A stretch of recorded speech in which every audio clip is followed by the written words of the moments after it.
Talk Shoes. Recorded live. Welcome to the Lowdown, podcast number 56, with your hosts, Claude and Justin. What's up, guys?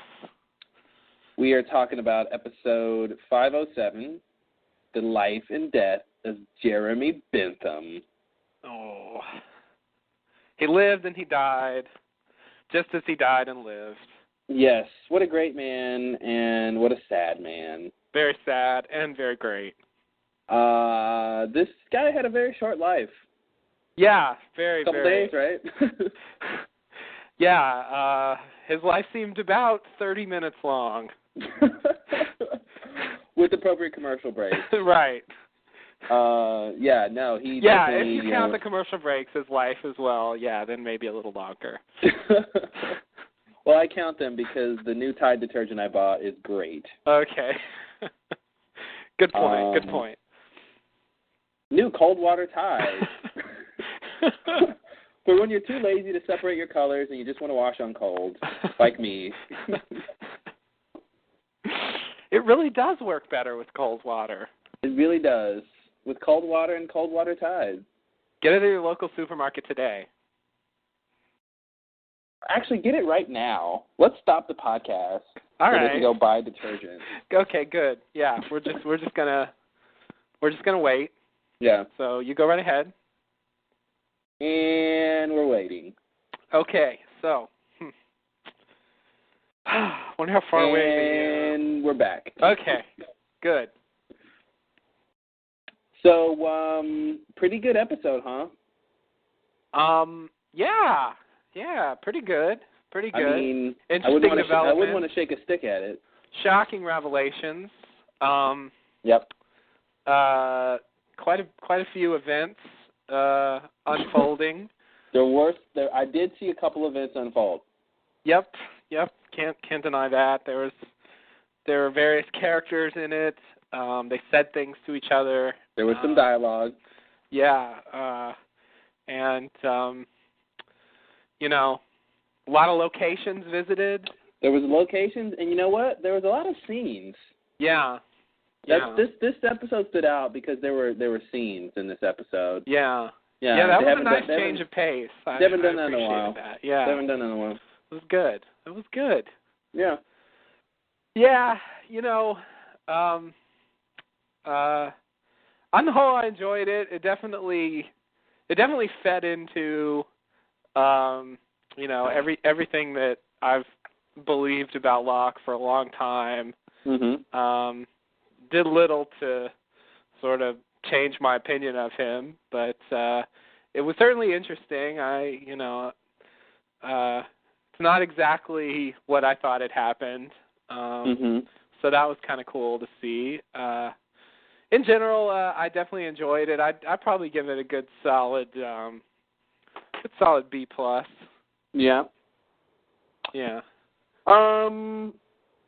I really enjoyed it too. I think it's pretty clear who Locke is now. The dream that was engendered by the season 1 Locke has now died. Yeah. Along with Jeremy Bentham. Right. And I really think Locke, as a character will sort of go down as one of the most profoundly sad and misguided characters ever. Yeah. Which I think on its own is very interesting, and I really like that. The only problem is, of course, I don't want him to be that character, and I never did. Yeah, I think you're right. If that's what he was and always was, that's one thing, and it is interesting on that level. But the fact that he started out so different, has unforgettably different. I think the weight of what he did early on is still hanging over him, or at least was. Maybe it's dead now. I don't know. It's got to be dead now. I really think it's got to be dead now. It's been so long and so little compared to all the other stuff that's contradictory in terms of his character. Right. Yeah. No trace of that really remained. And so it seemed clear what kind of character he was early on and what direction he would go in, and it just was not the case at all. Yeah. He was a completely different person than he seemed to be. And it's just taken a long time to sort of, just come to terms with that. Yeah, I agree. I think now we realize that this is. I mean, I think people have realized it before, but I think those of us who are holding out hope were probably in denial about who Locke really was. I think he's Locke is a failure as much as Ben is a liar. I think in a lot of ways. And it doesn't make his character bad. That's interesting for a character to just he's Don Quixote, but maybe a little worse. Yeah. But it's I would give this episode an A, a pretty solid A. I think there were a couple scenes that I didn't see coming, and a couple scenes that were done really well. Yeah. And overall, the story was pretty good. And there are definitely some curveballs thrown in there, stuff Absolutely. I didn't expect to see. So yeah. In general, I guess I found a lot of the conversations with the Oceanic Six to be kind of perfunctory and boring, compared to what it seemed like the conversations were going to be like back when we first found out that he had been going around talking to them. Like, it just the way they actually went was different for inexplicably I thought it was going to be. I totally agree, and I think what I come to realize or at least assume is that that's the way it was supposed to be. Yeah. And I don't see it as a joke so much as to say, Richard said he was going to have to die. Yeah. He didn't say you're going to have to come up with some good rationales for why they need to go back, John. So start thinking. Like, Locke just does not have what it takes to convince people to do things. Yeah. Especially in this situation, and it was pretty clear. But it definitely does come across strange how quickly those scenes fly by and how little he had to sort of use in his arsenal of arguments. Basically, he had, trust me, and we really got to go back, and they're all going to die. Like, that was, that was his big three things. Yeah. And it doesn't convince anyone. And very quickly, they were all, didn't even really consider it for a lot of them, I don't think. No. So, that's definitely strange, but... only Jack, I guess, was a little bit swayed. Only because he brought up his dad. He had apparently. the ace in the hole. Yeah, that was the ace up his sleeve. I guess the ace is everywhere now. Put that ace wherever you want it.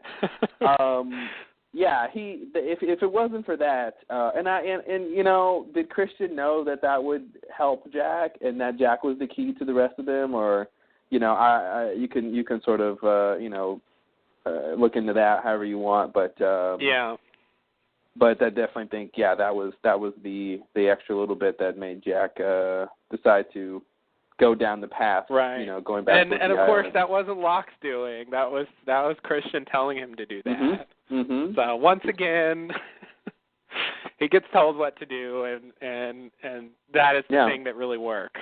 Yeah. So, oh well. I think. There's a couple of things I think the show needs to reconcile in terms of Locke being special and Locke being the one and always the one. The island needs him. There's a couple of things I think that will be brought up in some of these scenes that hopefully will make me remember what they are. But some of the things in terms of just his inability to lead is one thing I think that you would expect of a leader. Kind of crazy. Yeah. And by definition, even by definition, look at that. Yeah. So there's so things like that are very strange, and I'm curious.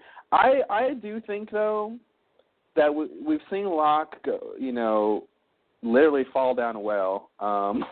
He's sunken so low, as to want to kill himself and think that was the right choice, and then be murdered and all this stuff. Spoiler alert! If anyone hadn't seen this episode, please watch it first. Yeah, go ahead and watch it if you haven't seen it. I do think that. I think and hope that by the end of the show, Locke will end up being, on top of things. And I think he will. I don't think he's going to end up being a sad character. Yeah. I think he's going to end up being a valiant and triumphant character at the end. But it's going to take all this time to get there. Yeah, I think you're probably right about it. I thought he hit rock bottom at least 3 or 4 times already, and but then he fell down the rail and hit rock bottom again. Yeah.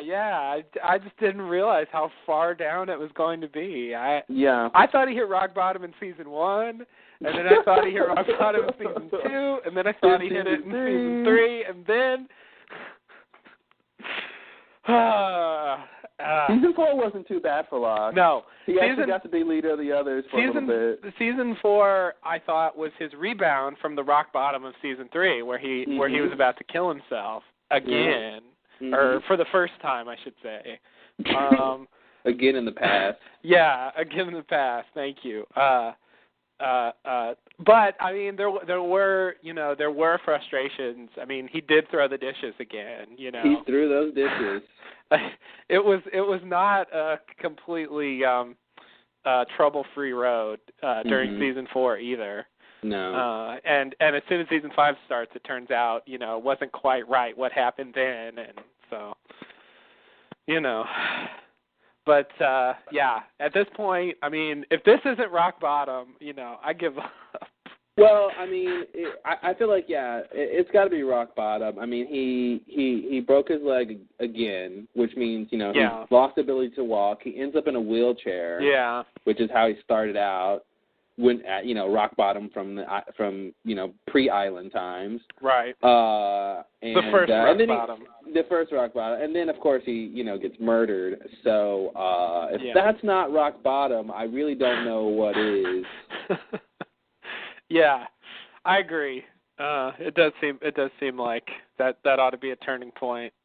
And now that he's back on the island in whatever form he's in now, seems like something should be different. Yeah. I don't know. And not just the way fruit tastes. Right. Ouch.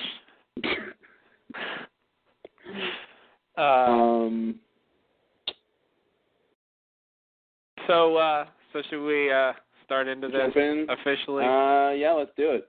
Okay. So in the first scene, a man walks into a dark office. He turns on the light. Oh, look, it's Caesar. He picks up a flashlight and looks around. He breaks into a filing cabinet and pulls out some maps and diagrams. He looks under a table and finds a gun under there. He puts it in his bag, and Leo, a.k.a. Ilana, comes in, interrupting. She asks him what he found and put in his bag, and he throws her the flashlight.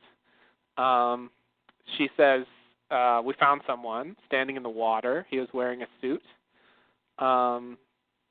They walk outside. They get to a place on the beach where there's a fire, and the man is sitting there, hooded, with his back turned to us. Caesar goes over to him. The man takes off his hood and says that my name is John Locke. Who do you think he really is? Yeah. Jeremy Bentham. I guess. I don't know. So, good first scene. Yeah, first scene. Shit going on. Already. So, what's up with Leo and Caesar?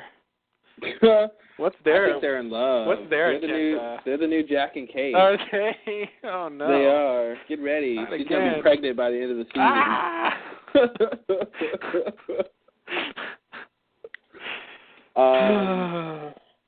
So yeah, I mean, they. What we sort of learn here between this and like the next scene is they have apparently crashed on the Hydra Island. Right. and Caesar was sort of rifling through. Crashed on the Hydra Island. Yeah. Maybe we should say landed? Yeah, I think maybe we should. And I think maybe we should even add landed on the oh-so-famous runway. The runway that they built for the aliens to land on. For the aliens to land on. Thank you, Juliet. Juliet, you're awesome. Kate and Sawyer spent many an afternoon on that runway. If they only knew who they were building that for. That's right. Which I think begs the question.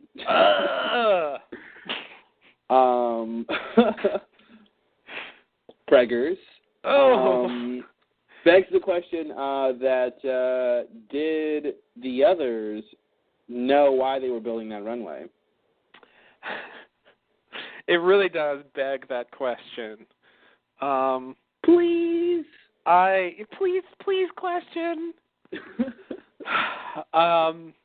Yeah, I find it hard to believe they actually knew that this was coming. But maybe we are supposed to believe that. I don't know. I guess I feel like they were building it for whatever other reason, and it just happened to come in handy. But maybe we're really supposed to believe they planned that far ahead.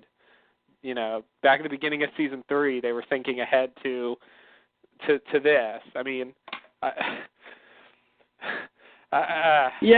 hard for me to buy that. I don't necessarily buy it either because I don't know why. Well, in general, I would say I don't think most of them knew why they were building this. I think they're probably, maybe Ben knew that this would happen, but I don't even think that that's true. I mean, I don't think he really saw this coming. There's quite a lot that, I mean, at that point in time, the freighter hadn't even shown up yet. I mean, on what basis would he think that he would need this at that time? Yeah. I mean, it seems like that was way too early to have seen that many events ahead. I know it's Ben, but, he's got his limits. I wonder if maybe Jacob told him to build this and didn't necessarily tell him why. There's that. There's always the Jacob wild card. Yeah. Deus Ex Jacob. Yeah. Okay. I mean, if it's more like that, then and if there's time travel involved, that's always that can always fuck things up. So yeah, I mean, I'm convinced that at least to this point that a lot of the reasons that they know things and able to plan things is the time travel explanation. I see. Yeah, I don't want to believe that, but I feel like they could say that at some point. And then I'll have to accept it, but I'm resisting it for now. I mean, we'll see how well that works. It's been, the cause of so many little things. I mean, it's why Richard went to go see Locke as a kid. Yes, I can't argue with that. It's why the others were expecting Locke, to lead them and be special and be all this other stuff, and Yeah, you're right. I think unfortunately, I think they're trying to paint that picture of these things are important and sort of have to happen this way because there's proof from time travel that these things do happen. So there's people who need to make sure that it happens that way. Yeah. I just don't want too many things to be explained that way. Those things I'm okay with. They've been established on the show, I think. But if it goes too far, I'm gonna be frustrated with it. But yeah, you're right. I mean, it's already explained things, so I can't say it doesn't explain things. Yeah. No, you can't. You can, but you shouldn't. Yeah. Wanting to say true things, I'd rather not. Yeah. Say it. So. But there's definitely a lot going on here. Yeah. So, do you have an opinion on Caesar and what he's up to in this episode? I think he's just trying to figure out what's going on. I really kind of like his character in Lana, from what little we've seen of them so far. I like that Caesar's really sort of straightforward. And Alana is too, I think. But I think they're just trying to figure out what's going on. They've got, honestly, I was thinking to myself, what if this was the pilot of the show? What if this was the first episode and you're on this plane with these people and then, some of them disappear, some of them crash. Yeah. They're on this small island and they've already at the feet of a Dharma station. And then they get to go explore the main island. Like, this would be an interesting start of the show. They've got this John Locke character who appeared out of nowhere. And then, then you could see the show progressing into showing, flashbacks and stuff of John and then the people who disappeared and then, obviously the new Losties. Yeah. It would be interesting to start the show from here. Yeah. And to have to sort of catch up to all of these major players like Ben and Widmore and, all these people that we're pretty familiar with now. It definitely feels like a sort of a reset. That we're in this situation again of a fairly big group of people trying to figure out what's going on the island. So you think they're just there's no hidden agenda or anything. I don't right now. Yeah, I don't think that they were planted there or were there on purpose. Or what was the deal with hiding the gun in his bag? I think he's just being cautious and he wants to have the upper hand in the situation and he has no reason to necessarily trust Alana. Okay. So I think that was sort of what that was about. Was if it was Jack and Kate, having been on the island and being friends and all that stuff, and Jack found the gun, he would tell Kate. But these people don't really know each other. They seem to have been the sort of de facto leaders now. Yeah. Well, definitely Caesar with Alana kind of number two. I think he didn't tell her about the gun because he has no reason to really trust her and he wants to have the upper hand. Okay. And, it's character development. You get to see what kind of person he is. Yes. Yeah. Okay.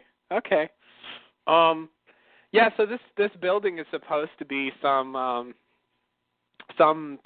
segment of the hydro station, I guess. I think we've seen this room before. I don't remember if it was in the show or not, but I think there's at least a deleted scene with this room. I don't think it's actually the same set because I think they probably destroyed that a while ago. But I think that's what they're trying to emulate. I think there was a deleted scene with Ben and Alex in this room. Okay. That from the season 3 DVD. I think we talked about that a while ago. I think that's what this room is supposed to be.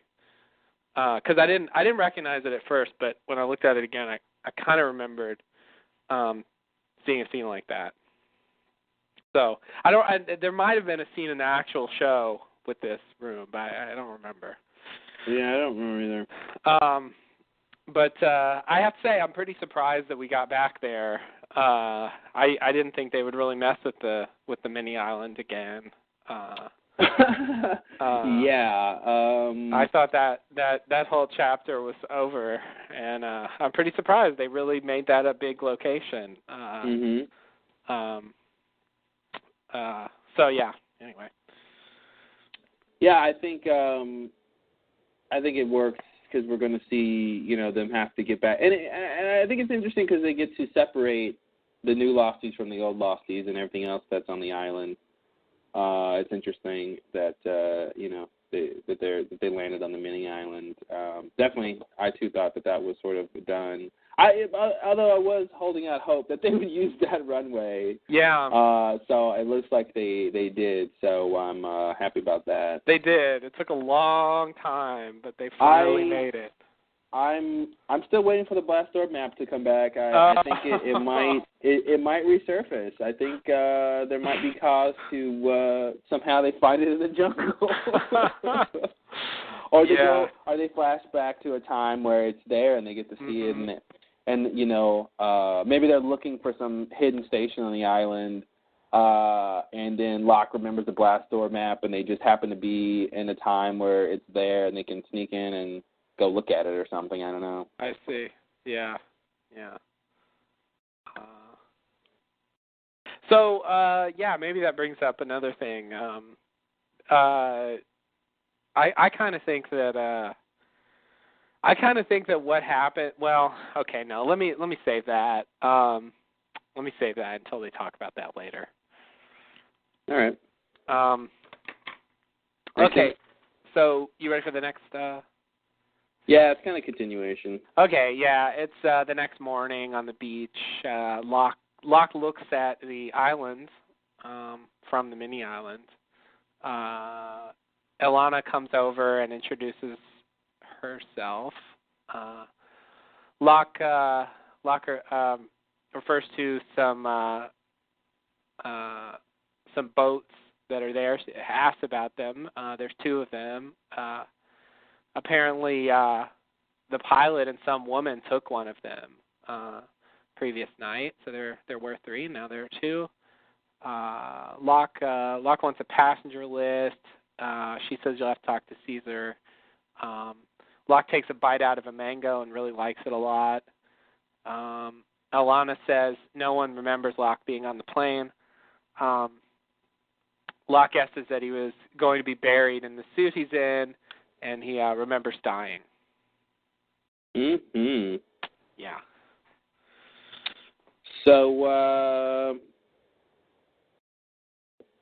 I just want to say the sound it makes when he takes the bite out of the mango, I really can't stand.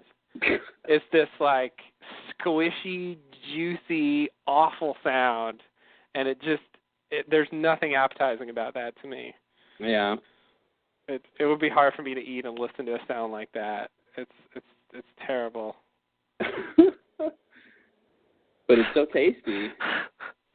I guess, yeah. But it's grotesque. It's just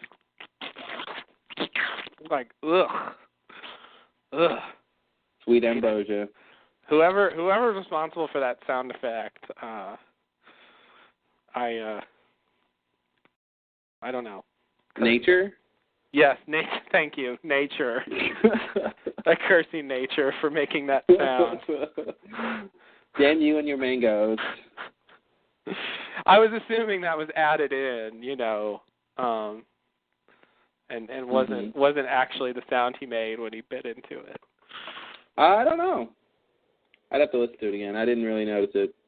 Yeah. Oh God. Don't do yourself a favor. Stay away. It's too terrible. I don't know. I have a problem with that. I don't like the sound of chewing in general, but it's just like it's squishy and slimy, and it just, ugh. Anyway. All right. Yeah. That's all I have to say about this scene. Oh, no, that's not true. So yeah, there's stuff to talk about here. Yeah, I forgot.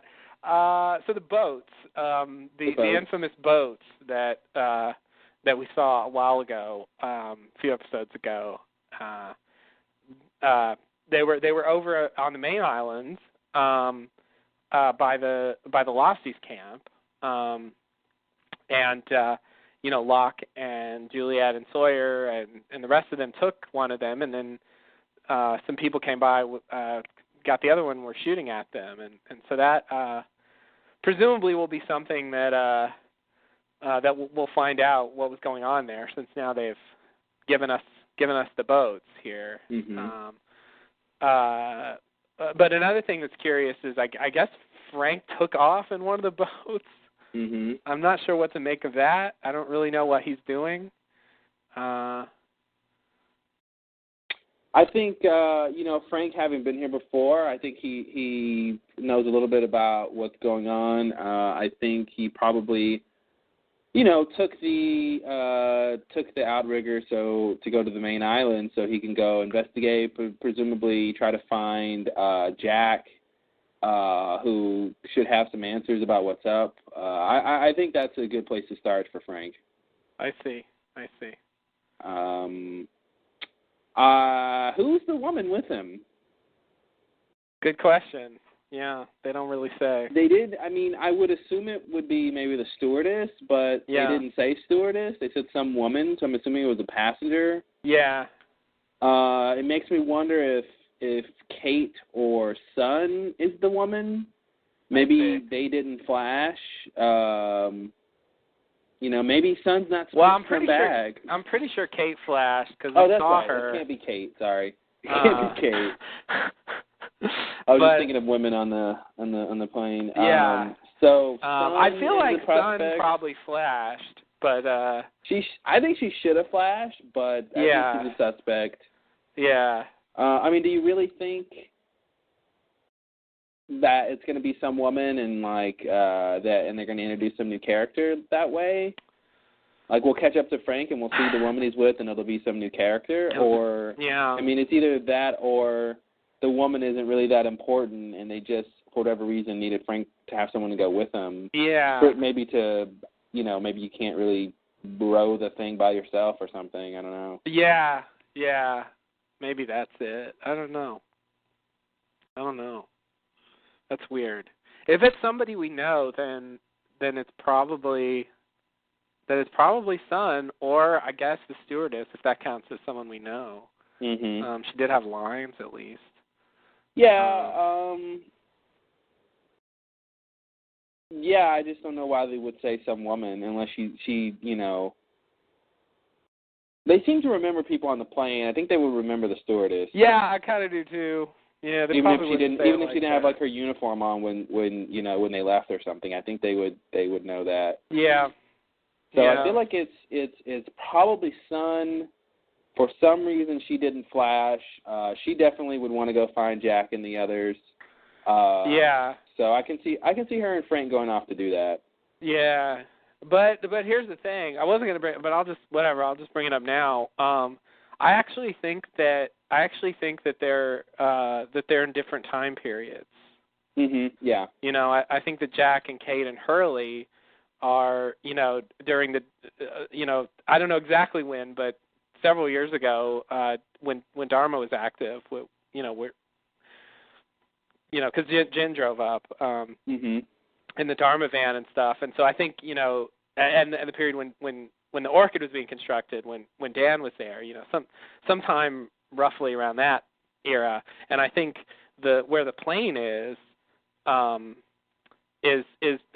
present, basically. Well, here's the thing though, because presumably another group from the mini island, maybe Caesar, Ilana, and Locke take one or two of the outriggers that are on the mini island and go to the main island, and those are the two that we see. Either they bring two, or they bring one, and there was one there that Frank already had one that was there. So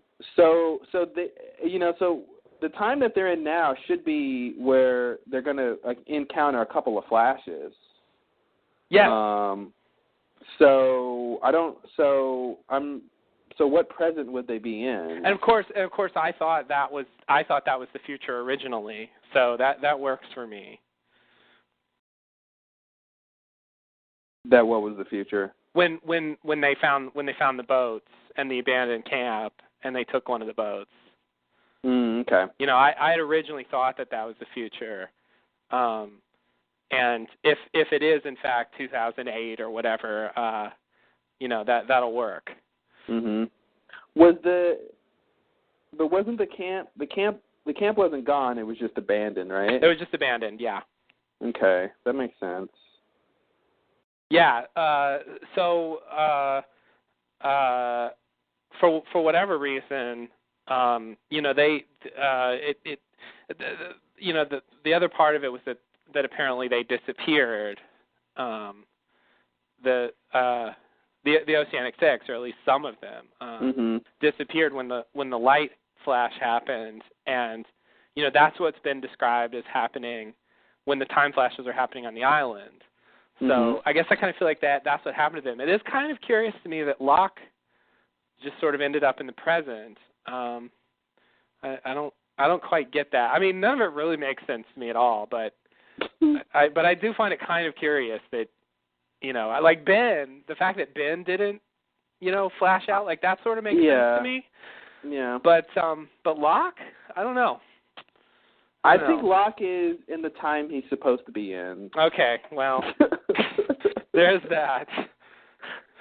But it's odd. I mean, if they're in another time period, then I don't know. I don't know if it's gonna keep flashing in the present, or how that story is gonna intersect with this one. Mhm. Because I don't think they're going to be able to go find him if they're in different time periods. So. Yeah, I don't know either. I would like to devote some time to figuring that out, but I don't know. Yeah. Okay. All right. It sort of comes up more later, but since you were talking about Jack and Kate and Son and so on, I felt compelled to bring it up. So what else in this scene?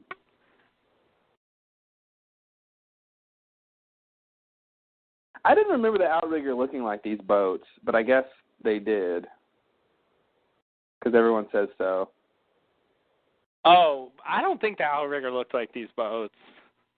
Well, something's up. I mean, on Lostpedia, when you look up outrigger, it shows you these boats. Really? Much. Yeah. All right. Well, I guess that means it's true then. I would like to see a picture of Carl's outrigger, because I really don't think it looks like this. Maybe I my think memory it was is the wrong. same type of isn't this like almost like a catamaran or something? Oh God. When it has like, the two parts. The double canoe. Isn't that a catamaran? I don't know. You may be right. I think so. Yeah. I'll buy Catamaran, it.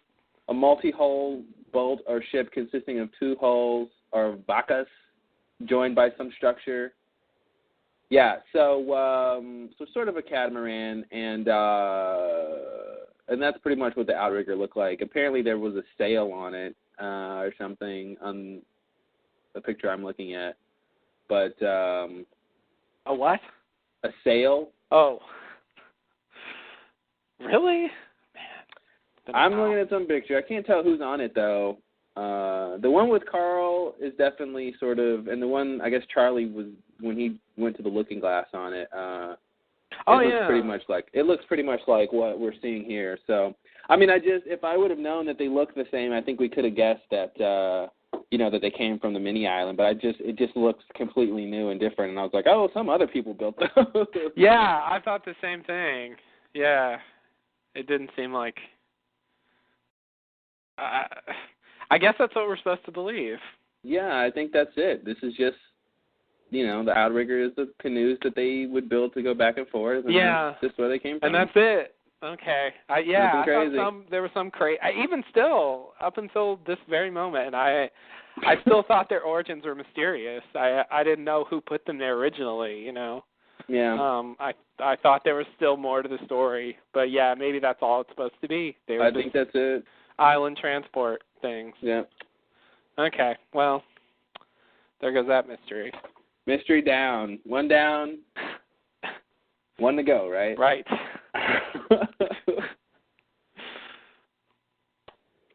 All right. I think that's pretty much it for this scene, right? Yeah, I think so. There's other issues, but we'll come back to that. I did like, I sort of like the dialogue here.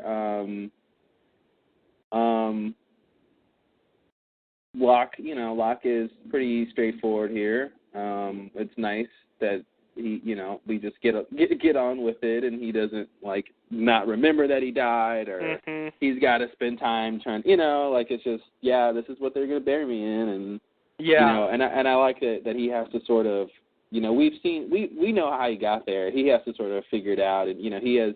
Because, I sort of assumed somehow he was aware that, he was on a plane and, all this stuff that we saw from, watching the show. I somehow assumed Locke was aware of that, but no, he shouldn't be and isn't. Right. So it's interesting to have to that he has to sort of try to piece together how he got there and who's involved and all that. Yeah. And I guess, yeah, maybe, I mean, it makes me wonder, I know there's really no, I don't think there's a good way to answer this at this point, but, what's going, how does that work? I mean, what, I mean, he was dead and now he's walking around, and I know that's what was supposed to happen and all, but, I mean, he seems very much real here in this episode on the island. And is he really supposed to be the same kind of thing that Christian was, way back when? Like but he just doesn't know that he's that he's some reincarnated ghost thing.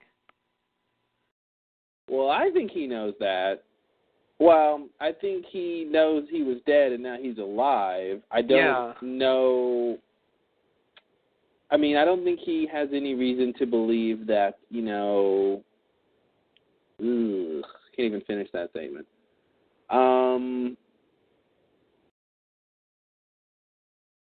I don't think he's the same kind of thing Christian is or was.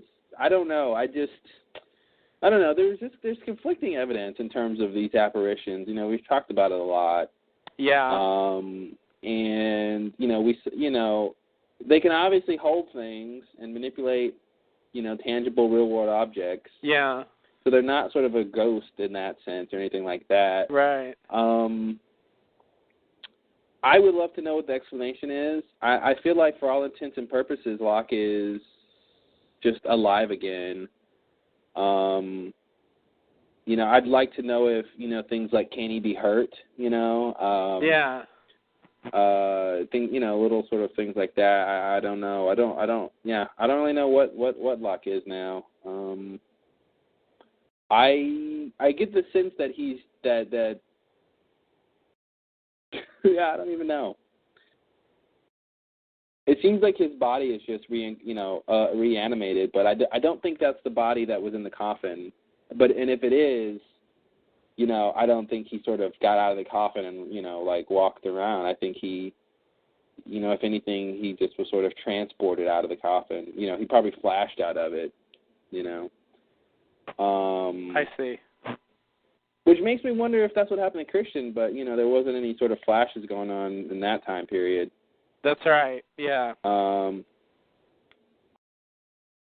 It's weird. I mean, I'd like to get, an episode about Christian and to figure out, when he woke up, what did he think and feel and know and how did he become involved in all of this? Yeah, and when did he become the spokesman for Jacob and the the sort of island spokesman and where he decided there were certain things that had to be done and he was going to go about telling people to do various things and hanging out in Jacob's cabin and that stuff doesn't, if you're a Christian shepherd and you just died from drinking a lot in Australia, if you wake up on the island, you really shouldn't know to do all that stuff. Yeah. Locke at this point knows more than Christian should have known. Mm-hmm. About what the island's about and, what has to be done and so on, I mean, Locke doesn't even know that much, but he definitely knows more than Christian did. But somehow it seems like Christian, I mean, based on the Mobisode, for example, it seems like Christian instantly, became a part of the island consciousness or whatever. It does seem different. And like Claire, too, I mean, as soon as she was dead, the next time we saw her, she understood what she needed to be doing and stuff, Yeah. It does seem like something happened in those cases that hasn't happened with Locke yet. I mean, it doesn't seem like he's quite on that wavelength. Yeah, I don't know. I don't know. Nothing to add there. Yeah. All right. Fair enough. Okay, so next scene. Yeah. Back to the donkey wheel. Oh God. Locke turns the wheel, and we get a replay of some of that. And then he wakes up, ... in Tunisia. There's a camera pointed at him, and he calls out for help, but he can't get up because his leg, the bone's sticking out of his leg. At night, a truck approaches.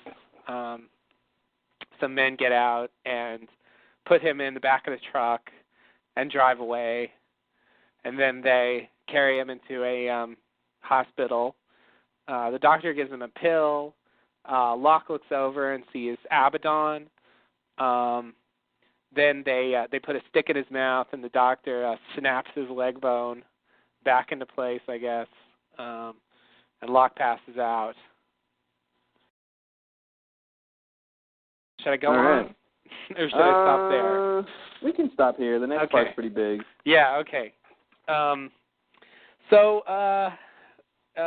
This is where I said, so he did wake up in Tunisia.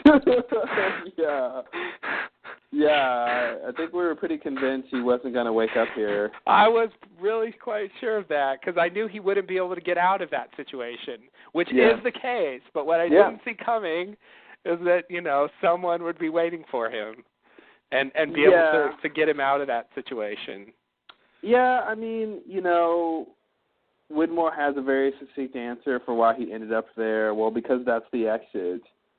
I think it's plausible that there could have been other exits, or whenever you turn the wheel, you get a random exit or whatever other thing that I think is plausible. It just doesn't seem to be the case. Yeah, that's it. That's just the exit. That's just the exit. I mean, it's pretty clear that if no one came, I think Locke would have just died. He just would have died in the desert. That would have been it. It was surprising that he didn't I guess he was just really just going to wait for help, but, didn't try to, crawl anywhere or do anything. I'm just going to lay here, face up in the sun until someone comes and helps me. Yeah. That was the plan, apparently. And it actually worked. Yeah, I think, don't they tell you when you're a kid, if you get lost, just stay put or something? Yeah. Yeah, there you go. See, he's just stay put. Just lie down on your back and wait for someone to come help you. Just wait. Just hope you don't bleed out and just wait. Yeah. So I guess that's just what happens. You turn a donkey wheel, you come out there. That's it. Yay. So I was definitely surprised about that. And then once again, I was surprised to see Abaddon here. I guess we get more on him later. But this scene in the hospital when they take him in and they're fixing him up and give him the painkillers and all that, and then they break. That was a well done scene. It was very intense and I think very well shot, and the camera was all over the place, and I really liked that scene. It was pretty intense. Yeah, it was. It was. And he's like, no, don't do it. Don't do it. And they're going to do it, man, and that's not going to feel good. Because I don't think those painkillers have time to digest yet. Yeah. I mean, maybe they were antibiotics or something, but, it just yeah, he pretty much had the stick for the pain. Yeah. That was... Bite down on this. That was rough. That was really rough. Very hectic and crazy. And the faux running over of Locke by the truck was a little superfluous, don't you think? Oh yeah. They like that, They like those fake suspense moments. Yeah, just like the truck is barreling down on him. Oh no, is he gonna run him over? Is Locke gonna die in this scene before he? Yeah, I don't think so. Yeah, it seems like they can't resist that. If there's a way for them to wring some potential danger out of any situation, they just go for it. Yeah. It's just one of the things they like to do. But yeah, I didn't buy it either. It's like, yeah, it's not just gonna run him over. I mean, I thought the people in the truck could be dangerous, but like I didn't think the truck was just gonna run him over right there. Mm-hmm. I mean, that would have been a really shitty ending. The very, very short to the Locke death of saga. Jeremy Bentham. Before he even gets the name, he's dead. Yeah. And then a truck ran him over in the desert. The end. Thanks, Locke. We hardly knew ye. What a story. So, yeah. Next scene? Okay. The next scene. There's a man by Locke's bedside, and it turns out to be Widmore. And Widmore wakes Locke up and pours him some water. Widmore mentions meeting Locke on the island a long time ago. Locke tells him that it's been 4 days since then for him. Widmore had the cameras placed to monitor the Tunisia location. Widmore thought that Ben might trick Locke into leaving, as he did to Widmore. Widmore was the leader of the others. They protected the island peacefully for decades, and then Widmore was exiled by Ben. Locke tells him that Ben wasn't there. Locke chose to leave. Widmore guesses that he came to bring them back. Widmore tells Locke they've been back for 3 years. Widmore says he will help Locke. Locke asks why. Widmore says there's a war coming, and if Locke isn't back on the island when that happens, the wrong side is going to win. Wow. You really underplayed that war part. Because that was the kicker in this episode, I think. One of the two. Yeah, you're right. Sorry, I should have added more drama. I was laughing when the part when you were describing how Locke says, "No, Ben was already gone when I left. I chose to leave." And I'm thinking Widmore's like, "Oh, so you're just an idiot. You weren't tricked by Ben. You're just an idiot." Yeah. Oh man. Well, and then the conversation immediately switches to what he has to do, and Widmore's going to help him. So it's kind of weird. It just doesn't quite add up, I think. Whatever's supposed to be the story here. Yeah, there's stuff to talk about here. Obviously. Yeah, definitely. So, all right. Well, you go. What do you got? I don't know where to start, so help me out. Well, I want to start by saying I really like Widmore. All right. I want to start by saying that I feel like he is the good guy here, and that, or one of the good guys. I still think there's room for him to have some duplicitous plans here, but, we talked about this before when Desmond came to see him recently. He just did not come off like the evil guy that they had painted him to be, and I still think that he's not really the bad guy here. And later he sort of talks about what happened on the island when the freighter came and all that. So yeah, let's talk about what Widmore reveals here. The big revelation, I think, probably the biggest in terms of Widmore's character is why he left the island, or how he left the island. Yes. And by his words, Ben tricked him into leaving and a sort of exile. Yes. Okay. So that's where I wanted to start. Oh, good. I wanted to start with they protected the island peacefully for decades. Let me just start there. When Locke went, when I know what you're gonna say. The time period.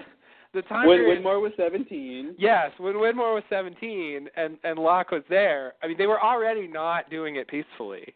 Mm-hmm. That was the whole point of that story. That there was this violent conflict between the army and the others, and I mean, they thought they were the army, and that's why they were they captured them and all that, and So I just don't buy that. I don't think that's true. Dharma knew them as the hostiles before Ben was even on the island. And so so I'm just not going to believe that. Well, I will play devil's advocate here and say maybe he means 3 decades before the encounter when he was 17. Sorry. I know that makes not as much sense. Not that he has been alive that long, but the others are his people. Presumably they have a history before him. I mean, I think that's reasonable to consider. So he's just saying, what if he's saying, from 1920s to the 1950s, we protected the island peacefully for 3 decades. But not under Whitmore's leadership. I mean, it seems like he's taking credit for it, Yeah, and so either he doesn't deserve credit for it or he's lying. We'll go with what you just said, under Whitmore's leadership, and he wasn't the leader back during this army incident. Yeah, definitely not the leader. So maybe up from the point of which they saw this army conflict, I guess maybe soon thereafter Whitmore becomes the leader, and then up until the time when Dharma gets on the island, maybe that's about 30 years. Okay. So, yeah. I'm willing to take him at his word. All right. Well, I think there's a lot that we don't know about the timelines here. So I'm willing to take him at his word. I mean, I just have to say, Dharma was there before Ben was there, and they were already fighting the others, already knew them as hostiles. It was not a peaceful conflict, and Ben, as a kid, had nothing to do with that. So he really can't blame Ben for that. Now, maybe Whitmore isn't to blame for that, but it's not Ben either. So, he's not blaming Ben for the conflicts. Is that what you're saying? Yeah, well, I mean, I just feel like him saying that they protected the island peacefully for decades, he's insinuating that then Ben came along and all that changed. I would just say he's just saying we protected it for 3 decades, and then he was exiled. Yeah, that's by what it Ben. says. Yeah, but by that doesn't mean. So I feel like he's suggesting that everything was great, and then Ben exiled him, and then then it got bad. I just think that story doesn't work. Well, yeah, I think you can come to that conclusion because of what you know about the other stuff, and not necessarily, what does he know about what happened on the island after he left? Yeah, that's true. It definitely. I mean, if he didn't get exiled until Ben, I mean that puts him on the island during. He should have been there during the conflict. Yeah. Unless he got exiled right before the conflict, but wait, so you're saying? But he's supposed to have been tricked by Ben, and so the 12-year-old Ben didn't do this. I mean, I can't believe he actually did that when he was that young. Who knows? I don't know. I guess if anybody could, at age 12, trick a probably 50-year-old Whitmore off the island, maybe Ben could pull that off. Yeah, I don't think that's what they're saying. I think maybe Whitmore's just oversimplifying here, and I think that time period of the purge and when what the sort of transfer of power and all that. It's really fuzzy. It's hard to figure out. Yeah, we don't really know. It's extremely murky. It's unclear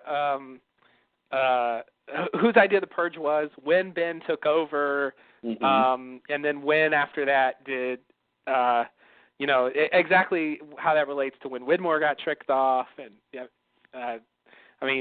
there's definitely no clear timeline there. Yeah. But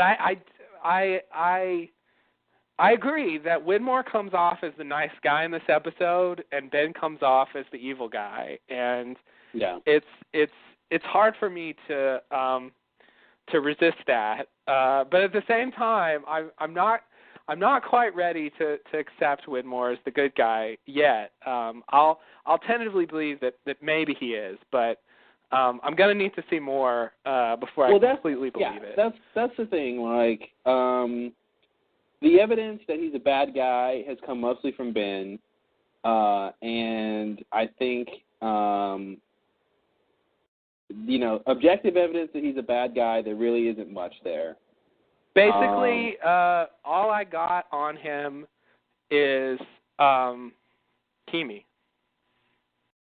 Kimi is a bit of a mystery because Widmore sort of talks a little bit about that later. I don't know what Kimi was told and what his orders were, and the whole thing about they're supposed to kill everybody and all this stuff. And if Widmore is telling the truth in these scenes, it doesn't make sense that he would want everyone to die on the island, especially if he wants if he's trying to help the Oceanic Six get back because he realized that's important for the island because this war is coming and then John needs to be there and all of this stuff. If that's true, then there should be no way he wanted everyone on the island dead. That just doesn't make any sense because these are important people and he should have known that then. If he knows that now, maybe I don't know. But maybe if they were all killed on the island, it would have been okay. It was just that they couldn't leave. But if that includes John, then John needs to be there. Oh for yeah, war. if Locke got killed too, yeah, that would be. Yeah. So and the island doesn't want John to die. So yeah. So that's the thing. I don't know what Kimi's orders were. He could have just taken matters into his own hands and all that. And I haven't watched that season recently, so I forget some of the finer details of what they said about him. But yeah, I'm gonna chalk that up, and I'm gonna put that in that separate category. But yeah. To me, that's not enough to convict Widmore of being a bad guy. Oh, I agree. But he's definitely done more good than harm at this point. It's at least the fact that he would hire someone like Kimi, and but to get Ben though, think about who would you hire to get Ben? Yeah, you need someone equally as ruthless and willing to do whatever it takes to get him, and that wasn't even enough. Right. Yeah. Yeah. Which doesn't make it right, but yeah, that's the thing. I mean, Kimi was a bad guy, and if you're gonna be the good guy, I think regardless of what are your reasons. I mean, it's a little. I think at best I see that as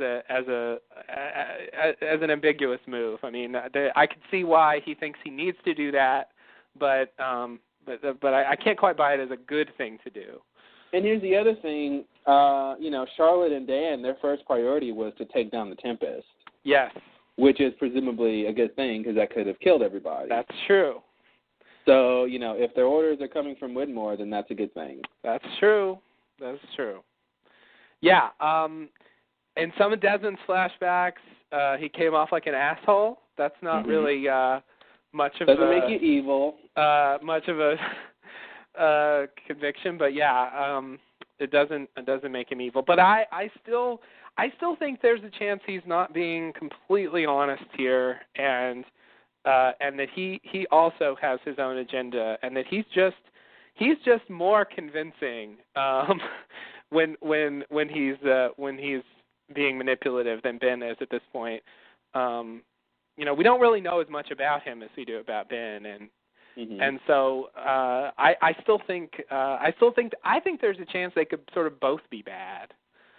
I could see that, but I got this feeling that Widmore just isn't bad. The way he comes, I mean, look at how he handled the Sun situation. When Sun tried to threaten him and all that, and he basically, he locks her in a room and talks to her, and that's it. Mm-hmm. Yeah.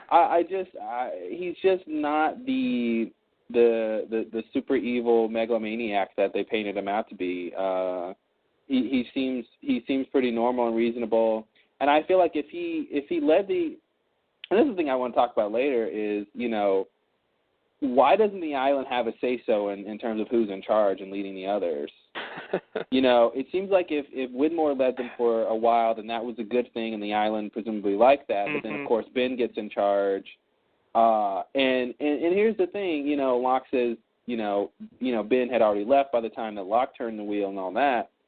I thought maybe they were going to go with this thing of Christian told John to move the island. It had to be him who moved it. but somehow Christian / the island knew that once Ben found this out, Ben would want to sort of do it for whatever reason, which he does, and that would get Ben off the island, which, maybe that, then, thinking, okay, that's a good thing. The island wants Ben gone. The island does not like Ben. Yeah. Ben tricked Widmore into leaving and all this stuff and all this bad stuff. But then, we have the contradictory evidence of Widmore Christian saying, yeah, no, John, you were supposed to do it. Yeah. And so it's really, that part's weird to me. I don't, It is. Why is, you think that would have been a good thing for Ben to leave the island. And there's also the issue that was brought up on the forum that Ben, when Ben came out, after he turned the wheel, it was like 2005, and he, it's not totally clear what the timeline was supposed to be, but it certainly seemed like he went to see Widmore before this, which is 3 years after Ben came out of the desert, and so in that case he knew Ben was off the island, and so when he says here he thinks that Ben tricked Locke off the island, like he can't be telling the truth if he knows Ben was not on the island. Yeah,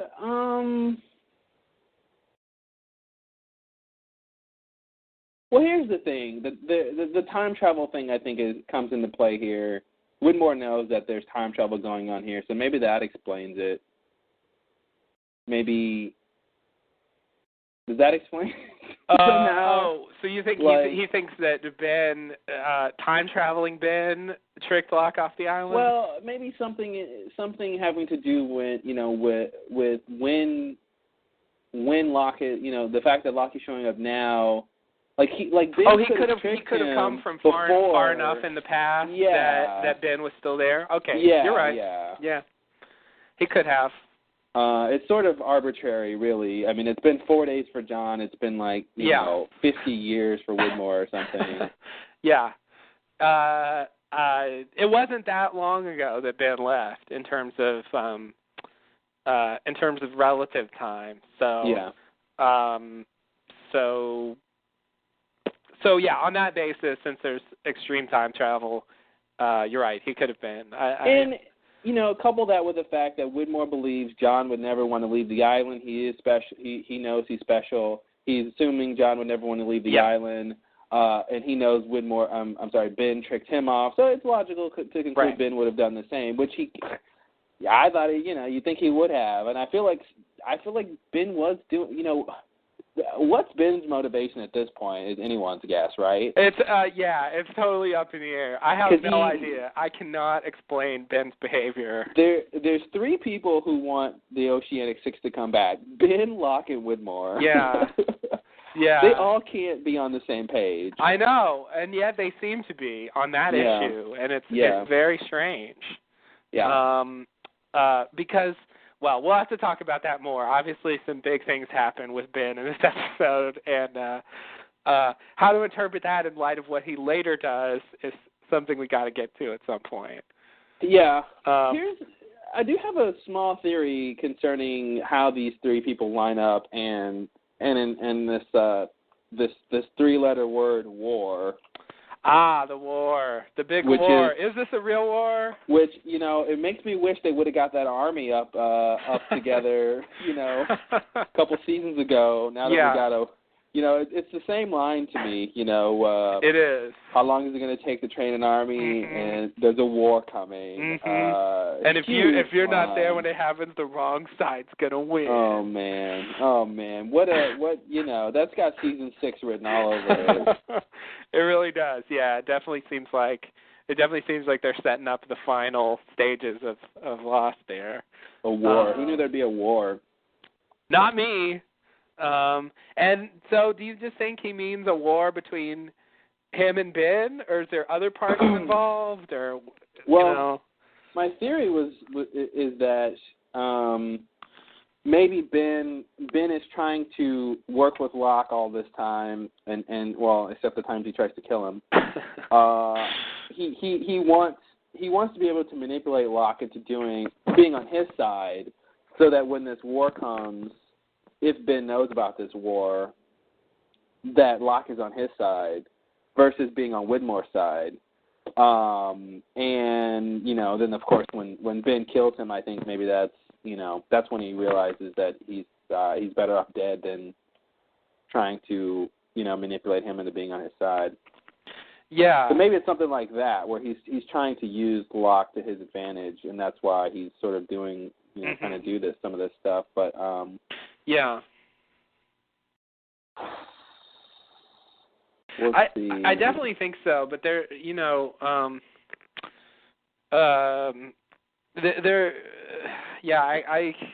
I still wonder. I mean, the depiction of young Widmore was not flattering. I mean, he didn't come across as as the nice guy he seems to be now. At that time, and curiously, Ben did seem nice when he was younger, and it really seemed in Ben's case like it was just his dad that sort of made him become the person he becomes. Man, all these parental issues on the show. Yeah. Jeez. But he didn't. I guess I'm still suspicious that that the island's better off with Widmore. Well, here's the thing. How did Widmore come off? He came off to me as ambitious and hot-headed, and that's about it. But he definitely didn't come across as evil or manipulative like Ben is. I don't know how Ben became who he is, because he is sort of verifiably evil at this point, and he seems to get off on lying and to such a degree that it's it's beyond second nature. He's I don't see Widmore like that. I think Widmore is not like that. I agree. I feel like even if Widmore is a bad guy, he's just sort of an averagely bad guy. He's not a supervillain, Yeah. But again, I don't even think he's really a bad guy. We'll see if those words come back to haunt me, but I think he's a good guy. And another reason I think he's a good guy is because I think Abaddon's a good guy. Or was a good guy. Was, unfortunately. Yes. Well, it's hard to how can the guy who helped Locke get to where he needed to go via the walkabout be a bad, how can that be bad? Doesn't seem like it can. Which makes me want to revisit that scene when he's the orderly and that whole thing, and the sort of is Abaddon ominous or not? That whole thing. Now that we sort of know a bit more about his character, Yeah. We did. Yeah. I mean, I guess that is. We do get to learn quite a bit more about him in this episode. It officially links him with Widmore finally. So we don't have to wonder about that. But maybe working for Widmore isn't so bad. But I definitely think the way they originally portrayed him was ominous. Like whether he's good or not, I do think he came across that way. Just through the way they shot the scenes he was in and the music and the atmosphere of them. I mean, I think they presented him as an anonymous character. But they didn't. I agree. The atmosphere, yes, but his character, I would say no, because there wasn't anything really that he said or did that was super ominous. But I do agree the atmosphere. And the portrayal. No, he didn't. That's the thing. I do think the way. He said his lines was kind of ominous. Like it had a mysterious undercurrent, and you didn't know what his agenda was. And I think he played that up in his performance. And so in this episode, he comes across differently. In this episode, he comes across much more laid back and ordinary. But I think when he originally did those early scenes. There was definitely a tinge of. Well, I think I would agree, but at the same time he's undercover. He can't say who he really is or what he's really doing. So I think that goes hand in hand with that. Versus, in this episode, he's all the cards on the table. He's literally there to help. Yeah. There's no need to be ominous or to say strange things. I think the show manipulates you sometimes. It wants. I mean, it has those shots where someone's coming out of the jungle and they play the scary music and you hear the footsteps and who's it going to be, and then it's Vincent or something. They do that. They fake you out with suspense, and I think it could be the case that that's sort of what was going on. I agree. I think they were trying to fake you out, and my point is that seeing through that, he wasn't a bad guy. Yeah. I agree that they were definitely playing that up. Nothing he does in this episode, I can call bad. Nothing he did in previous episodes, I can call bad. Mm-hmm. I mean, they didn't even show him hiring Kimi. They showed him. Him. Hiring the what are they called? The Scientivos. And Frank, yeah. Frank and the three Scientivos. Yeah, the good guys. That's their band name. I don't think those guys are evil at all. No way. So well, maybe that's Charlotte.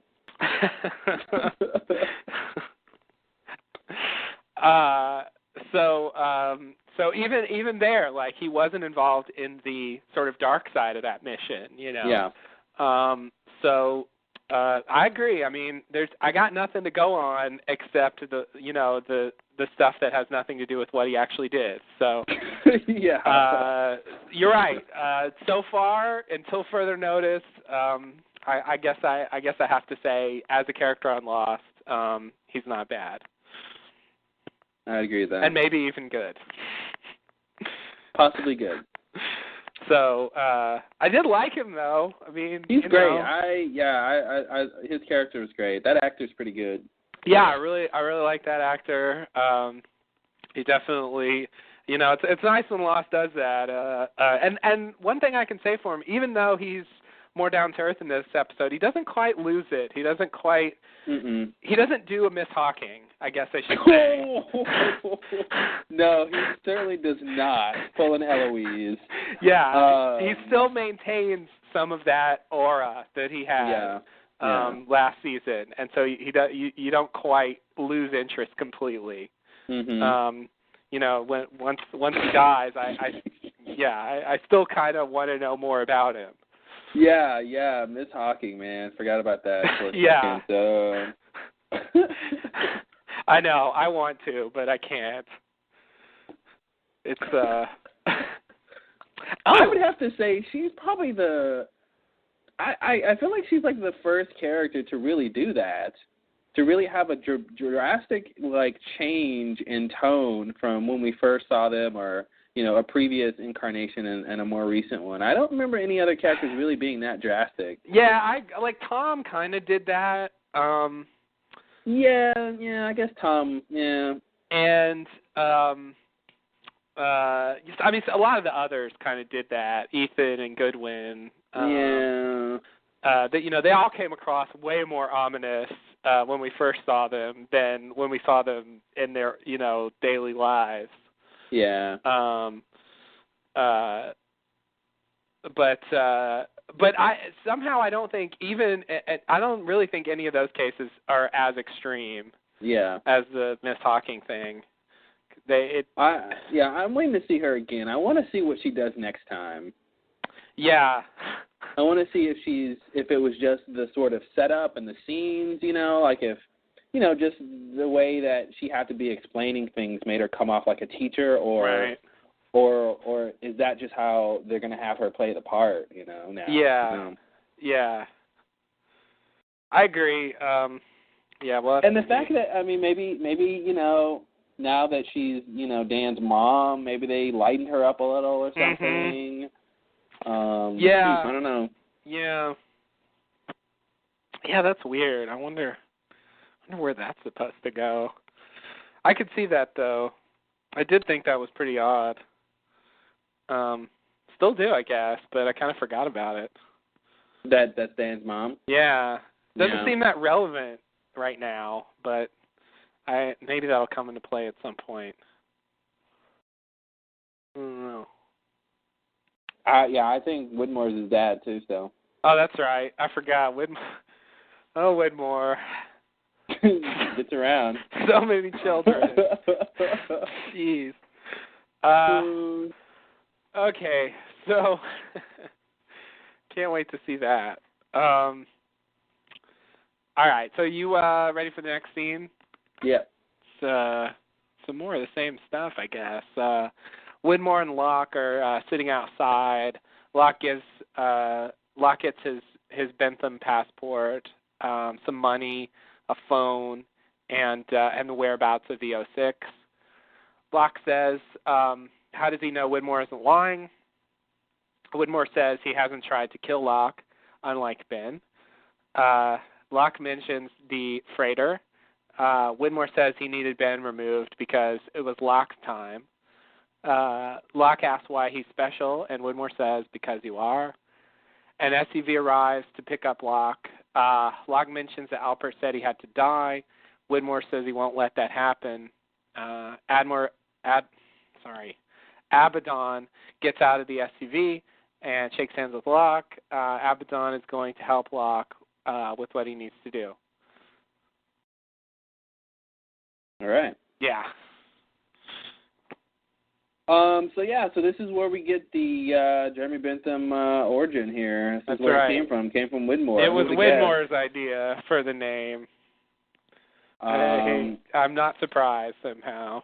Because he has a sense of humor too. That's right. I definitely like the acknowledgement, that Locke is named after a philosopher, and that it's that his parents, sort of did that on purpose. Yeah. Never thought they'd even ever address the reason why he was named John Locke. Me either. It doesn't seem like anybody was aware of that. Yeah, just no one. Seems like Widmore's the first person to realize. Yeah, he pointed it out. Yeah. No, it's cool. It was, yeah. It was nice. I don't remember us talking about Jeremy Bentham being a philosopher. Did we ever talk about that? I don't remember. I feel like we did, but maybe not. I just looked him up on Wikipedia, and I gotta tell you, he has a striking resemblance to now I forgot his name. I'm about to look it up. Maybe I can tell you. I think you will be able to see it. I'm blanking on his name for no reason. Benjamin Franklin. Benjamin Franklin. Oh, all people from that era kind of look similar for some reason. I guess they do, because he looks a lot. He looks very Franklin-esque. Yeah, he does. I have to agree. Yeah, I definitely looked at this. I don't think we talked about it much. I do feel like we at least mentioned it in passing. Okay. That it was yet another one of those philosopher references. So we got that.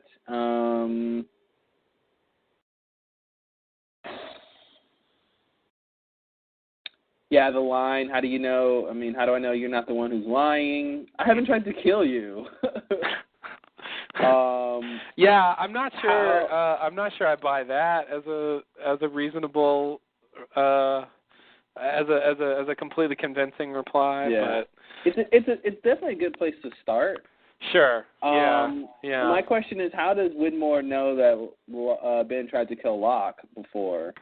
Oh, that's a good question. Is he just assuming that by this point he would have tried, or what? I didn't even think about that. I was just like, he's seen the show or something. Yeah, that's the thing. There's a lot of times where you sort of, you see these things and it's like, oh yeah, of course. Yeah. But when I assumed somehow Locke was aware of how he got to the island because he was in those scenes, but no, he was technically dead. So right. He didn't see the show. Yeah. I didn't put that together. But well, I guess he just knows Ben or something. yeah, I guess so. I still think there was a lot that John should have filled Widmore in on. I mean, he can't really trust him 100% at this point. But I think, the circumstances of, how Ben left and how John left, I think are worth mentioning. Yeah. I have to say, about Ben, like, you would never ask Ben. I mean, at least you really shouldn't ask Ben, how do I know you're not lying? I mean, that's just a waste of time. But the nice thing, in a way, about Ben is that he lies so much you can just expect it. Yeah. And in a way, it's almost as good as if he told the truth all the time. Yeah. The problem is the same as someone who tells the truth most of the time. That one or two times when they're lying, you might not catch. The same Right. with Ben. I think in this episode he says one thing I think that is probably verifiably the truth. And that's it. The rest is I can't wait to hear what that is. Oh. It's nothing too crazy, but I'll save it. That's a tease for later in the podcast. Tease. Yeah, sure, why not? Hope it won't be a letdown because it's not that crazy. Right. So it's weird that at this point you can expect Ben to lie. And therefore, if he says something, you can sort of assume it's not the truth. Yeah. But then you still have the problem or at least suspect it. You can at least always, make it a fair possibility that he's lying. Yeah. But if he ever does tell the truth, it's he's the boy who cried wolf. Yeah. I mean, one time he's telling the truth, you might not know it. That's true. That's true. Because he does occasionally tell the truth. But I think I mean, if I were Locke, it's hard not to just go. I mean, Widmore is doing everything for you here, and it's really hard to just say, well, screw you. I'm just going to leave and do my own thing. So I think without Widmore, he would have a lot harder time. I don't think he should do that. Pulling this off. He would have no way of doing any of this. Yeah. I mean, Widmore's giving him everything here. Mm-hmm. The whereabouts, the money. And that's the thing. I mean, to some degree, I feel like Richard / Christian / the island, to whom it may concern, should sort of maybe know that Widmore is going to be the one to help John accomplish this mission. How else is he going to accomplish this? I mean, he's got to travel all around the world to sort of get these people. He needs money and resources, and he needed at the very least an ID. So that's the thing. It's like if Richard and Christian send him off on this mission, they should do more than just assume Locke is going to be able to get it done. I feel like maybe they knew Widmore would be involved or something. I could buy that. Another thing that's kind of curious about this to me is that when Locke mentions that Richard said he would have to die, Widmore's reaction is, no, I won't let that happen. Mm-hmm. That was definitely strange. So, is Widmore just not sort of keyed into it? I mean, I'm not quite sure how to interpret that. Two things here. I think one, I like the first part of his line of saying, I don't know why Richard said that, because I don't think he knows why. I don't think he knows that Locke, the reason that Locke needed to die was so that, I guess we're supposed to believe that convinced Jack, which convinced the rest of them? Is that what they're trying to set up here? Sort of, right? I mean, Sun kind of had her reason that was outside of Jack. Sun had Jen. Yeah. Kate had something. Kate had who knows what, yeah. And Hurley had who knows what yet. Another, yeah. So, I don't know, but... Saeed was captured somehow. Yeah. So, yeah, it really doesn't seem like Jack had that much influence. So that's the thing. I mean, the reason why John had to die to bring them all back, I guess we don't really have that answer, huh? No, I don't think we do. I guess I thought it was not as I mean, I guess I thought it wasn't all about just trying to convince them, but also somehow that him going back to the island dead, and then that's the other part. Yeah, recreating the crash was going to be important. That's right. That's the other thing. Yeah, and I guess I thought it was even more than that. That not only did they have to recreate the crash, but I guess I thought Locke specifically had to be the dead one, who would then reanimate when they landed or crashed or whatever. I mean, maybe I'm going too far with it, but I was under the impression that was part of what was supposed to happen. I would buy that last part that you're talking about, that Locke has to be dead when he comes back, in the sense that maybe he needed to have been resurrected to accomplish what he's going to accomplish from this point on, and especially in terms of the war that's coming. Yeah, something like that. He's Locke the White now. He was Locke the Gray before. Nice. And now he's Locke the White. A little Loda reference. Yeah. So at the end, he can wave goodbye for a really long time. I'll never forget Ian McKellen talking about filming that scene and how that was one of the first scenes they filmed. Weird like that's a great story. The scene where Gandalf is saying goodbye to Frodo after the many years of the journeys. Yeah, and adventures they've been on. Movies. Yeah, and like this is one of the first. So he has to like just act and imagine that he has these feelings, and this is great. Yeah, that's acting right there. That is acting. Ian McKellen is he's nothing to shake a stick at. No, I would never shake a stick at him. Don't do that. So. Yeah, I wonder how much of a role. I wonder if he's going to do anything different. I mean, I guess that's the thing about the way they presented him on the island. It really didn't seem like he could do anything different.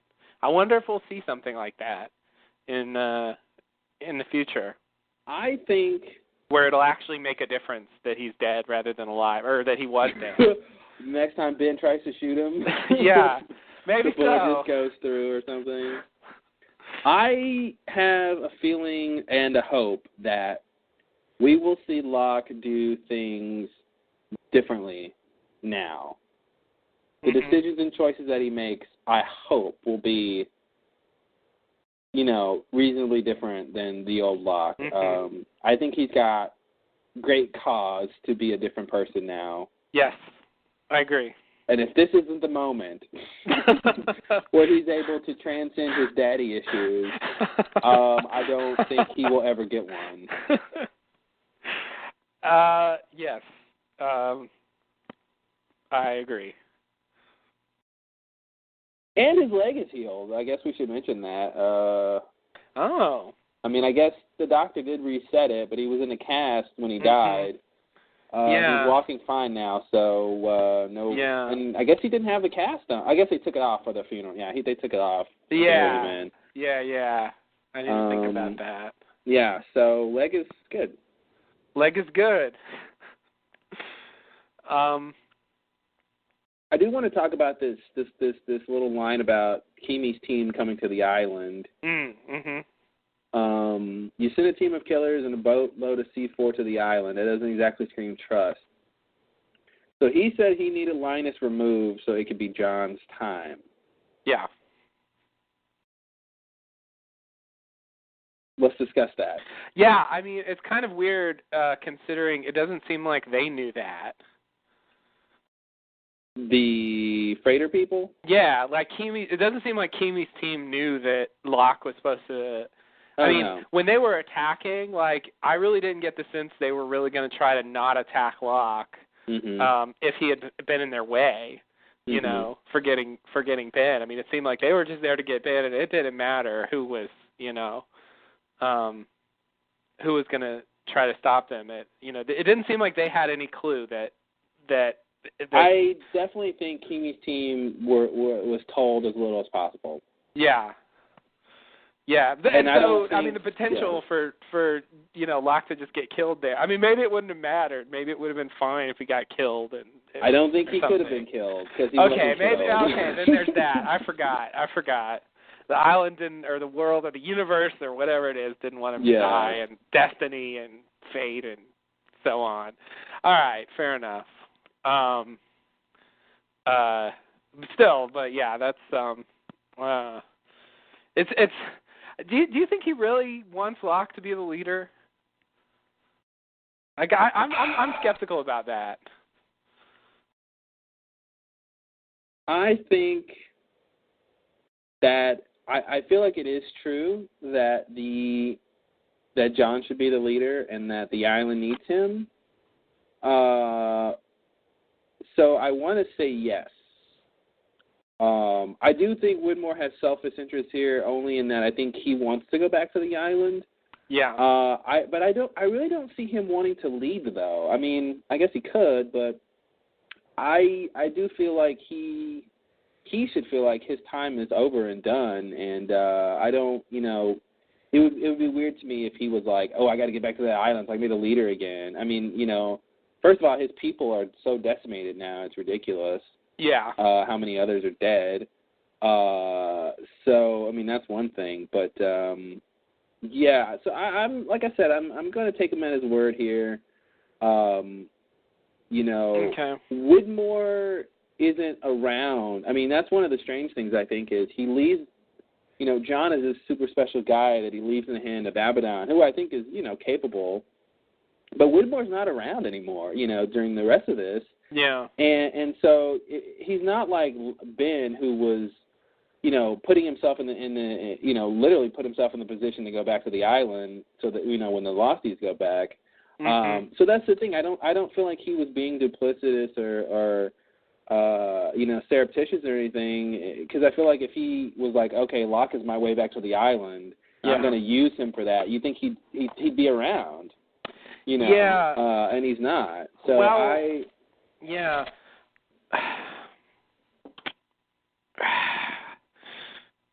Okay. Yeah. Yeah.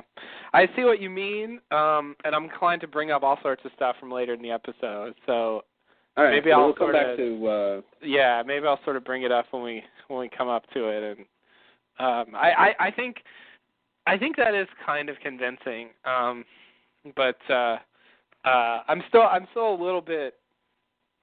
Well, I don't know. We'll see. The thing with Kimi's team, I mean, we don't know what Kimi's instructions were. The big thing for me in terms of that is that, Kimi killed Alex, and Ben says, he changed the rules. Yeah. But here's the thing. Until I see a scene where Widmore says, do whatever it takes to get Benjamin Linus, I don't care who dies. If we don't see that scene, then we can't tell if it was Kimi who went loose.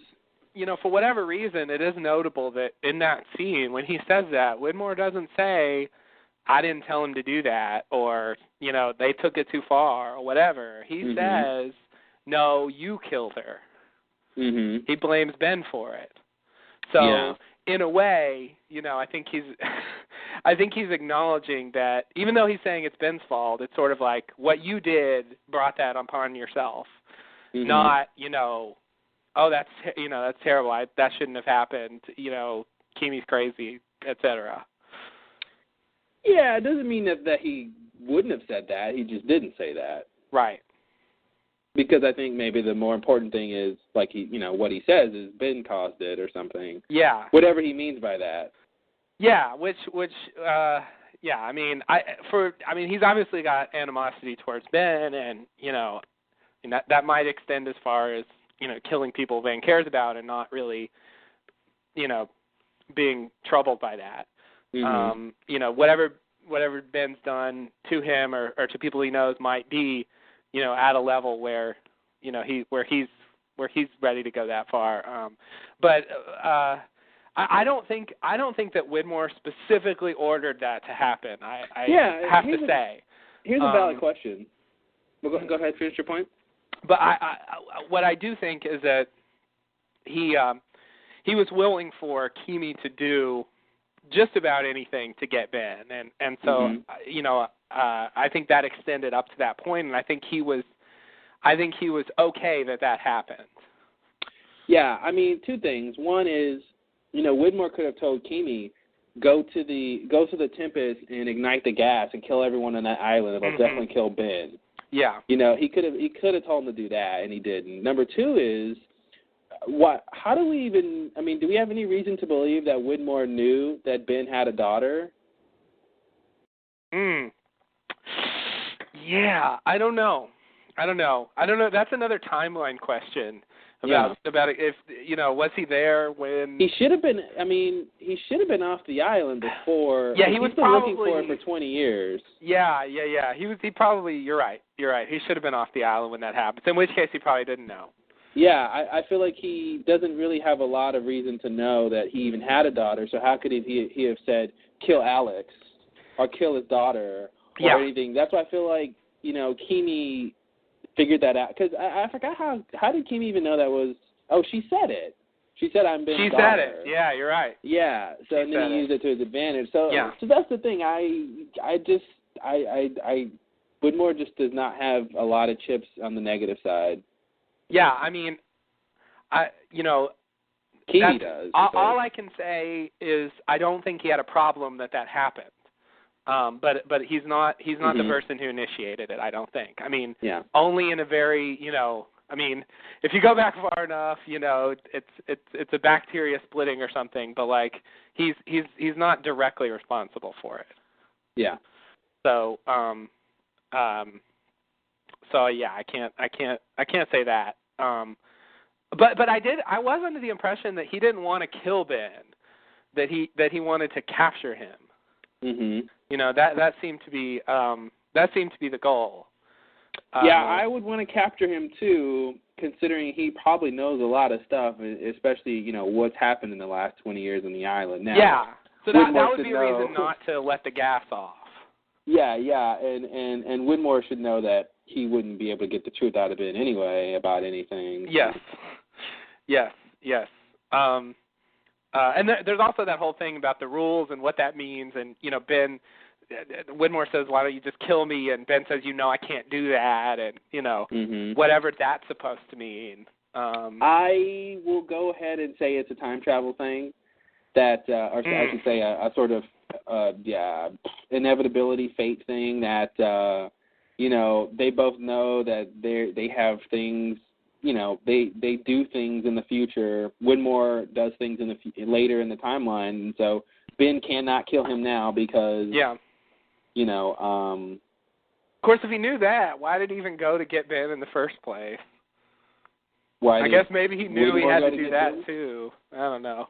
Why did Widmore go to get Ben? Yeah. If he knew it was going to fail. I didn't say he knew that was going to fail. Oh, okay. What do you mean? No, I was saying the reason that Ben knows he can't kill Widmore is because he knows that Widmore is around later at some point in time, and you can't kill him now if Widmore ends up living till he's 100 years old. You know what I mean? That kind of a thing. Yeah. Well, but he says you and I both know I can't do that. I think, and and so if Widmore knows that too, for the same kinds of, I was just saying if Widmore's clued in onto the future. That's why I was saying maybe he knew that the Kimi mission was not going to get Ben, for example. But why? I mean, I guess he could have known that. I don't think he knew that. I don't think he knew that. Okay. But yeah, I mean, when you're talking about this kind of a thing, you could almost know anything. Yeah. But no, I definitely don't think he knew that. I don't think he. I mean, what was the point in trying then? That's what I was saying. Yeah. I don't think he knew that was going to fail. Okay. All right. But if he knew that Ben did something in the future, that. No, but I mean, my point. Yeah, I see what you're saying. Widmore doesn't have to know that Ben lives to any particular time for Widmore to know that he lives to a particular time. Yeah, I know. The subject of what they're talking about doesn't imply that he knew anything about Ben.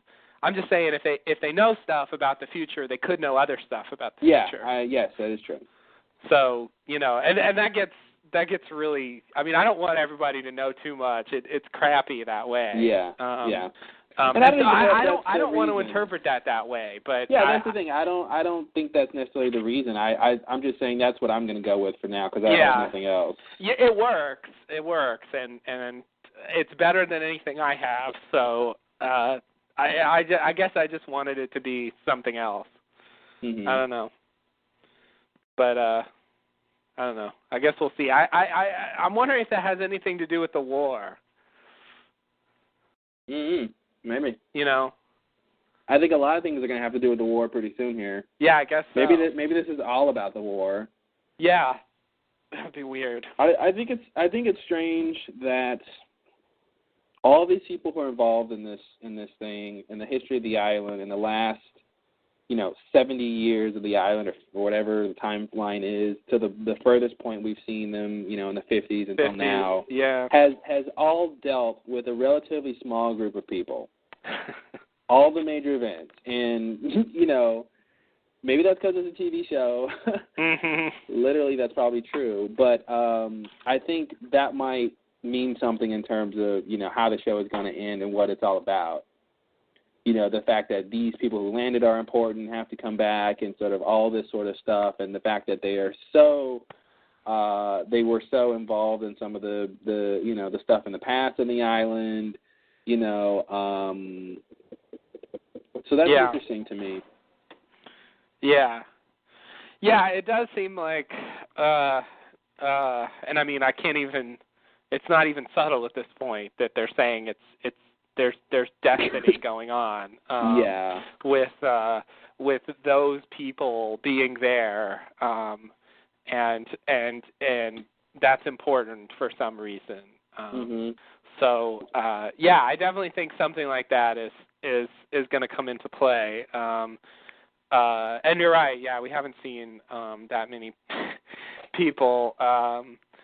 It's been implied that there were a reasonable number of people, but the people we've actually seen is pretty low. So, and I think I'm actually kind of excited about this war thing because I think maybe the answer to you're supposed to do this and you're not supposed to do that, and they weren't supposed to leave, and maybe it's not. The answer is they weren't supposed to leave because of this time thing and all that, but they weren't supposed to leave because they need to be there for the war. They weren't supposed. You're supposed to do this because. You need to be here for this war. You need to be doing this thing. You know what I mean? It's maybe that's the final reason for a lot of this stuff, and it's not just that's the way it was supposed to be. So we got to make it that way. Right. Yeah. There's I think is a better answer. A specific thing that has to happen. Involving this war thing, and that's it's just weird though, because all right, I don't know. I just thought of that line, we protected the island peacefully for 30 years. Mm-hmm. I mean, if you're protecting it and it's peaceful, it seems like, if you're protecting it, then that means there is a threat, right? Yeah. If there's no threat, it doesn't need protection. So it seems that I was just thinking about that again. That definitely seems weird. Yeah. The protection implies a threat. Yes. And maybe he means peacefully amongst themselves. We were at war with people, but we were united, and there were no, once we, squashed the conflict, we were fine as a people. It was intra-others conflict that he was saying was not there, and once Ben got in there, the others started fighting each other. That seems true. It does seem true. You're right. Someone was ejected from the book club. I'll just say that. Oh, no. Someone was not invited. No burned muffin for you. One of the darkest chapters in Others' history. The book club fiasco. They never recovered. They never finished that book either. No, they didn't. Oh, God. Okay, so, you ready for the next thingy here? There's a couple other Did you have more? things, Okay. like what makes you think I'm so special because you are. Yikes. That's lost. I really want somehow for that to make sense. Like he's literally saying Locke is intrinsically special. There's nothing that he does or will do or did that makes him special. He just is. Yes. Yeah.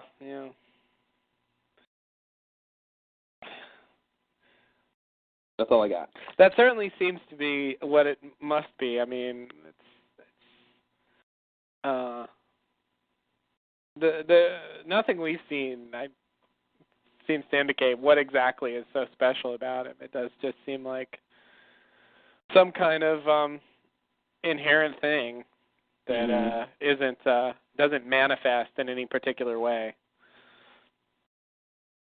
He's just special, and that's it. He's special. But that's the kind of answers we get sometimes. Oh, we were talking about Widmore not knowing that Locke had to die and all that.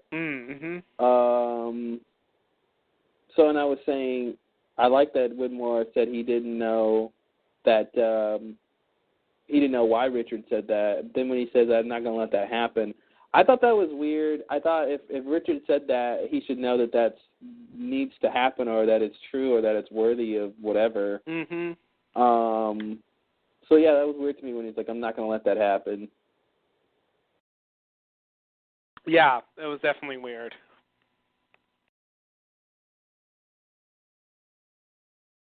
I don't know. And as we know, he does let it happen. Yeah, it definitely happens. Definitely happens.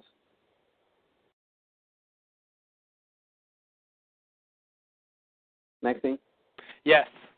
Okay, so the next scene, it's Abaddon. He's driving. They're in the SUV. Locke's sitting in the back seat. Abaddon asks if he can help find someone from Locke's past. Locke doesn't want to talk. Abaddon asks where they're going, and Locke says, Santo Domingo. And then we cut over to Santo Domingo. I guess I'll just go into that because that was a really short bit. Yeah, cool. So in Santo Domingo, we have Saeed helping put a roof on a building. Saeed sees that Locke's there and goes over and talks to him. Saeed doesn't want to go back. Saeed says he was manipulated by Ben. Saeed talks about Nadia and tells Locke that she was killed. Locke apologizes and they say goodbye. Saeed's not coming.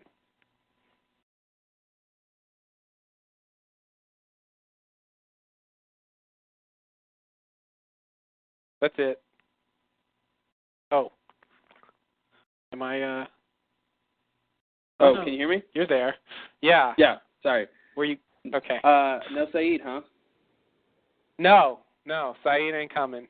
Thought Saeed was going to jump on that board. He's got work to do. Come on, Saeed, come back to the island where you were miserable. Yay. Yeah, no, he's not convinced. Oh, man. Well, Locke didn't put up a great case. He's got roofs to build. He's doing some real good. Oh, yeah.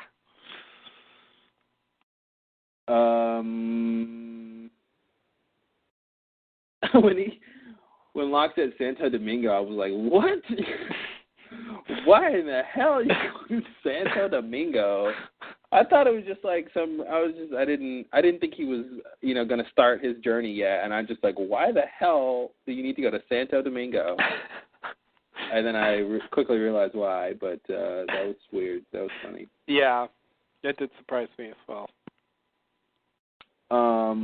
I got to use a little bit of my Spanish skills here to figure out what Saeed was telling the guy. I didn't catch all of it. I knew he said wait and that he needed something and get him the other something, and that's about all I could tell. Oh, yeah. I think I heard some of that. Yeah.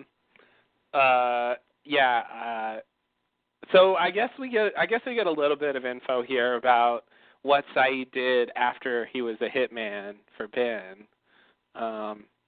He got manipulated. Yeah. This fills in a little bit of that.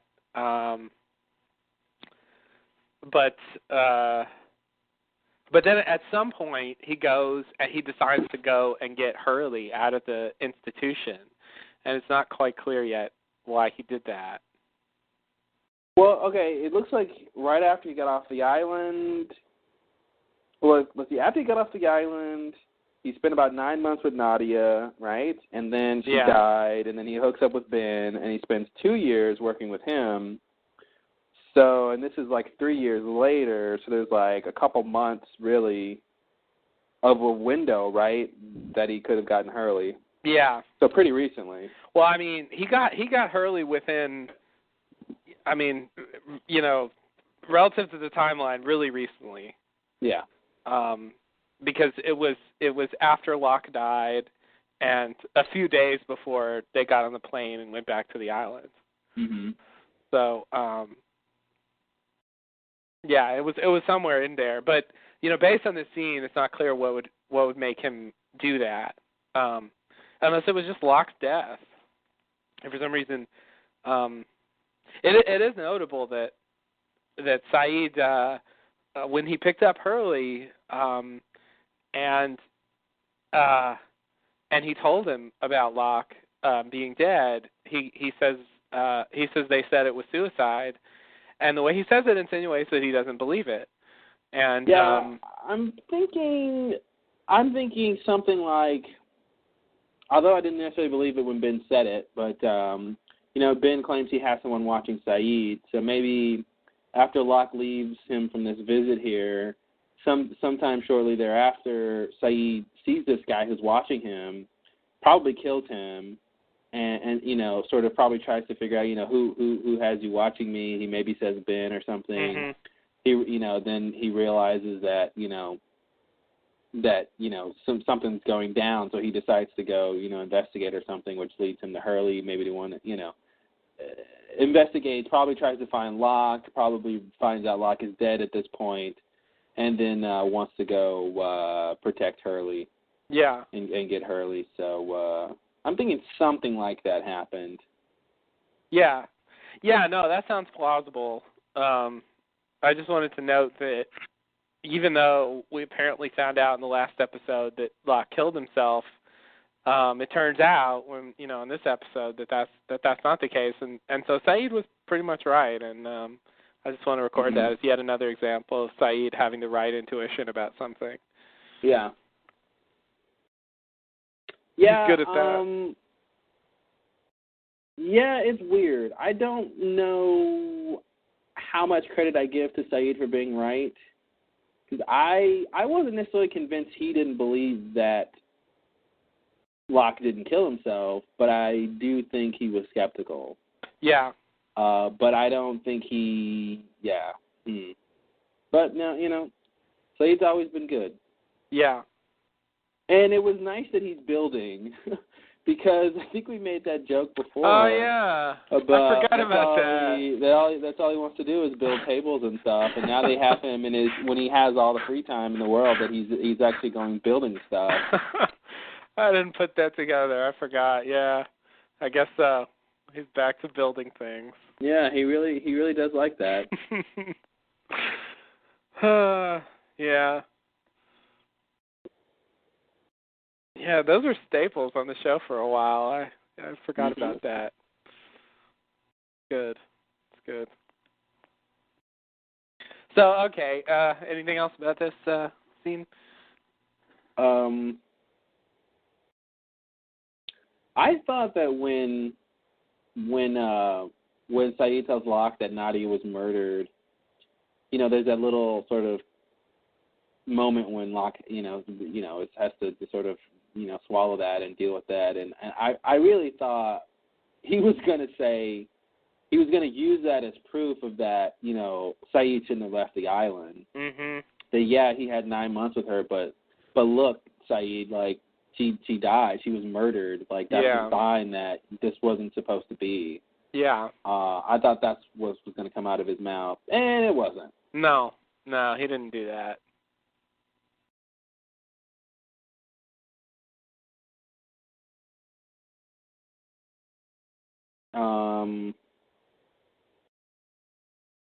And that line when he says, "Why do you really want to go back? Is it because you have nowhere else to go?" Like, Locke should have said, "No, I left on purpose. I left to come bring you guys back. I could have stayed there." Yeah. But, it's not like he somehow accidentally left, mm-hmm. and now he wants to go back because he made a mistake. It's like, no, he wants to go back because that was the plan all along, right? And he left on purpose. And there's those times when it's like, just say this little thing to defend yourself, and Locke just doesn't do it. No, he just lets that go. Yeah.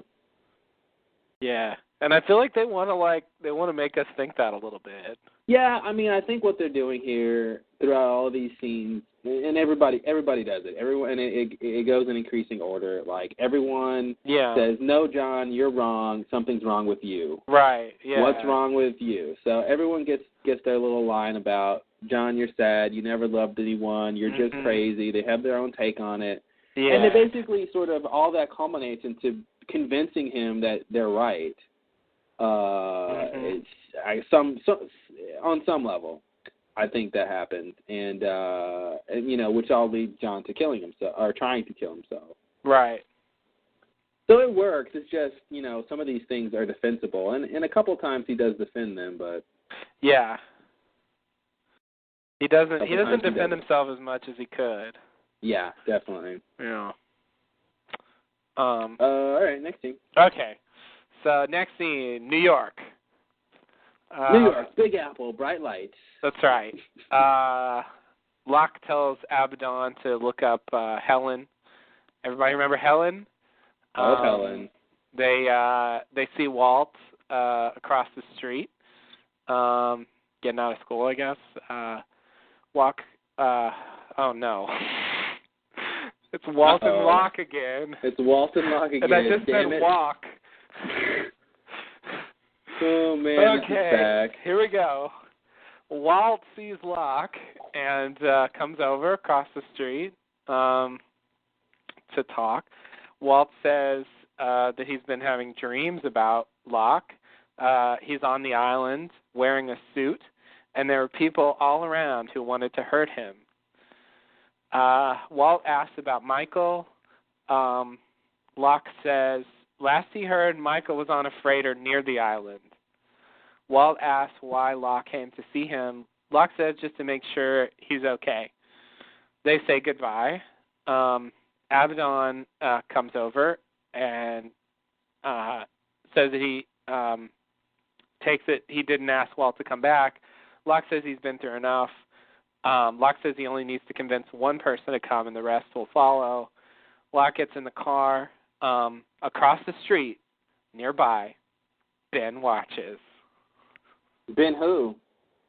Ben Kingsley? Yeah, Ben Kingsley. Wow, that's random. Noted British actor and Gandhi, Ben Kingsley, watches from across the street. Wow, this show is crazy. Ben Kingsley playing himself. No one saw that coming. Wow. Maybe he's Jacob. Maybe he is. I hope so. Ben Kingsley is Jacob. You heard it here first, folks. I guarantee it.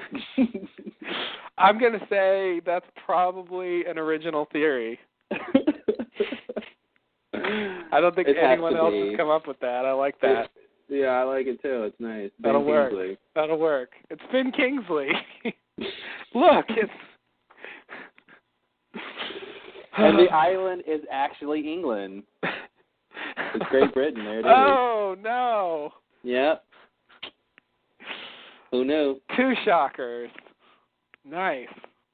So a couple things here to talk about. First, welcome back, Walt. It's Walt again. Ah! Yay! He's gotten so big. Oh, God, Let's just say it because we're going to talk about it every time. Oh, man. Because we just can't get over it.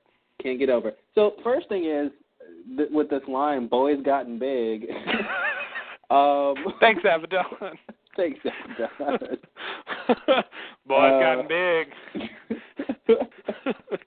Oh man, what a great line.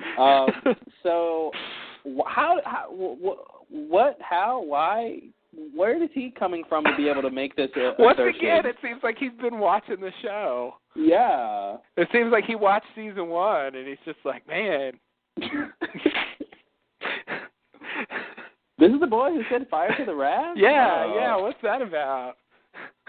Why does he know that? That is pretty first weird. Of all, why does he know that's Michael Dawson's son? And yeah, boy's gotten big. Like, that means he's seen pictures of him. Now, he could have known. I mean, he did know about the flight, you know. I think he knew that the flight crashed on the island. That was at least insinuated. Yeah. Maybe he could have got a hold of a manifest or something. They did. I think they did eventually discover that that Michael was on the boat, and maybe they contacted Widmore and told him about that, or something. So maybe they were able to find out that he was there with his kid, and you know, put it together. Best guess. Okay, I'll buy that in general. But to say that in front of Locke, it really didn't seem weird to me at the time. You keep making me realize that the character shouldn't know certain things. At the time, I was just like, yeah, you're right. He is big. Yeah, it is weird. It didn't strike me as something that he shouldn't necessarily be saying. So yeah, I don't know. I mean, that's the best explanation. But why is he saying that's a Locke? I don't know. It really does seem like he's just he's doing it for the audience. Yeah. And not for Locke. Yeah, it definitely seems like that. And even though, you know, that's Michael Dawson's kid, like that still seems like that's for the audience. Yeah, that's definitely for the audience. And I'll buy he knows that because he has to look Walt up to find him and, you know, all that stuff. Yeah, something like that. Although, isn't Walt under a different name now? Or something? Or he's with his grandmother, right? Didn't they change name? Didn't they do something weird when they got back? Yeah, that seems like that's true. Yeah, you're right. I think there was a scene where Michael goes to visit his mom, Walt's grandmother, and I think she says something about him using a different name. Maybe I'm wrong. I think that was there. Mhm. So yeah, but I wonder if Walt is too. I don't know. I guess I figured he wasn't, but maybe he is. But maybe he was able to find him anyway. He's just that good. I could buy he could find him anyway, but yeah. So I was wondering, you kind of made me remember this. If Abaddon was there to help Locke get on the plane, does that mean that the other people who were not supposed to leave the island, that they were similarly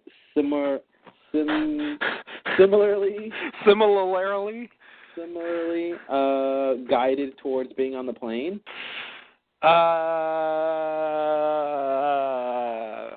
You know, beyond the obvious set of circumstances that got them there? Yeah.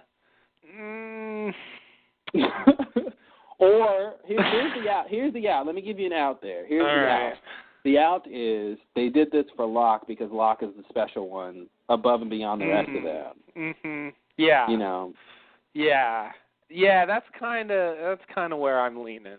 Okay. I'm on that page too. Yeah. Okay. I did like this scene a lot. You know, Locke and Walt had a very special connection. Yes. In season 1. Yes. And I thought they did this scene pretty well. Yeah.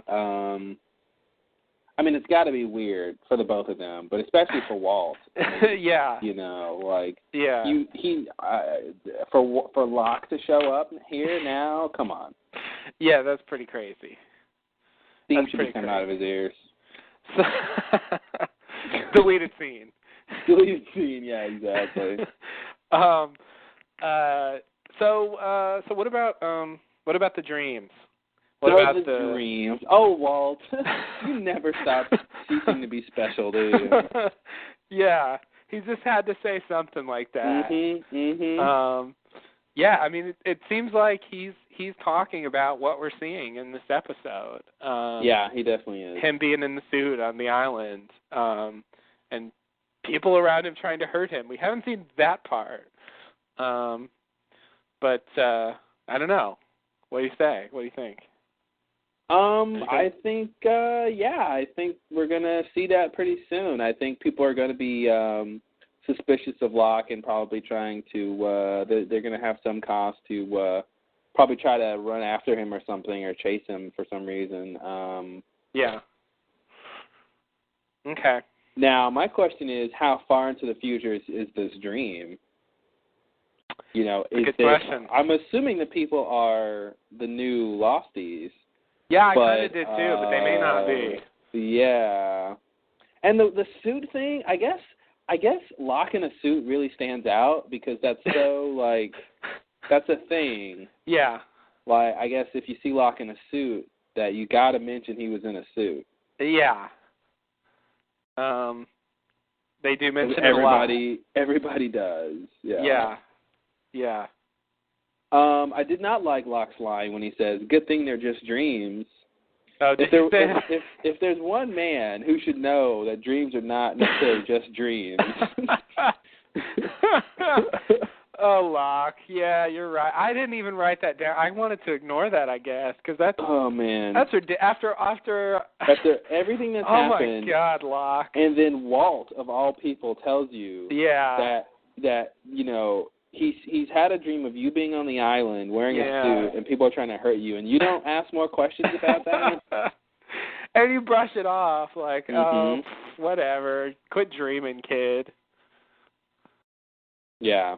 No big deal.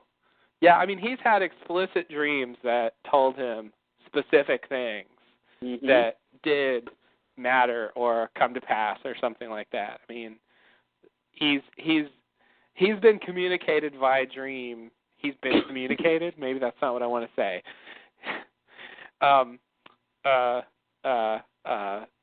He has been communicated with. Via dreams, multiple times, and so and also, yeah. I mean, Walt was the one who, told him not to open the hatch. Yeah, freaked out about that. And there was a whole thing with him.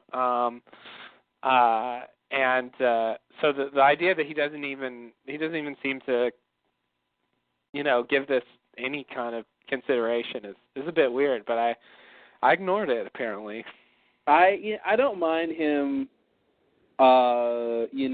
Sort of trying to brush it off, but in the way that he did, he says, I had this dream, blah, blah, and I'm wearing a suit. They wanted to hurt you, John. Like, some sort of line of, a little more investigation, more questioning about the dream and the circumstances of it, and then Walt can just be like, well, I don't know. There's just these dreams I'm having, and then Locke can say, well, there's just, they're just dreams, you know what I mean? It's fine that we get to that point of it not being an issue now, but just,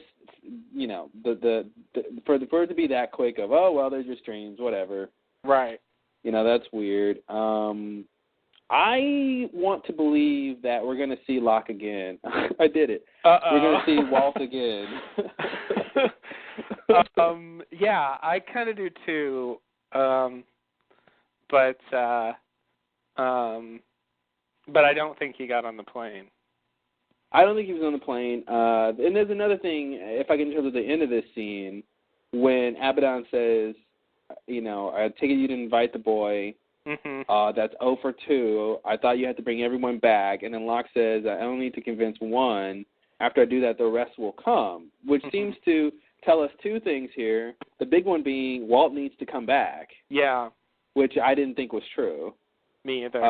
And 2, that he will come back once the rest come back. Right. So to me, that's pretty big if Walt's going to be back on the show for real, which I think he should be, because I think he's special and important, and you know, if what we saw in what was that, Room 17 or something? Oh God, no, Room 23. 23. Yeah, I mean, I want to see what's up with Walt in that sense. You know, the crazy stuff that was going on then. Like, can he do any of the stuff he was doing then? Like, yeah, that's definitely. And I don't know, maybe Locke could say, "Hey, did you talk to me when I was lying in the pit and tell me I had work to do by any chance?" Oh man! Oh, I forgot that he had that line about work to do, because Ben says that later. He does, yeah. That's the thing. They like saying that. It seems like John doesn't believe that was really him. Yeah. If he didn't bring that up, it seems like he just sort of knew that wasn't him, but he shouldn't know that. Right. Yeah. Yeah, I like this scene, but I want it more. I mean, I wanted to see if, you know, it doesn't seem like Walt has any desire to go back to the island, but I feel like he should, since so much craziness was going on. But maybe, you know, the boy's been through enough. Yeah. So speaking of the boys been through enough, I mean, why do you think no one's willing to tell him that Michael's dead? Oh man, yeah. So let's talk about that. I really wish somebody would come out and say it. I know it's a hard thing to say, but are you just gonna lie forever? Are you just gonna let Michael never come back and let him never sort of get confirmation about what happened? I mean, I don't know. I just feel like this is a crappy thing to do. When he asked him the question, not only a crappy thing to do, but if anyone's going to tell him, I think Locke is in line to. Yeah. He's got to be the next closest to Walt than anyone else, I would think. Yeah. Maybe Son a little bit. She watched him a little bit. A little bit. But, yeah, he said well, last I heard your dad was on a freighter near the island. Like, what kind of solace is that supposed to give him?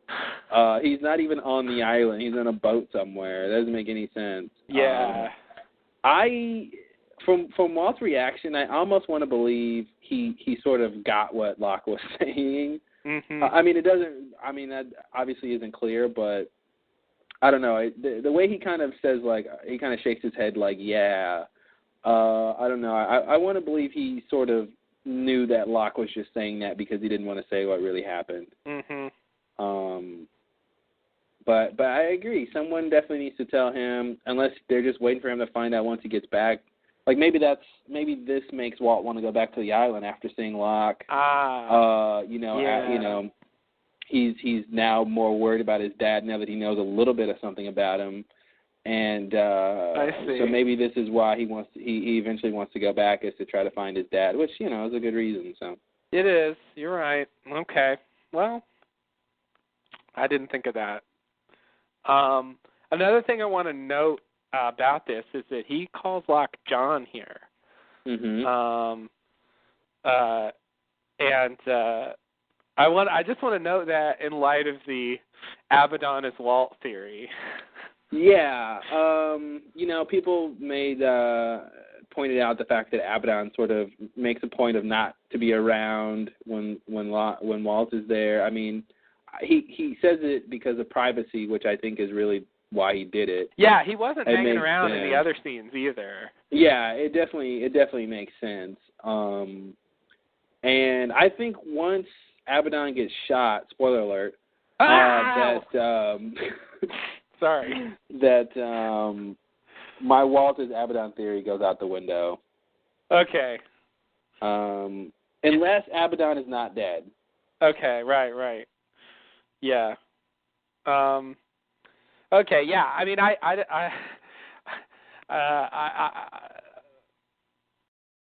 agree that does suggest that he's not. But it also seemed notable to me that, you know, Walt already feels old enough to call him John. Yeah, I think that's part of it too. And I think Abaddon, if Walt's doing it at, you know, teenage years, I feel like Abaddon, if he's Walt, would be willing to call him that as well. Yeah, but remember that from the perspective Abaddon is coming into the situation from,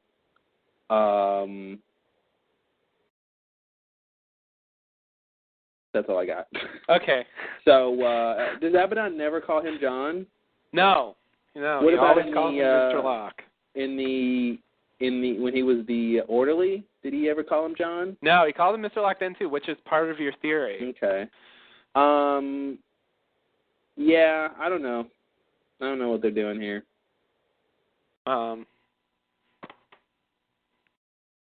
Yeah, like I don't know what I think about Abaddon. I don't know if he really is supposed to be anybody or if he's just himself. But here's another. What? I was going to say, here's another thing. If Abaddon is Walt, then the line, I guess he didn't invite him along, and like Abaddon should know, right? If he did or not. He should remember if Walt, if Locke asked him. Yeah. Yeah, well, I did read people saying, like, that's why he said that, like, that, that he wasn't able to overhear him, and so the only reason he knew that he didn't invite him along is because he is Walt. Mm-hmm. It's, I know it's sort of, my theory or whatever, but it's still weird if Abaddon is Walt. Yeah. I would like that to be the case in a certain sense, but, I don't know what that would come to. What would they be able to gain from that? Especially now that I think Walt's coming back to the island. Right. Yeah. It would be something, but I do feel like they would have to tell us more about Abaddon to make it work. Yeah. From what we know of him so far, yeah, it just seems like an odd thing to do with Walt. Is Matthew Abaddon, does it have any crazy acronym? Anagrams? Anagrams. I was going to say palindromes.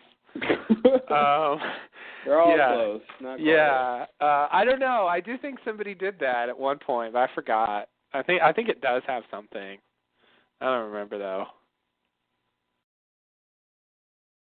Oh. I gave up on the anagrams. Is it what bad boatman? Sure. I think that's what this is saying, that Matthew Abaddon is an anagram for what bad boatman. What bad boatman. Indeed. The world's best anagram. Yeah. Okay, well. They don't always do anagrams. Oh, here's bad man at the bow. Or bow, B-O-W. Yeah, I think it can be either one. Yeah, thanks English. Yeah, you're welcome.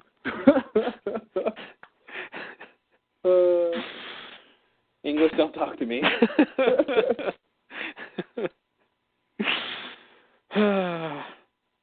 Just drive. Yeah, I thought you were a driver. Oh, Locke. Yeah. Witty retorts. That's what Locke's all about. I'm looking forward to more Walt in the future. I am too. I hope we actually get more Walt in the future. Yeah. I do like that they've sort of kept him at least going somewhat.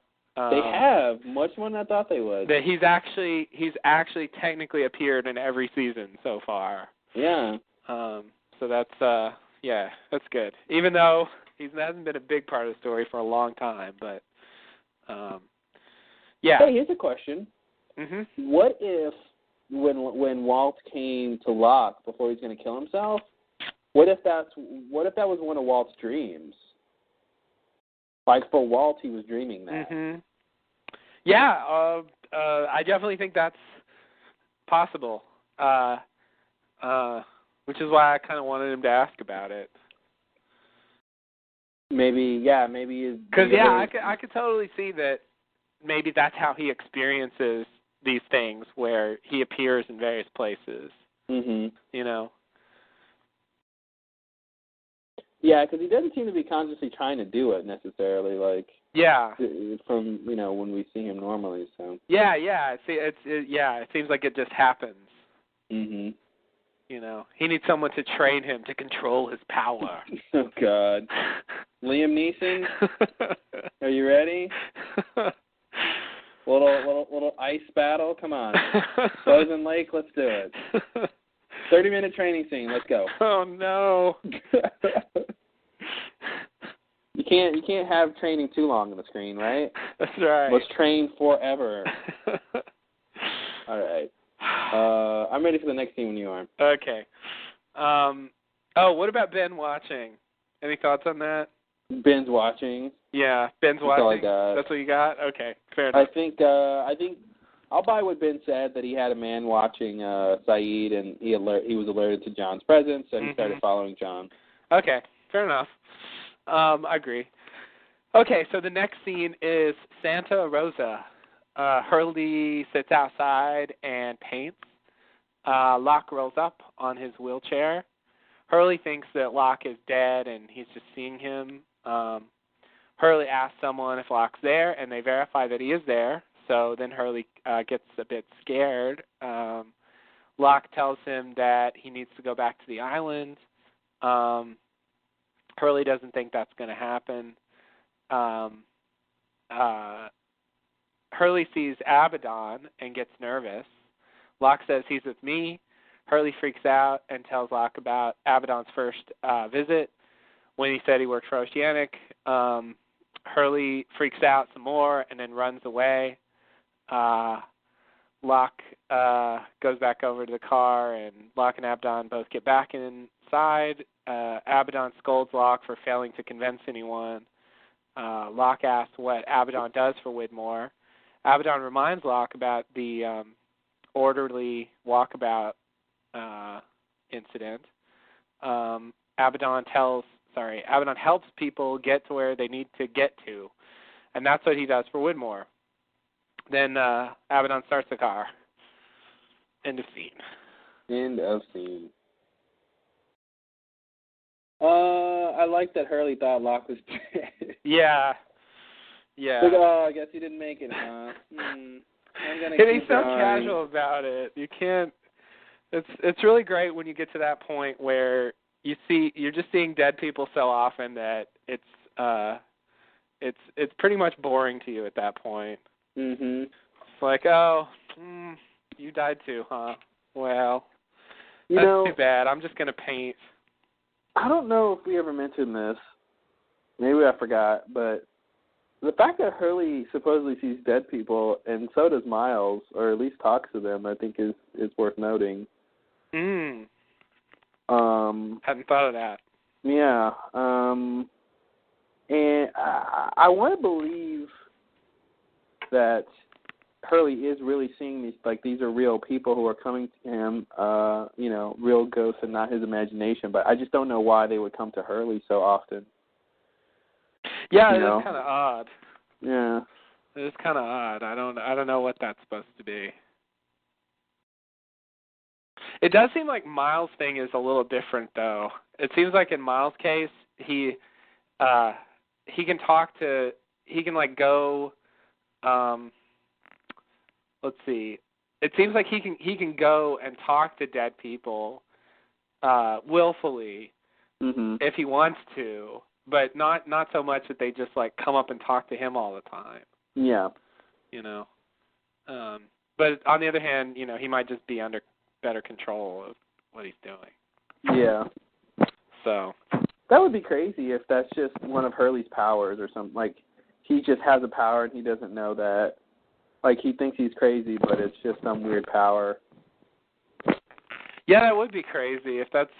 Yeah, I didn't really think about that, but it is pretty strange that even though other characters have seen things, he sees them routinely. It's not even a big deal.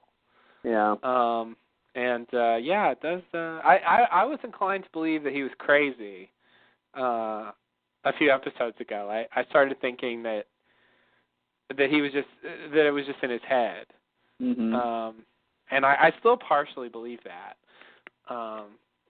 but I don't know. Maybe we'll get something at some point where we can actually, where we can actually see if that's the case or not. Yeah.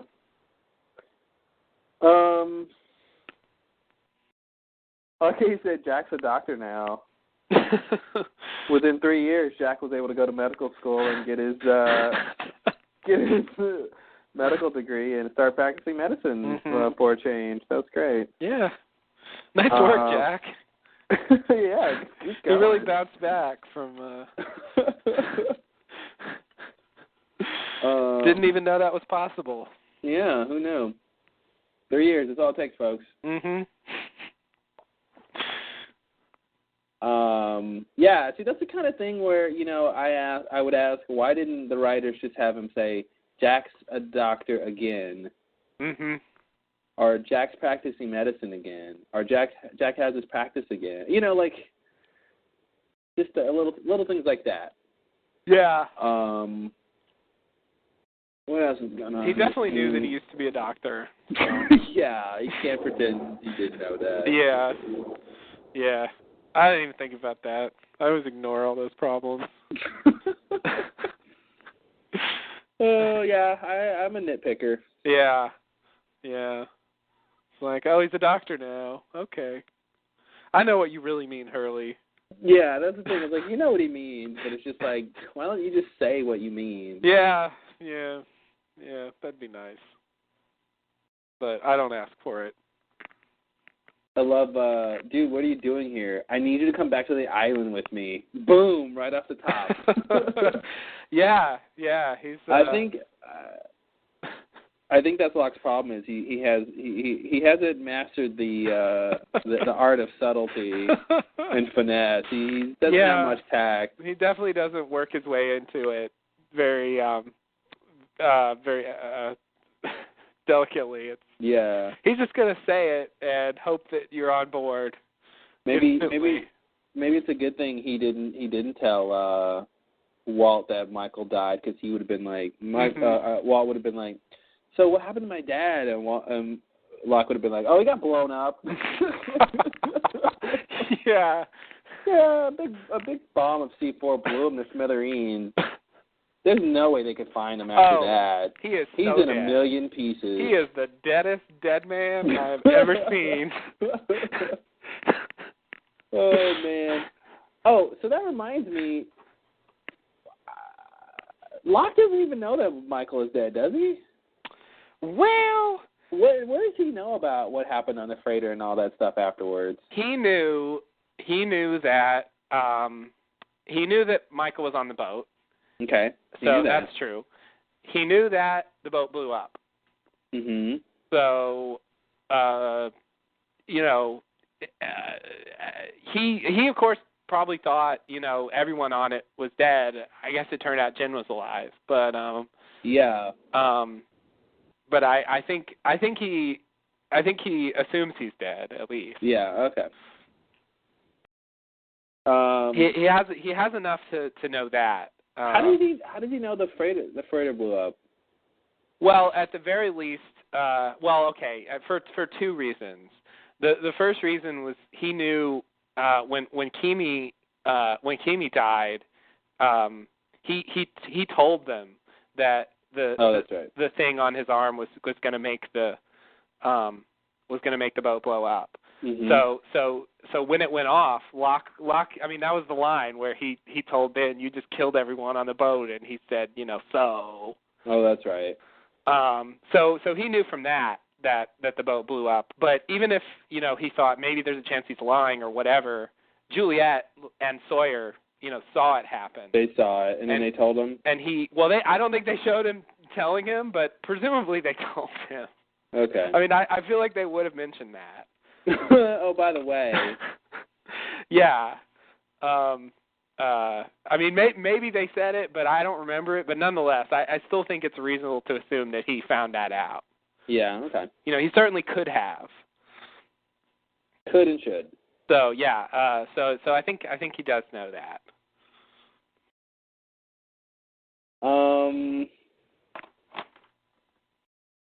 Hurley is such a reactionary character.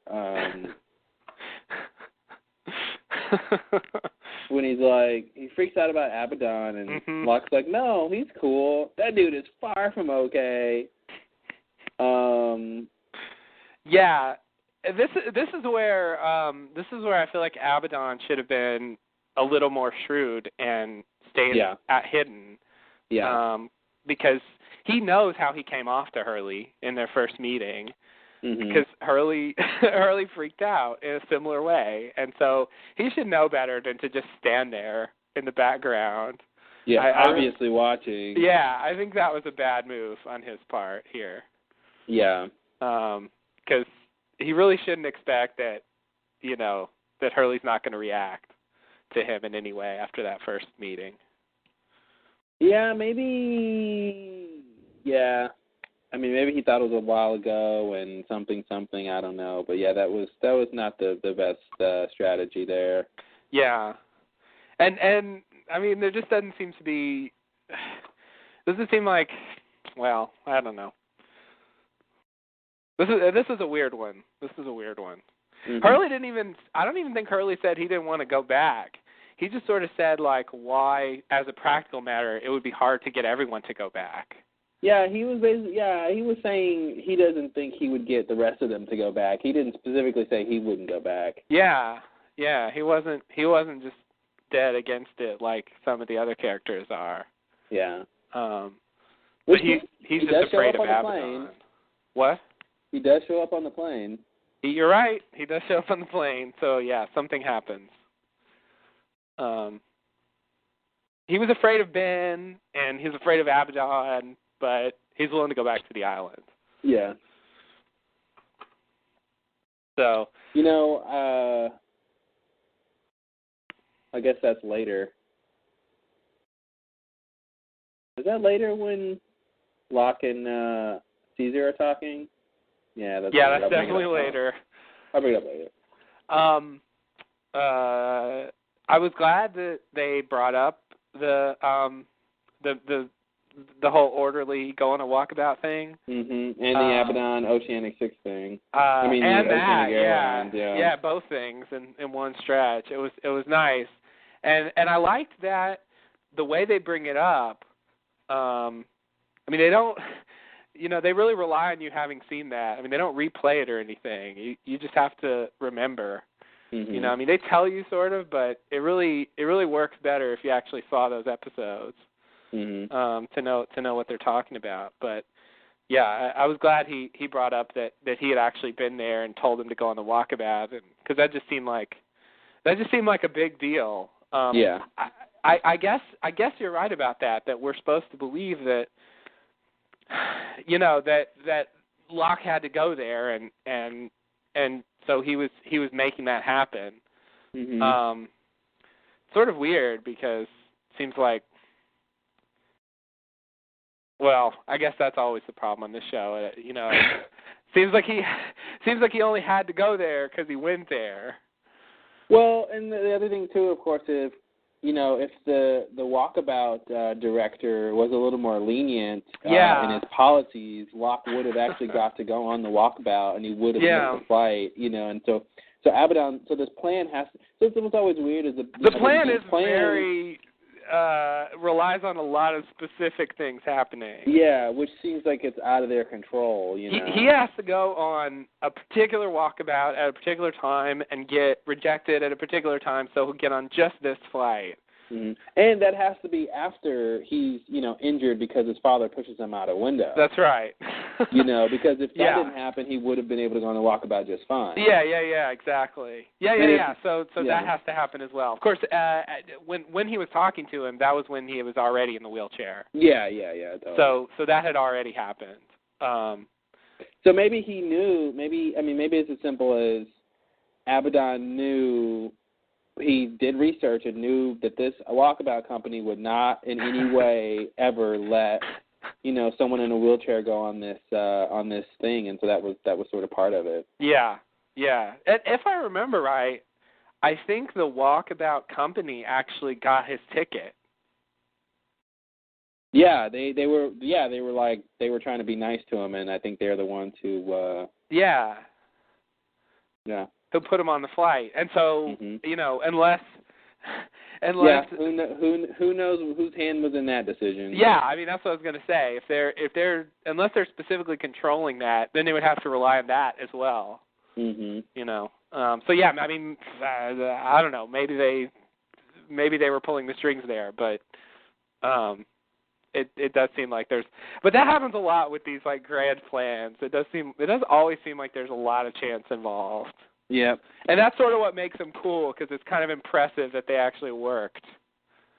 Since they seem to have so easily, you know, it seems to be really very, very possible that they wouldn't work.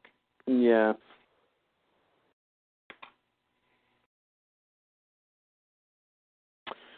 Okay, so,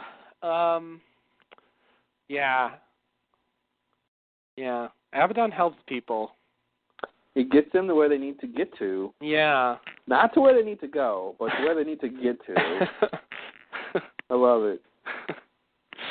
Yeah, that was nice. That's a strange thing to do for Widmore. Widmore has you get people where they need to get to, just in general. I don't know.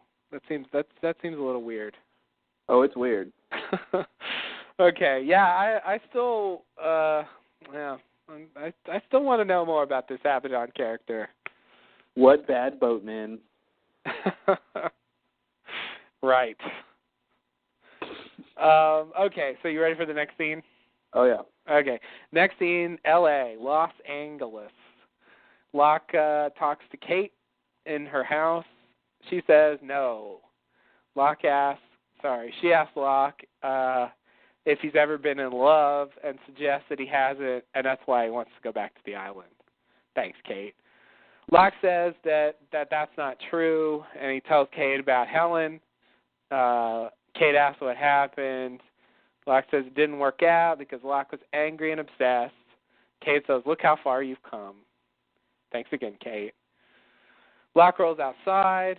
Locke asks about Helen.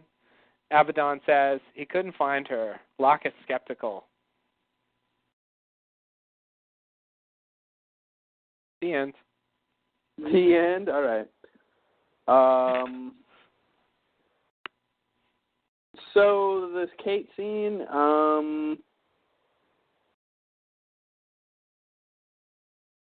this Kate scene really plays like a segue to the next scene.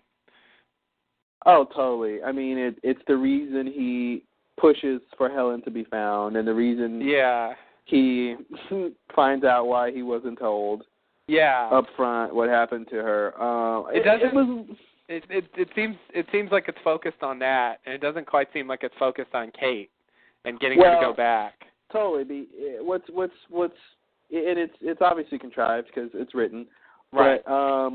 But the whole thing of, you know, we don't. This is one of the first times, I think, if I remember correctly, for, you know, when he comes to visit people, he's already given his speech. He's already, you know, hey, Kate, how's it going? Hey, John, how's it going? How'd you get off? How'd you hurt your leg? How did you, you know, the formalities are over with. He's already presented his case. And now we come in on her answer. Right. So it's not, so you're right, like specifically, it's not really about her choice to come or not. It's about this whole thing of John and Helen, which, you know, they brought up before. Yeah. So they cut that part off anyway. And then he, you know, the big line to me is, or one of the big ones in this scene is, you know, she says, you made yourself perfectly clear, which I would have loved to see how he explained it to her, because he did not do a good job for other people. But she says, you know, everyone's going to die if I don't go back. The answer is no. Then he says, don't you care about them? And I really wanted her to answer that, because I feel like she doesn't in a way, you know, especially with her line before of we may be on the plane, Jack, but we're not together, you know, like that thing. Like I don't know where she's coming from. I mean, the fact that if she believes him that everyone's going to die and she still says no, that says something about Kate, you know. Oh yeah. And she doesn't defend herself. No. Nor does she answer the question, because she goes on this love thing, which is what the scene is really about. Right. Yeah. Yeah. She switches the subject. Yeah. And then her line that I really liked, I think was probably one of my favorite Kate lines now, is, "And look how far you've come." Mm-hmm. Because I don't know what she means by that.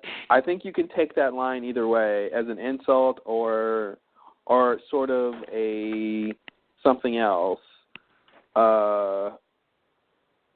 Because I'm assuming she's saying that he's still angry and obsessed. That's kind of the insinuation. Yes, but I do think that's what she's saying. But I don't think he's angry, and I don't think you can call him angry at this point. Maybe he's obsessed. No, yeah. I thought it. Yeah, I thought it was. It was more about the obsessed. Yeah. But yeah, and I don't know. I think he has come a long way from who he was before, but just he has gone so far that he's back to where he started. Right. So he never really did get that far. Mm-hmm. Of course, he was obsessed about completely different stuff with Helen. Yeah, totally. And I guess Kate's suggesting that, it's his problem. Mhm. and not the things that he's obsessed about. Yeah. The next little thing with Abaddon and Locke, it was nice that Locke figured it out. Yeah, it seems like Abaddon was going to try to just not tell him. Mhm. Which just to not hurt his feelings or what? I wonder what his motivation is for not telling him. I was thinking it was because he didn't want him sort of sidetracked and to lose his focus on what he's supposed to be doing, which is, rounding all these people up, and Okay. that's what I was thinking. Okay. Yeah, I'll buy that. Okay. Next scene. Yeah. Okay, next scene, Santa Monica. Locke and Abaddon stand in front of Helen's grave. She died of a brain aneurysm. Locke regrets what happened. Abaddon says Helen is where she's supposed to be, and Locke's path leads back to the island. Abaddon asks about Locke having to die, and if that is inevitable or a choice. Locke says, how can that be a choice? Abaddon says, I'm just a driver. Abaddon gets shot as he puts the chair in the trunk. Locke drives the car away, leaving apparently dead Abaddon behind. Locke then gets into an accident with two other cars. Alrighty. Scene. Yeah. So, it was really, it's classic Locke. I need to find Helen. Take me to Helen. And then cut to exterior cemetery, and I was just like, when I saw that, I'm like, oh, Locke, you just had to beg for that, didn't you? Mm-hmm. And it just, so sad. He was trying to protect you, and you just couldn't leave well enough alone. Yeah. I want the truth. Cut to, God damn it. Yeah, why did, So a little bit here about the, inevitability and stuff and choice. Abaddon seems to, he basically says, she would have died of a brain aneurysm no matter what happened. Yeah. Which seems like it should be true. I guess there's nothing too crazy about that, I guess. Mm-hmm.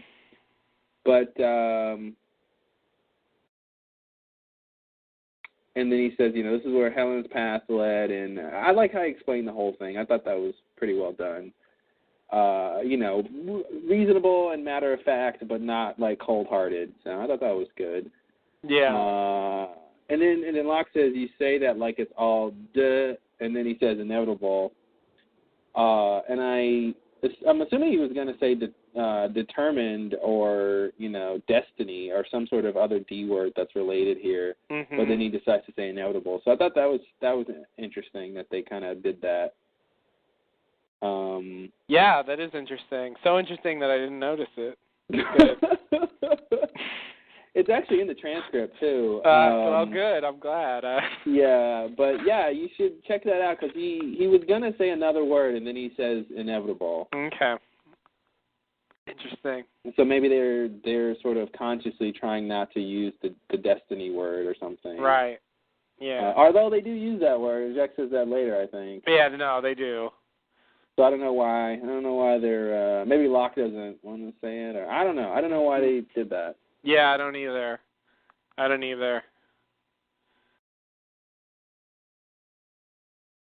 It's so Helen's dead. Helen's dead. I'd pretty much moved on from Helen based on the last episode we saw her in, which, if I remember correctly, was episode 17 of season 2, Lockdown.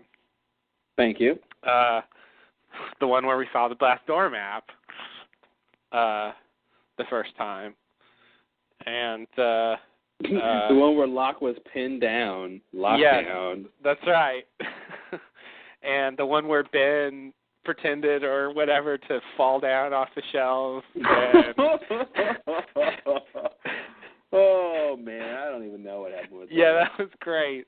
And then 10 minutes later woke up and then finally succeeded in going out there, and then we could all wonder what he did when he was out there. Then he comes back and he tells, Locke that, you got to protect me and you got to stick up for me. And we were all talking about how that was going to come into play later. And then at the end of the episode, they find out that his name isn't Henry Gale, and that was the note they ended on. So anyway, just a little recap of Lockdown.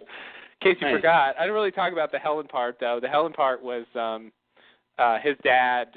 His dad pulled him into doing one more con.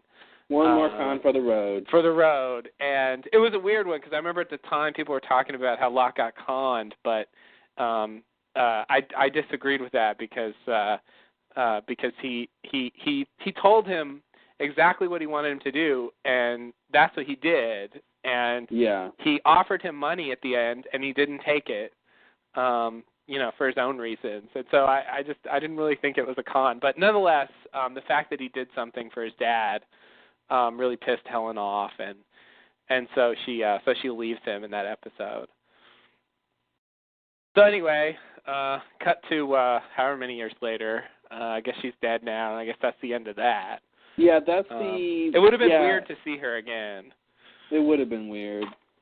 I think that part of what you're saying from Lockdown is what I was thinking about when Kate asked what happened with Helen. I'm thinking, well, John's like, well, let's see. My dad, who always conned me into doing things and took my kidney and really screwed me up, asked me to, get some money for him, blah, blah, blah. And then Helen found out and, all the stuff that was involved with the conflict between John and his father and Helen and all that stuff. And she finally was fed up with me. And, that's what I was thinking went through his mind when she said what happened. Right. And then he goes, it didn't work out. Yeah, that's his summary. Yeah. Actually, if I remember right, I think also that's the episode where he finds out that his dad isn't actually dead, because his dad actually faked his own death. Yeah. To try to get away from some people who were after him because of one of his many cons. So you're right though. He didn't. It would have been weird if he went into a lot of detail, but nonetheless, it did seem a little bit inadequate to explain what actually happened. He did a good job by following that up with that he was angry and obsessed. I think that covered it. Yeah, that's pretty much it. But it was really just about his dad though. Yeah.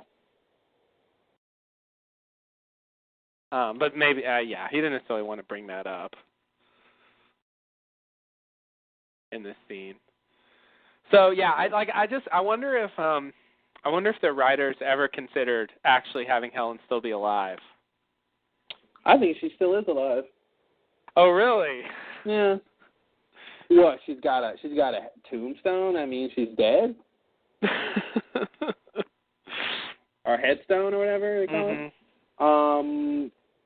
No, I don't know. Yeah, I mean that's definitely you could go that way. You could say they set this up because if he gets back in touch with Helen, maybe he'll lose his resolve or won't do certain things, and since he's pressing them, they create this scene so he can put that to rest and give up trying to find Helen and so on. I think she's dead though. I feel like this is real. I think I think she's dead, but I think it wouldn't be that hard to find a Helen Norwood headstone somewhere in Los Angeles. Oh yeah, I guess they could do that too. I mean, they definitely need. Here's the other thing: Locke should probably know her birth date, so that's they got to trickier. get that part right. Yeah, yes, they might have to actually make up the gravestone themselves. Yeah. Which I could believe they could do, but I really don't think that's. I think she actually died. Here's a question. Speaking of making up stuff, do you still think Widmore planted the fake plane crash? Oh God. I know. I wanted them to bring that up. I really wanted Locke to ask him about that, and I was disappointed that he didn't. Do I still think that? Maybe. Maybe. I last we checked in on this, I think I was a 60-40 on that one. Okay. In favor of Widmore. And I think after this episode, I'm gonna have to move those numbers a little bit, and I think I'm gonna switch it to a 55-45. Who's got the highest? Widmore. Oh, okay. Yeah, I still do think Widmore did it, but Ben is more suspicious after this episode. So wait, so why did Widmore do it? Oh God, don't make me explain why he did it. I don't know.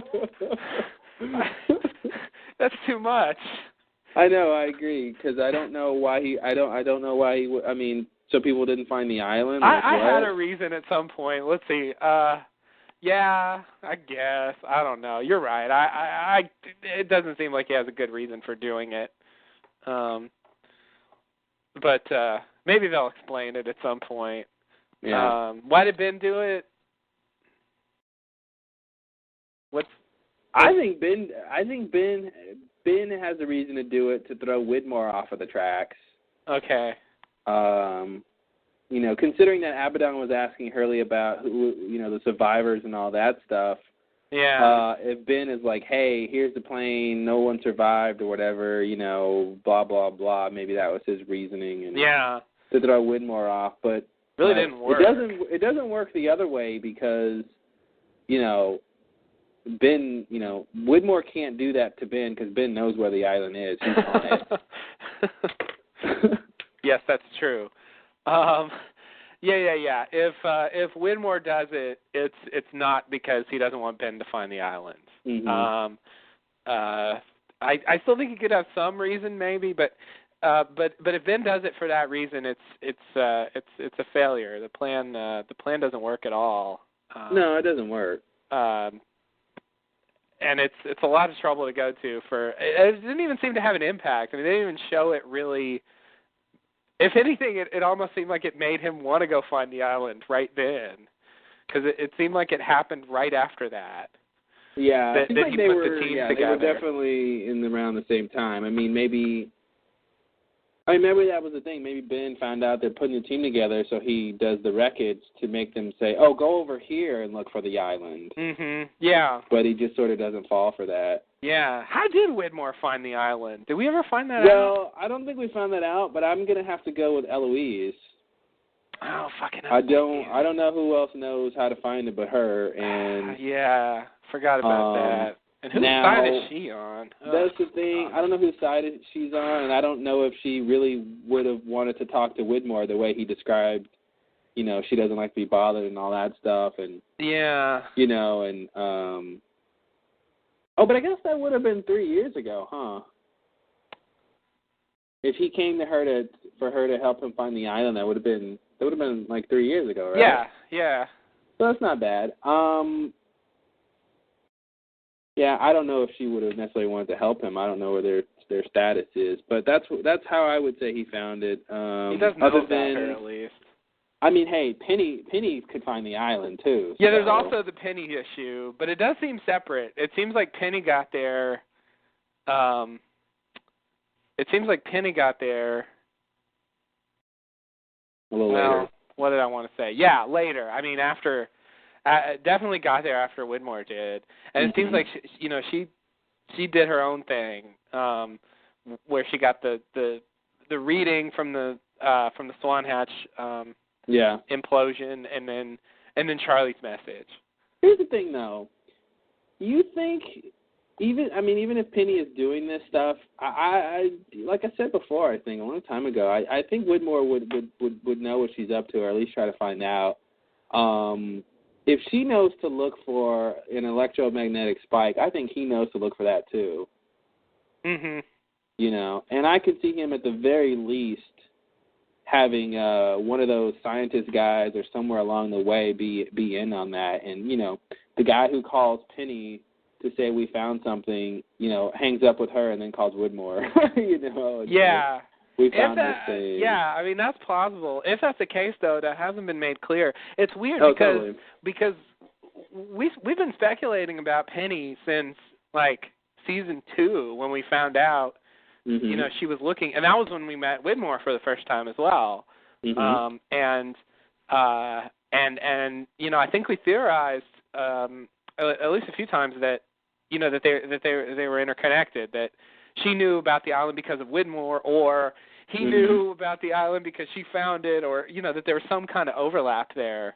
But it really, the way they've presented it, it really seems like they're separate. Like Widmore didn't even know where Penny was, you know, recently when she was with Desmond. Like it seems like she had just taken off on her own and done her own thing, and he hadn't kept up with her.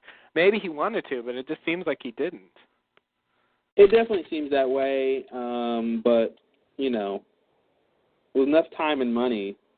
Oh, God. That's all I'll say. Fair enough, yeah. But, yeah, I feel like we should have found out why the freighter went there. And I kind of feel like we did, but I don't remember what the answer was. We found out why the freighter went there? Yeah, why they went to that particular location. You know, which turned out to be right. Oops. All right, well, I don't know.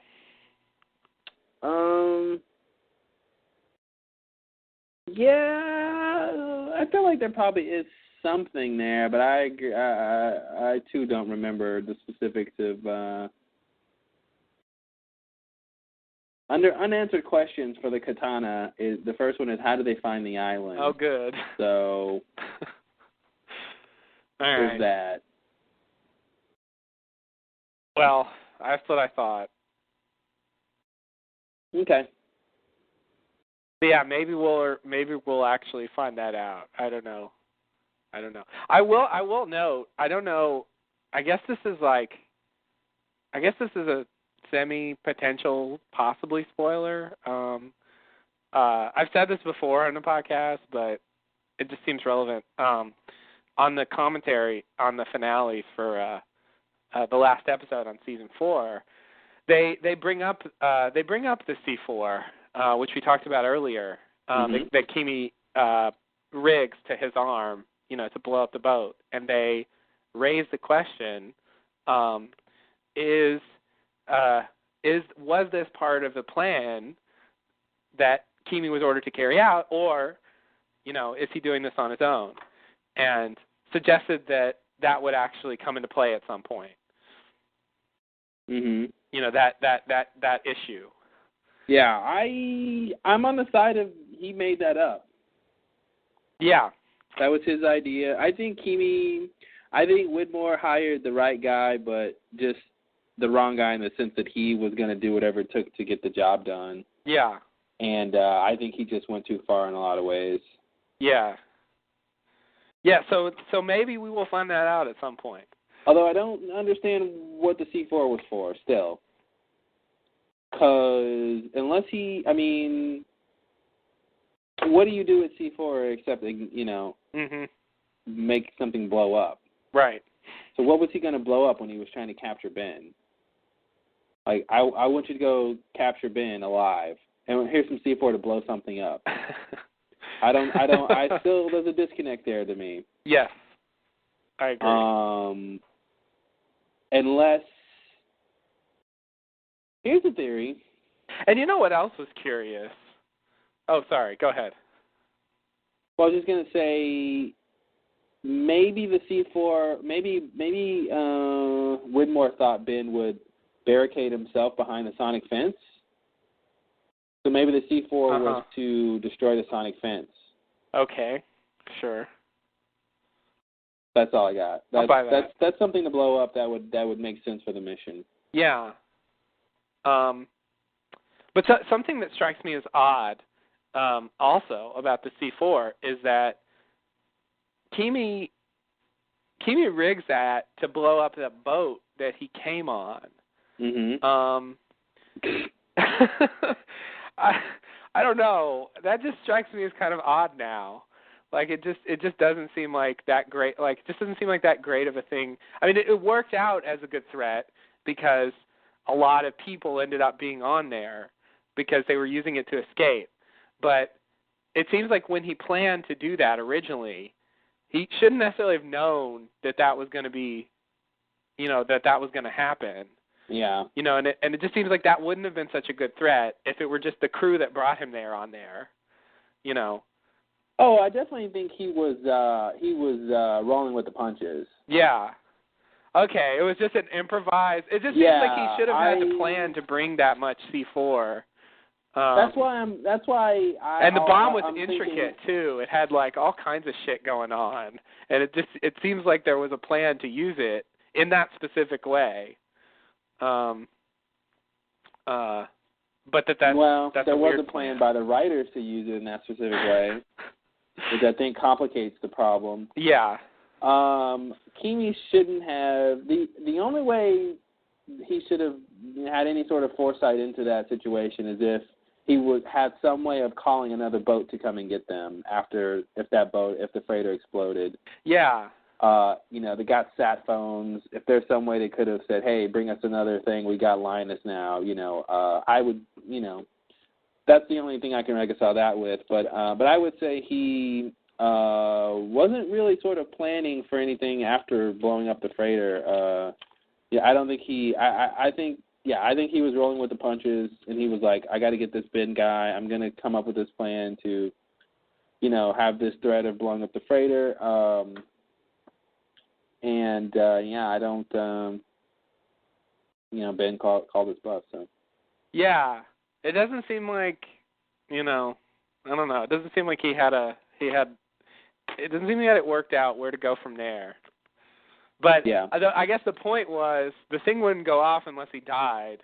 So, Yeah, I guess, that's true. Like if the plan didn't work, he was going to be dead. So. Yeah, so if he's dead, he doesn't care what happens to the boat. Yeah, there you go. So, yeah, I guess that's the idea. It's still kind of extreme. Like, what if Kimi died, but they got Ben? Like, that's at least conceivable. And, then that would be bad. But, okay, whatever. But Kimi still wouldn't care because he's dead. I guess so. I guess it's not, I don't know. It's not Kimi's problem. He's like, that's y'all problem. That's a YP. Ouch. Okay, fair enough. Yeah. All right, so you ready for the next scene? Yeah, so Helen died April 8th, 2006. Oh, yes. 4-8 numbers, by the way. Uh-oh. Yeah. Means nothing. Ouch. We didn't bring this up, but I read several people say that they actually think that was Hurley reading the numbers on the transmission that they picked up. I didn't actually go back and listen, but I thought that was crazy, so I thought I'd bring it up. I need to go back and listen to that. I do not remember that sounding anything like Hurley, but I didn't think that either, but I will. I'll go back and try to listen to that. Because I can see that happening. I know. Yeah. Time travel. Exactly. Yeah, that was the idea. So I don't know. I guess we'll see. You think he like in the future he gets to the island and he's like, "Hey dudes, don't use these numbers to play the lottery. 4, 8, 15, 16." Right. Yeah, I guess that's how it would have to go. I can't imagine why he would record a transmission with those numbers on it. I can't either. So, and I didn't think it sounded like him at the time, or I would have thought that it sounded like him. Mm-hmm. But I've been known to miss a thing or two, so yeah. I'll have to look at it. But yeah, I just thought I'd bring it up because that just seems crazy if that's really true. That when he was responsible for the original message that told him the numbers that eventually were the numbers that he found out about. Yeah. That's not good. It's just not good. Do you know when the Lossies were rescued? The 06? The date? Exactly. No, I think it was like January 05. Okay. Right? Are you looking at a date? Do you know? I guess I can look at it. Oh, okay. Yeah. I think it was January 05 because yeah, January 7th, 05. Okay, good, yeah. Why do you ask? Wait. Survivors.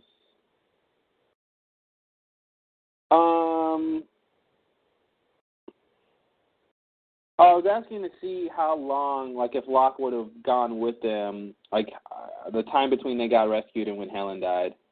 Oh, I see. So it looks like a year and a few months. Yeah.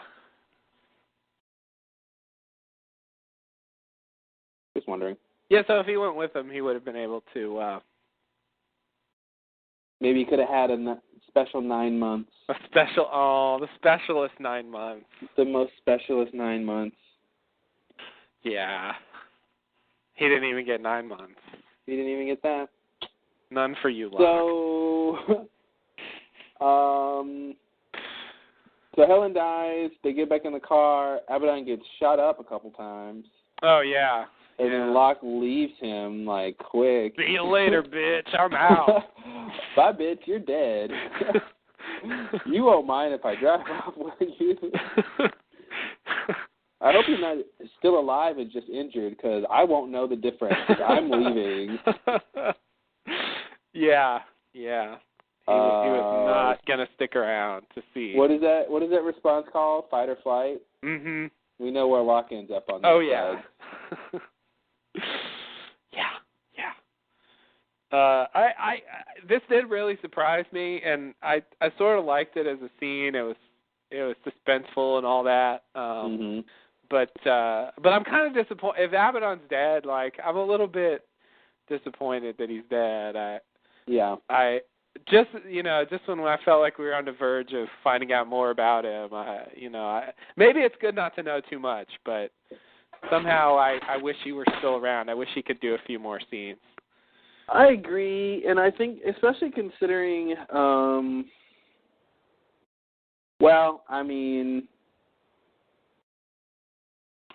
I guess the whole next couple of events wouldn't have happened the way they happened if this didn't happen to Abaddon. Yeah. But I was saying, in on one hand, you got to get rid of Abaddon to get to Locke, because he's protecting him. But I was going to say, he's not really. Well, I was going to say he's not around when Locke is at the hotel, but he's not around because he's dead. So. Right. I guess he could have been around if he wasn't dead. But yeah, it's a little sad. I'm not convinced he's dead. He did get shot, and I mean the first wound like hit his shoulder, and then a couple of them in the torso. He definitely seemed dead after that last shot. He seemed like he was dead, but I'm holding out hope. Who knows? Okay. Yeah. Yeah, it'd be nice. Just a couple more. But you're right, they couldn't, the last scene here wouldn't work if Abaddon were there. Yeah. So, yeah, that's probably, it is curious, though, that Abaddon gets killed here, presumably, or even if he doesn't, they never catch up with Locke again. Widmore. Yeah. Never, presumably he was supposed to protect Locke, and Abaddon goes, and that's it. It doesn't seem like he's really on top of things. Yeah, I don't think Widmore did such a great job. I mean, I'm going to do everything I can. He did a lot, but it just was very like, I guess Widmore's just not a micromanager. Yeah. He was just like, I'll let Abaddon handle it, and yeah. Yeah, strange. So it gets into the car accident. Yes. And then we have the next scene. You ready for that? Yep. Okay, Locke wakes up in the hospital, and Jack is there. Jack asks Locke what Locke is doing there. Locke says, we have to go back. Jack is skeptical. Locke says someone is trying to stop him because he's important. Jack is skeptical. Jack is leaving. Locke says, your father says hello. Locke tells him that he saw Christian on the island. Jack says his father's dead. Locke tells Jack he is supposed to help him. Jack gets upset and says to leave him and the rest of them alone, and then leaves. Bye-bye, Jack. Yeah, this was probably the worst for Locke with his spiel about coming back to the island. Jack's like, what are you doing here? We have to go back. He comes off like such a crazy old man. Oh, man, Locke. Yeah. Why not, why can't it be, what are you doing here, John? Oh, Jack, I just, I'm in the middle of this crazy adventure, I fell down this well while I was in the middle of time traveling on the island. And this guy who says his name is Christian, who I think is your father, told me to turn this wheel, which is the way Ben got off the island, and how they tricked Widmore into getting off the island. Oh, yeah, Widmore's helping me, by the way. And, details, my friend, details. Right. Yeah, details are better than just blurting out, we have to go back. He does sound crazy. He just sounds like a crazy old man. Yeah, you can see it from Jack's perspective. Like, he shows up and he just starts screaming about how he has to go back out of nowhere after all this time, and he does. And for no reason. No, I mean, yeah. Yeah, like there's, and apparently, yeah. I mean, I guess this thing about Jack's dad gets to him. Yeah. But it's shocking that Jack's actually apparently the first one to be convinced by Locke, considering how bad Locke does in this scene. Yeah, and like I said before, I want to believe Christian, did that on purpose. The same way of Richard telling Locke, you're going to have to die. Right. Similarly, Christian tells Locke to tell Jack hi. Yeah. Especially considering during this time period, right? No, it's later when Jack sees Christian. Is that going to be later? Or is that earlier? I'm really confused on the timeline. It's a good question. I don't know how the timeline works. Because Jack's supposed to have a downward spiral, and the way the timeline seems in this episode, that downward spiral was like 3 or 4 days. And I don't think that's what we're supposed to believe. So I guess I feel like there's some time gaps that just aren't presented here. So that the first time Jack talks to Locke, sends him into the spiral, which lasts at least some kind of reasonable amount of time.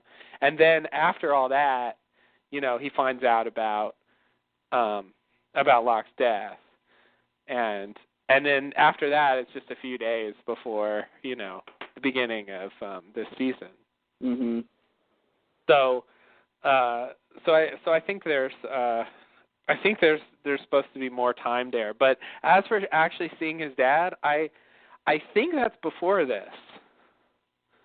I think that flashback where we saw, or flash forward where we saw that, was before he had talked to Locke. Because I didn't get the impression that any of that stuff had happened yet.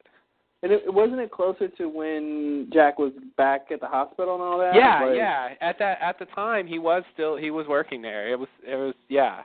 Like he had, yeah.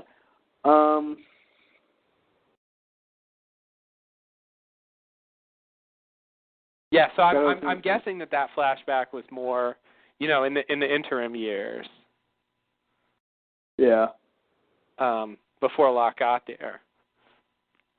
Oh, so I was thinking that, the way the way Jack finds out Locke is dead is because he sees the obituary, which says Jeremy Bentham on it. Yeah. So I'm assuming he knows that that's Locke because he knows what name Locke was admitted under? Sure. Is there another explanation? That'll work. Yeah, that's another thing. Walt also refers to Locke as Bentham, and he definitely didn't tell him that he was going by that name in the scene we saw. No. So it's unclear why he knew that.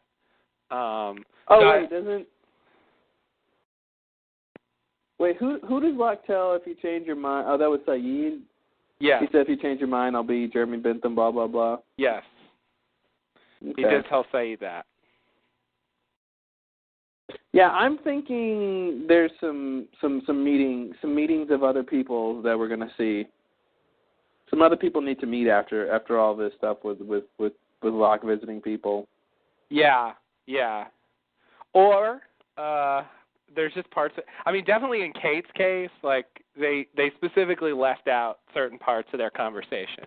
Yeah. And so there was room in there for him to tell her that, potentially. So she could find out or something, and I guess it did seem like we saw the entire conversation with Walt from beginning to end. Also seems like we saw the entire conversation with Jack from beginning to end. Jack has at least a way to know. But yeah, it does, I don't know, it does seem like maybe they talked to each other or something. At some point everybody knew. Mhm. But they didn't quite establish that here. It's a little bit sloppy, but what are you gonna do? Yeah, when he says, he's talking about the car accident and that, it means something. He goes, it wasn't an accident. Someone's trying to kill me. Why would someone try to kill you? They don't want me to succeed. They want to stop me because I'm important. Man, that's psychology 101, delusions. Yeah. It's just so, wow, Locke. How about they just killed the guy who was driving me around? Yeah. A little extra there, but no room for that. Yeah, he's not selling it. It's really not coming off well here. Did it make any sense to you when Jack asks Locke, do you ever stop to think that these delusions aren't real? Is that redundant?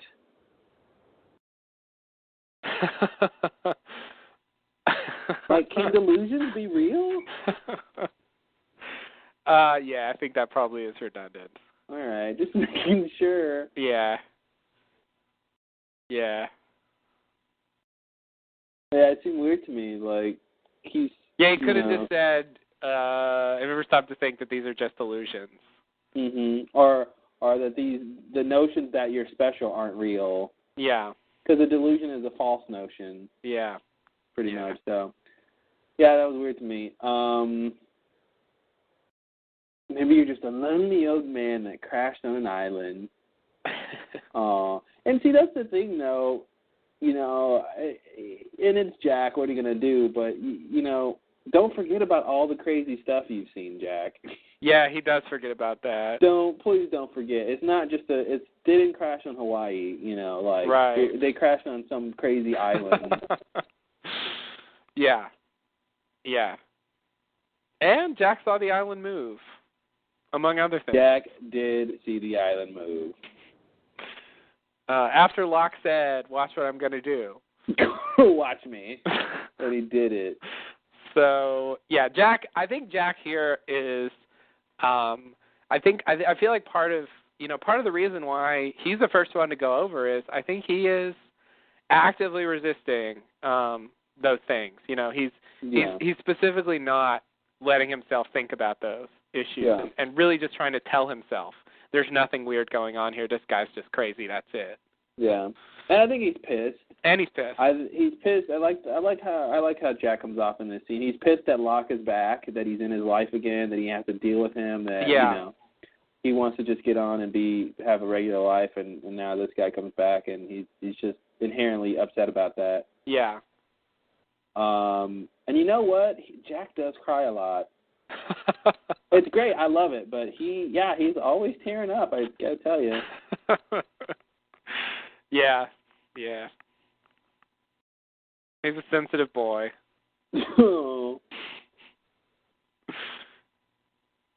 Yeah. When Jack says, okay, so now we talk about the father thing. When he says, you know, your dad said hi. It couldn't have been Saeed's father. It wasn't Hurley's. Which I don't know how he doesn't know it was Hurley's father, except like he never met him, right? There's no way he would have met Hurley's father. Oh, he did meet Hurley's father because did he? Yeah, because they were at the party, the Hurley's party. From No, I'm talking about Locke meeting Hurley's father. Oh, sorry. I was thinking about Jack. I guess it's Locke who says that, isn't it? Yeah. Okay, sorry. Yeah, Jack knows what Hurley's dad looks like, if that helps, but it doesn't. Yeah, that's not my point, but good one. Thank you. Yeah, so carry on. I mean, it's not Saeed's father because he's not, you know, Iraqi or whatever. Yeah. And I guess it's sort of the same explanation for Hurley's, but when he says it wasn't Hurley's, I kind of thought he meant because he knew what Hurley's dad looks like, but then I was like, oh wait, he doesn't. Yeah, I thought that too, although he doesn't. Yeah. So then Jack says his father's dead. He put him in and when he says I put him in the coffin, he's dead. I was thinking, you know, Jack should be thinking, but I found the coffin and he wasn't in there, and then I saw him walking around. That is the part he's leaving out. Yeah. Yeah. I mean, don't bring up the coffin that his body was in the coffin if you're not going to bring up the fact that his body got out of the coffin. Yeah, you're right. That's definitely not a road he wants to go down here. Yeah. Because they never found the body again, and he has had visions of him since then. And I love when multiple visions. Locke was like, "Well, he did look dead to me."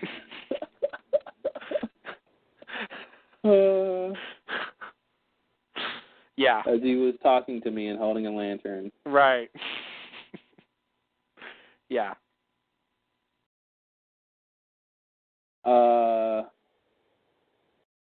All right, so that's pretty much this scene. Yeah. Another Jack Locke scene. What are you going to do? Go to the next scene?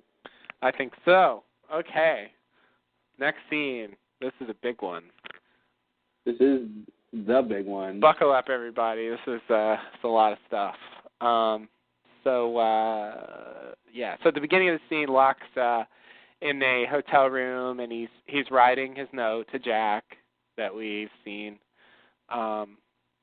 Locke prepares to hang himself, and this takes a while, but we watch it all go down, and he's just about to go through with it. He's got the cord around his neck, and he's ready to step off the table when there's a knock on the door. Knock, knock, knock. Who could it be? It turns out to be Ben. And Ben bursts through the door and tells Locke to stop. Ben says that he's watching the 06, keeping them safe, and that's how he knows about Locke. Locke asks Ben what he wants. Ben is trying to protect Locke. Ben admits that he killed Abaddon because Abaddon works for Widmore and is dangerous. Locke gets upset. Ben says that Widmore used him to get to the island. Ben says he moved the island because of Widmore so that Locke could lead. Ben says that Locke is important and offers to help. Locke says he's a failure. Ben says Jack booked a ticket, L.A. to Sydney. Ben says that he got Jack and he can get the rest of them. Ben gets on his knees and says he can't die. He has too much work to do. He has to get back to the island to do it. Ben reaches for the cord and unties it and offers his hand to Locke. Locke sits down on the table. Ben says, "You haven't been to Sun yet." Locke tells Ben about his promise to Jen. Ben agrees that a promise is a promise. Ben helps Locke to his chair and tries to reassure Locke. Locke says he knows where to go. There's a woman in L.A., Eloise Hawking. Ben says, "Eloise Hawking, you sure?" Locke says, "You know her?" Ben says, "Yes, John, I know her," and wraps the cord around Locke's neck, slowly choking him to death. Locke dies. Ben cleans up the room and places Locke so that it looks like he hung himself. Ben takes Sun's wedding ring. As Ben leaves, he says, "I'll miss you, John. I really will." End of scene. Wow. Yeah, that's a lot. You probably didn't notice, but my phone dropped me, and I sure as didn't. soon as we were like, "This is a big scene, here we go," my phone cut off, and I was just it made me laugh. It was perfect timing. Wow. I just went on. Good. Okay. I figured, I was like, I'm hoping he's still just describing the scene, and I can just come back in, and no one will ever know, and then I'll bring it up later. Nice. Okay. Well, you missed my description of the scene, but I guess you saw it. So. Yeah, I missed the first part. I came in. I didn't miss too much. Okay. All right. Well, good. Yeah. So there's a lot here. Really? Is there anything to talk about in this scene? Yeah, just one or two bits, I guess. Well, the biggest question is, where did John get the extension cord to hang himself? I think that's number one. Yeah, I don't know. I have no idea. There's just nothing to go on there. Number two. He's got a bag. I don't know where. He does have a bag. I don't know what to make of that. We'll never know. Yeah. All right. So I guess we'll go chronologically. Sure. Through the scene. Let's see. What are the? So Sure. First, I want to say, when this scene was happening, and it's like, okay, this is a scene where Locke is supposed to hang himself. Part of me was like, okay, there's no way they're going to show Locke actually hanging himself and killing himself. That just cannot happen. But I was like, he does end up dying by hanging him, by being hung. Right. How is that going to happen? And then a knock upon the door. Intervene. And I'm like, oh, okay. Here's something. I'll tell you how that can happen. Exactly. Benjamin Linus. Yeah. You weren't even supposed to be a regular on the show. Look at you now. Look at you now. Yeah. So, man. So the first lie Ben, I think, tells in this scene. Okay. He says, "I have a man watching Saeed," which I will tentatively believe.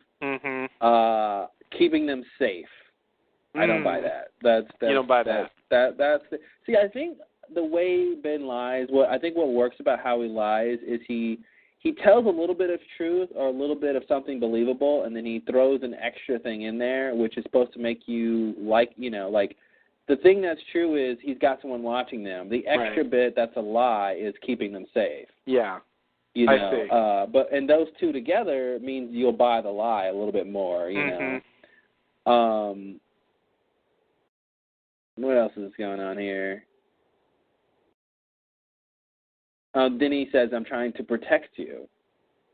Yeah. That was the next big thing, is the whole thing about Abaddon. Right.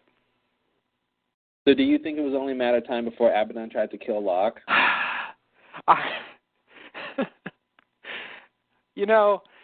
As much as I am kind of attached to the idea that there's something sinister about Abaddon or Widmore or whatever, I don't believe Ben here at all. He's not convincing. Yeah. I can't see, after what we saw of Abaddon, all of a sudden he's just like, now I'm going to kill you. But that just doesn't mesh with the way he was behaving. He's like, I get people where I need to go, and you need to go die now. Right. Yeah, it just would have been really awkward after all the help that he gave to just turn around and try to kill him all of a sudden. Yeah. I mean, really? No, I don't buy that. I don't buy that at all. So that's a lie. Thanks, Ben. Well, what's weird about this is, he says he shot Abaddon, which I believe. I do believe that. He said he was trying to get to him, trying to get to John, but he drove off. But do you think he was going to kill John in that moment? Because it seems like if you want to get to John, the way not to do it is to kill the guy he's with.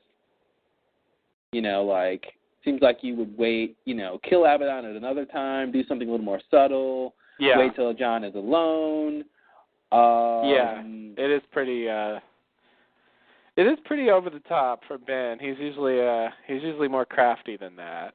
Yeah. I sort of feel like he took Abaddon out by surprise because I don't think I think Abaddon could hold his own, and I think 1-on-1 I think Abaddon would probably win. Yeah. So I think Ben had to be sneaky about it this way. Yeah. Yeah, I'll buy that.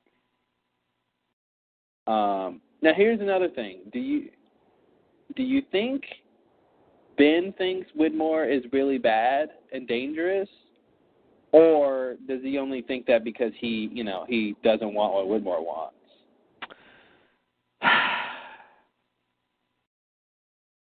Or is that even the same thing? I don't know. Yeah, it's hard to tell the difference. I do think that his conflict with Widmore is the reason that he says this. Okay. Yeah. And I do think he views Widmore as a threat to him. So in that sense, I think he considers him dangerous.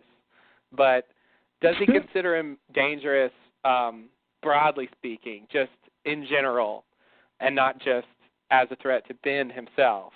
I don't know. Yeah, maybe not. If Widmore's dangerous, Ben is dangerous. Yeah, Ben's definitely dangerous. The guy who didn't care about killing a boatload of people or a plane load of people all dying. Yeah, no, I gotta call it like I see it. Yeah. No, there's Ben. Ben cannot claim to not be dangerous. I think. After everything he's done. Yeah. Speaking of that, I think we can finally close the coffin on whether or not Ben is a bad guy. I mean, I think the jury's been out for a while. But I think by killing a major character on the show, even though he's going to come back, but by killing Locke and strangling him this way after, convincing him that he was there to help, Ben is just evil. He's just pure evil, and he has absolutely no redemptive qualities now. He is the evil bad guy. I had the same thoughts when I watched the episode, but I do still want to try to wring some. I'm shaking my head. I still at some point I want to talk about what he does after this, and maybe put it in context where this act. I'll agree that it's bad. Nonetheless, based on what he subsequently does, I mean, maybe there was a good reason to do this. Maybe he even had to do this. No. Okay. I don't see the way this plays out to me. I don't think the ends justifying the means thing doesn't work for me. I think the way it plays out, if Locke was supposed to die, Ben knew that, he should just let John kill himself. Mhm. Because I think he was gonna do it. He was definitely gonna do it. Yeah. So to me, it makes no sense to come in to say John needs to kill himself for this all to work out the way we all want it to. Because I'm a good guy too, right?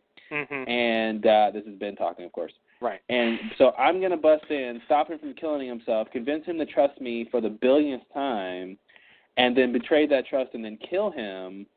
Yeah, I just don't. I don't think that's the way it was supposed to happen.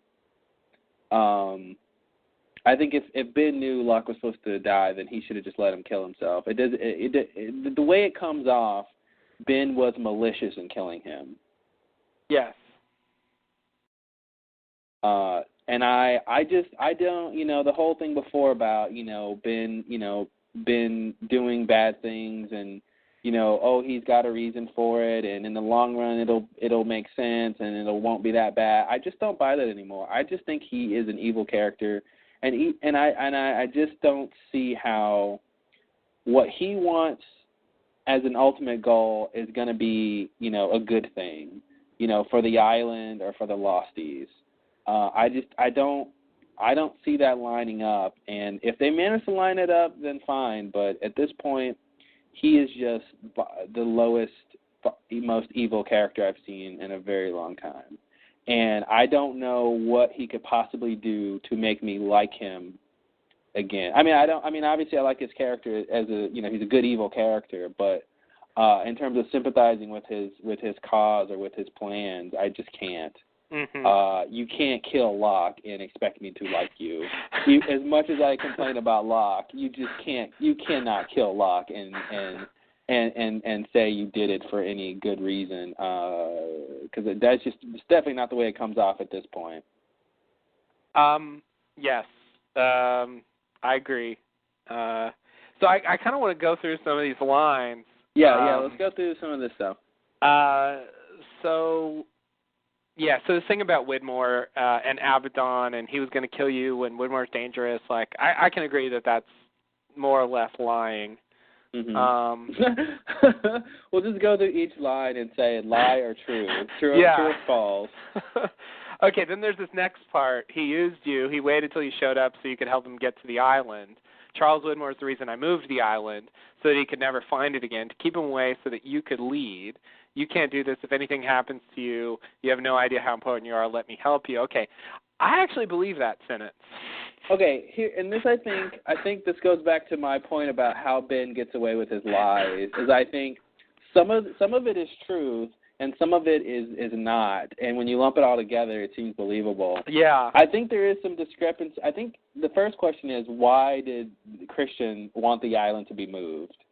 Yes. That's it. Yeah. I'm expecting you to answer that. Oh, that is a good question. It came off that the reason he wanted it moved was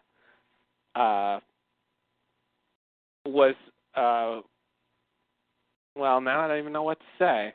I know, right? Let's see. Well, you would think it because of the freighter, right? At the time, it seemed like it was because of the freighter, but the way things played out, it sort of didn't matter. And even and how big of a threat was the freighter really?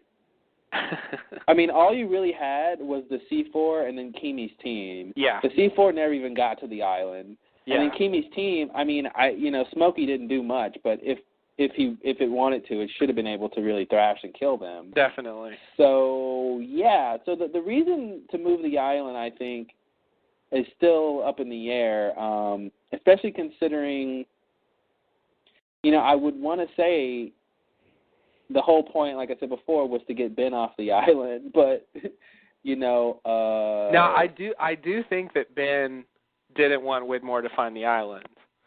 That is true. And he did willingly, knowing what would happen, go down there and turn the wheel. Mm-hmm. He didn't. He could have sent Locke to go do that, and I think Locke would have done it. Mm-hmm. And Ben could have stayed on the island. But he didn't do that. And Ben did explicitly say to Locke, "You're the leader of the others now. Go join them when I leave." And he left. And I don't think he was lying when he said that. Well, maybe when he got back to the real world, he realized he made a mistake. Yeah, okay. Maybe so.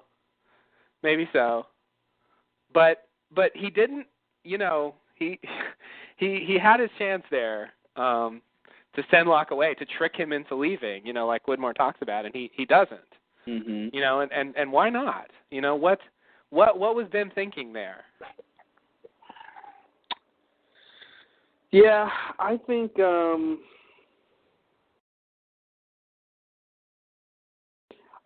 only way Ben would have left is if he knew he'd be able to get back somehow. Yeah. Now, if he knew how he was going to do that when he left, I don't know if that's true, but yeah, I don't know. Those are definitely questions.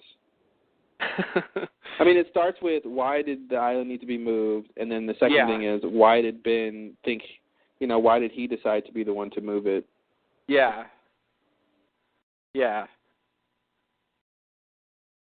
I don't know. I don't either, but it doesn't come across as a move of pure malice on his part for his own gains. Mm-hmm. I mean, it's hard to read it that way, I think. So anyway, that's one thing. Yeah. Okay, so let's see. So the first line that I think is a lie is he waited till you showed up so that you could help him get to the island. I mean, in the long run, that could have maybe been true, but like I said, Widmore wasn't around. It seems like if he's waiting to get back to the island, he would, be more available just in case he needs to, jump on a plane and go. Yeah. I do feel like that's why he has interest in Locke, though. Yeah, I do think he does want to get back to the island. Yeah. So I think Ben's right on that. It does seem like Widmore's kind of incompetent, though, because he sends one guy with him, and when that guy dies, it seems like he just loses track of him completely, and Ben kind of takes over, and it doesn't seem like. Well, yeah, I think that's why he loses track, because Ben, Ben shows up and he's able to take Locke's body and deal with it. Yeah, but Locke's body was just sitting there in that funeral home. It doesn't seem like, it seems like Widmore could have made some effort to try to get to it first. I felt like Ben was around that whole time. Because when Jack shows up, that's when, Ben's already been there. Yeah. So I feel like, from the point of which, Locke is dead and they find his body and they take him to the funeral home, I think Ben's watching that whole time. Okay. So you don't think he could have? I mean, what else does he have to do? Yeah, I agree. And if for some reason he already knows they got to go back to the island, like at what point does he realize they got to go back to the island? That's a question. Yeah, that is another thing. He says, you can't die, you have too much work to do, we have to get you back to the island so you can do it. I feel like he believes that on some level. Even though he says he can't die, and obviously he doesn't believe that part of it. But he does go through a fair amount of effort to get Locke back on the island. Mm-hmm. And that's what's preventing me. That's what's making it hard for me to read this as another scene like, the one where he shot Locke and left him in the thing, and it seemed like he was doing that because he was threatened by Locke becoming, for becoming the leader or the island choosing him or something like that. He kills Locke here and then goes through all this stuff to cart his body around and get it on that plane so it can go back to the island. I mean, why would he do that? Well, I think because he wants to go back to the same reason Widmore. I mean, it's the same thing. Ben wants to go back to the island too, I think. Yeah, okay. And I think part of why he left was the feeling that the island preferred Locke over him, and that the others preferred Locke over him, and so he had sort of no reason to be there. And then I guess he just kind of changed his mind after he got back. But I think the reason that he's helping him is definitely for his own personal gain. I think. But my question is, when did he? I'm confused about when did somebody tell Ben that Locke was there to get people to go back to the island?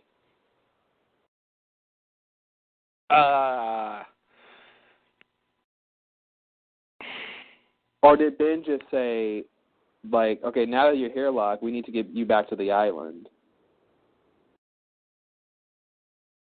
You see what I'm asking? No. When Locke comes back to the real world and Widmore's there, Widmore guesses that Locke is there to bring everyone back to the island, and Widmore says, I'm going to help you. Yeah. Why does Ben, at what point does Ben have the same sort of realization? That Locke's trying to get the people to go back to the island? Yeah, or at the very least, Locke needs to go back to the island. Like, or is he just saying, you got to go back? Versus, I know you need to go back because blah, blah, blah, Oceanic 6 needs to come back, blah, blah, blah, all that stuff. Because at some point in the story, later, obviously, Ben does, specifically know the Oceanic 6 needs to get back, and he tries to help that. So at what point does he learn this information? Good question. Maybe I can bring Miss Hawking into play here, because she thought that for whatever reason, and at some point he got into contact with her. Yeah. He indicates here that he knows her, so I don't know. Maybe that's where he got it from. I was kind of thinking that maybe his spies told him that that's what Locke was trying to do, and that he was just going along with that. Well, I would buy that.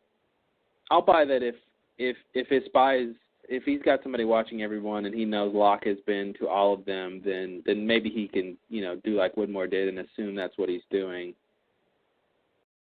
He's trying to get everyone to go back. Yeah.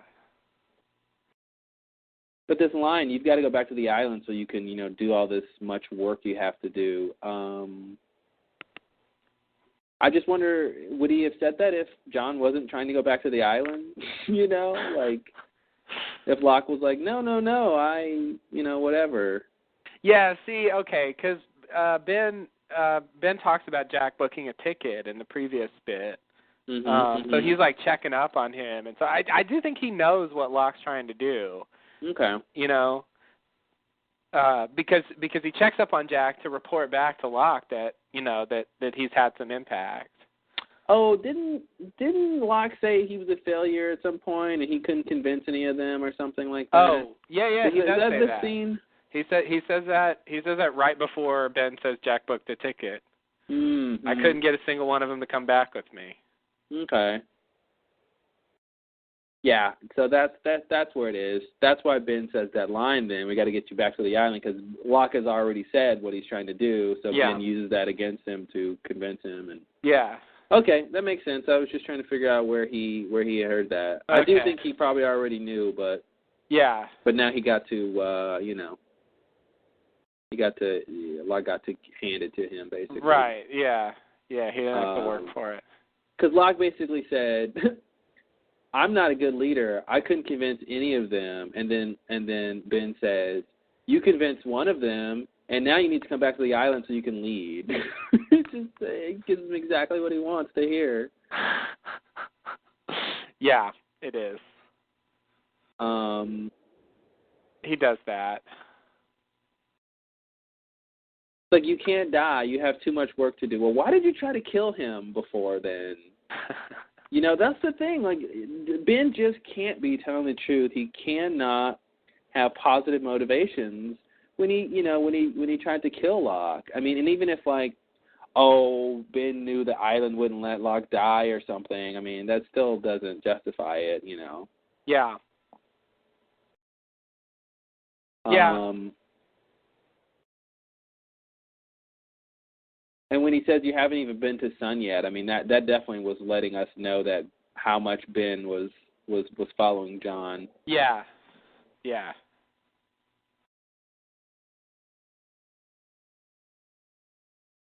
Yeah, I mean, it's definitely confusing. It was well done the way sort of Ben played Locke again. I mean, you know, when Ben is like, you know, Charles Widmore's the enemy, he's extremely dangerous, and Locke's like, no, he saved me, and then Ben goes, you know, Widmore was the reason I moved the island, and it's just like, you know, logically you have to sort of say, oh, then Widmore must be bad, because, yeah, that was the reason why you moved it. So, yeah.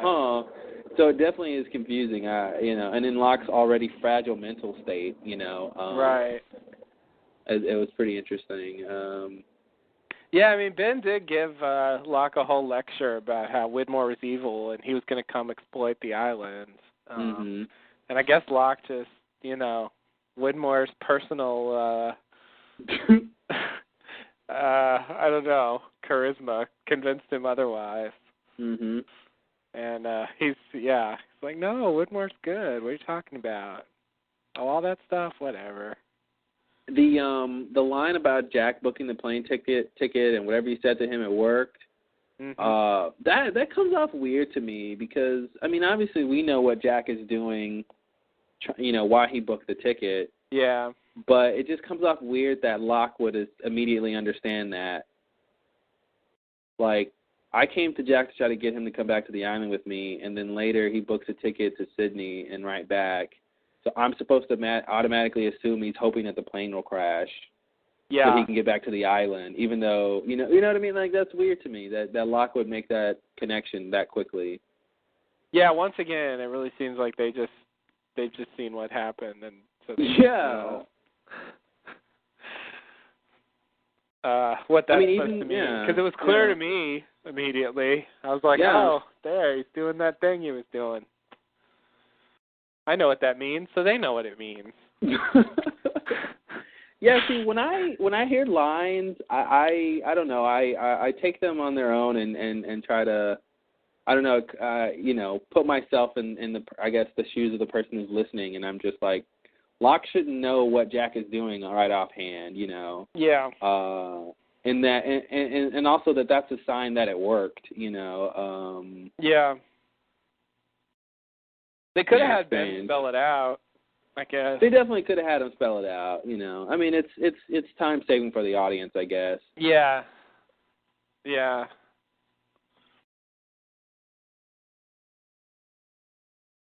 Yeah. And that's the thing. It's like he didn't. Yeah, I don't know, and I don't even get why Jack did that. Like that night, like that's weird to me too. Like, Locke said I had to go back to the island, so I'm going to try to get on a plane. It just is weird to me. I'm going to try to get on a plane that might crash, and I'll get back to the island, the place 5 hours ago I did not want to go to. Like, you know, I definitely love the whatever it is of Jack, you know, booking these flights and trying to, you know, that it's very dark and interesting, but the way they have the beginning of that being this is really weird to me. Yeah, it is kind of weird. Because it seems like if he's convinced, he needs to come back and find John and ask, how are we getting back to the island? Yeah. Not just get on a plane and assume that it might crash on the right spot. And, by the way, Jack, don't you remember that the island moved? There's that, yeah. Yeah. Whoops. Forgot that one. Oh well. Yeah. I kind of want to think that the stuff Jack was doing was more about him and not so much about really trying to get back to the island. You know, I feel like on some level he knew that this wasn't a good strategy for trying to get back to the island, but in his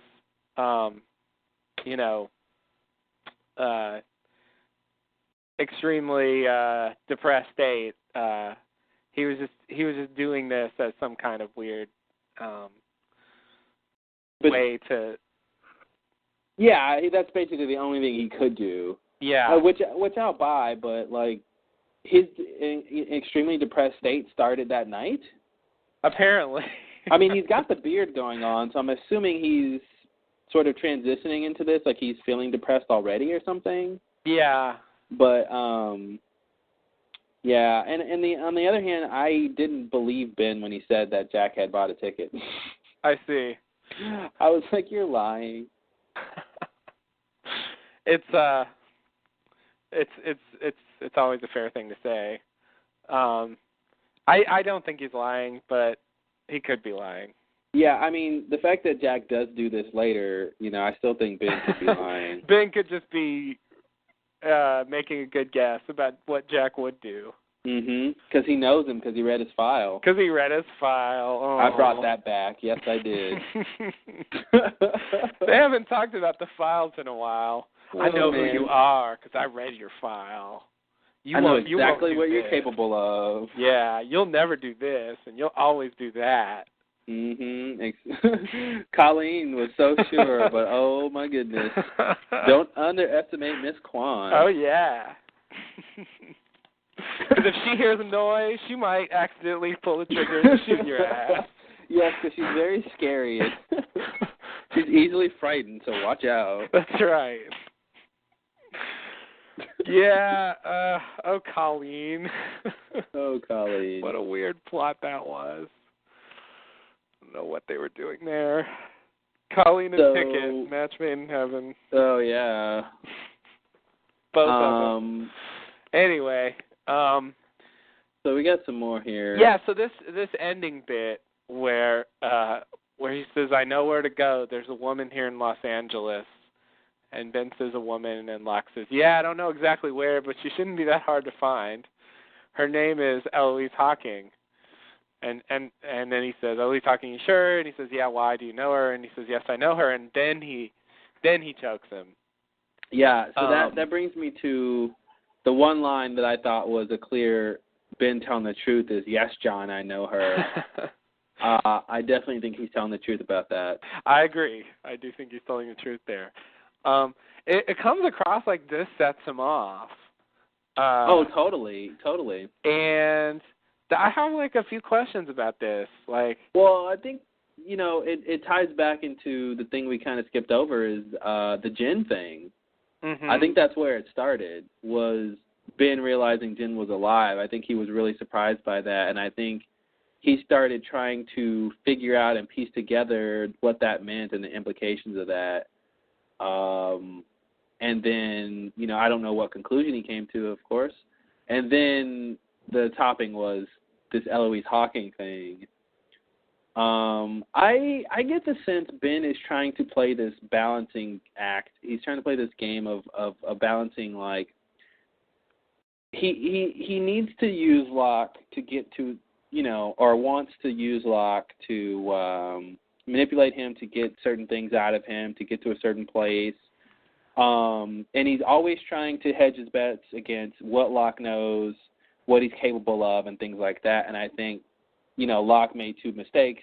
The Jen thing, well, two and a half. The Jen thing, Jen's ring, and then this Hawking thing was the big one. And I think Ben realizing that he was told about Hawking, I think something to do with that, the fact that Locke knew that made Ben realize that Locke was more of a threat.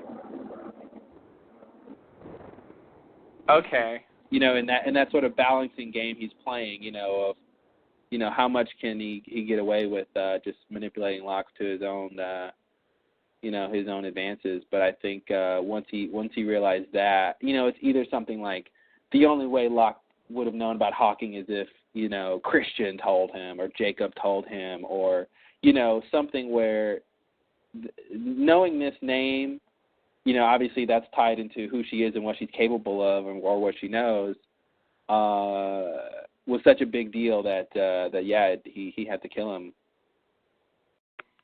So Christian was the one who told him about her, right? Mm-hmm. Yeah. Okay. Yeah, I forgot about that. Because Widmore knows about her too, but he didn't actually tell him. You didn't see the previously on Lost intro, did you? I did skip it. I figured I'd already seen it. Because they show the scene when Locke is turning the wheel, and I think they dub over the part where, because I think in the scene Christian says there's a woman, blah blah blah. Her name is Eloise Hawking, but I think they dubbed there's a woman, Eloise Hawking, and it totally sounds dubbed over. Oh, but anyway, they replay Christian telling, they replay Christian saying it. Okay, nice. I kind of remember that now because I thought I knew that for some reason, but yeah, when I watched it the second time, I was like, I don't want to watch it previously again. I'm gonna have to see that now for the bad dubbing, though. One of my favorite things to catch is bad dubbing work. Yeah. Because I notice it more than I used to. Because there's certain lines where you can really tell it just sounds different than the live audio. Yeah. And it just comes in, and you're always not seeing their face. They'll show them from behind. You don't see him say it. You totally do not see him say it. It's you just put that in there. I see what you did. Nice try. It's there's a woman, Eloise Hawking. Right. Exactly. Yeah. Okay, so Christian told him. Yeah, so he didn't ever go try. He didn't ever go try to find her. He just brings it up here, but he was about to just kill himself. It just seems kind of crappy for Locke. Why didn't Locke try to seek her out? Well, I guess he's thinking, which isn't good to think, but I guess he's thinking, well, if I couldn't convince you, I think Locke is thinking he couldn't convince any of them, so what's the point of going to see her, who's supposed to get them all back? Mm-hmm. And he knows he needs to die in order to convince them. Yeah. So that's what he's going to do is go ahead and kill himself because I guess he knows Jack is going to find out. Yeah. And that'll convince them or something, but okay. I see. Yeah, it's weird. But since Ben shows up and now he's thinking, all right, well, Jack's convinced and we can do this, and so that's why he brings it up. Yeah. Something like that. And Ben is threatened by that. I don't quite understand why he's threatened just about the fact that he knows this name. Because it's clear that Locke has no idea who she is. Yeah, it could be something like if Ben goes to Hawking with Locke, then sort of Locke is sort of in charge, and sort of it could be that he wants to be able to use Locke, but he doesn't want Locke to be in control, and I think I'm a little confused in terms of the fact that Ben does take care of Locke's body and knows Locke's body needs to get back to the island, blah blah blah, but. Yeah, he definitely seemed threatened that Locke knew that name. And Hawking does help, does work with Ben on this. Hawking, the person who Christian told Locke to go to, helps Ben out. Here's the thing. If they go to her together, then Locke can say, Locke can basically deny Ben access to getting back. Mm-hmm. Because Ben's gonna be like, yeah, me too, right? And Locke's gonna be like, no one said you. Mm-hmm. But if Ben comes to Hawking and says, hey, I've got Locke's body, we got to get the Oceanic Six back, we got to do these things, then he's a part of it, Yeah. Okay. Okay. So Ben's just ensuring that he's going to get back to the island. I think that's the majority of his reasoning here. I think there is something with Jin being alive. It almost came off like he wasn't supposed to be alive. And the fact that he is alive means something.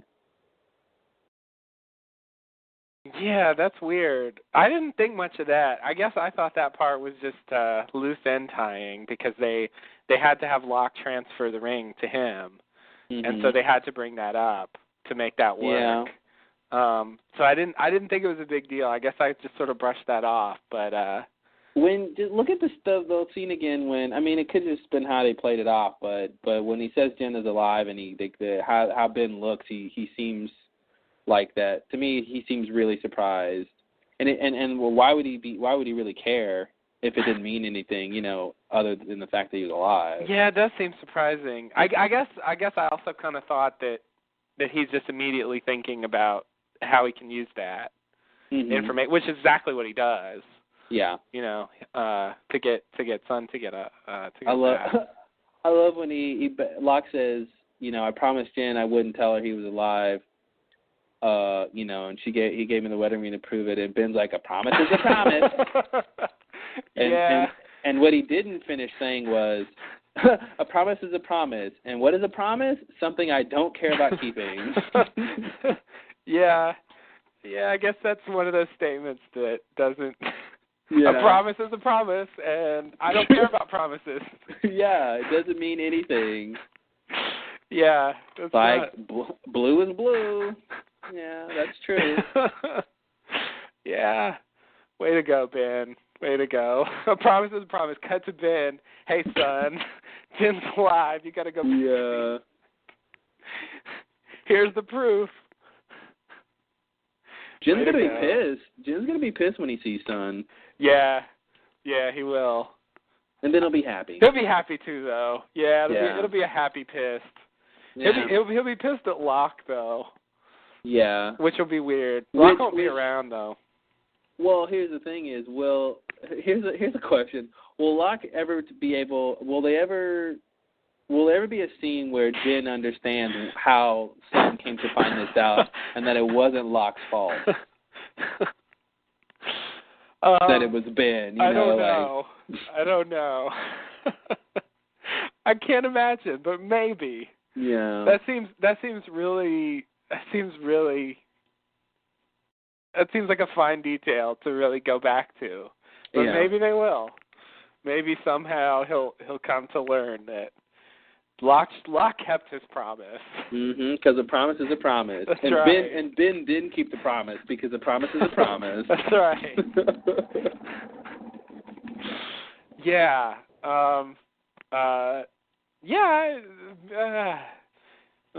It's going to be weird. I don't know. I feel like it's going to be a while before it comes into play because, you know, initially, like, he might be mad, but no one's going to be there for him to be mad at. You know? At least not initially. Yeah. So, yeah, I mean, and by the time he sees Locke again, is he going to just get mad? He might. I don't know. It'll be weird. It'll be weird. I don't know what Jen's up to. And if he matters. I think it's worth asking how does Ben know about Hawking? Yeah. Like, what does he know about her? Yeah, it is worth asking that. We do know pretty much that she used to be one of the others. Yeah. So I guess I would assume that's how he knows her, or at least knows about her.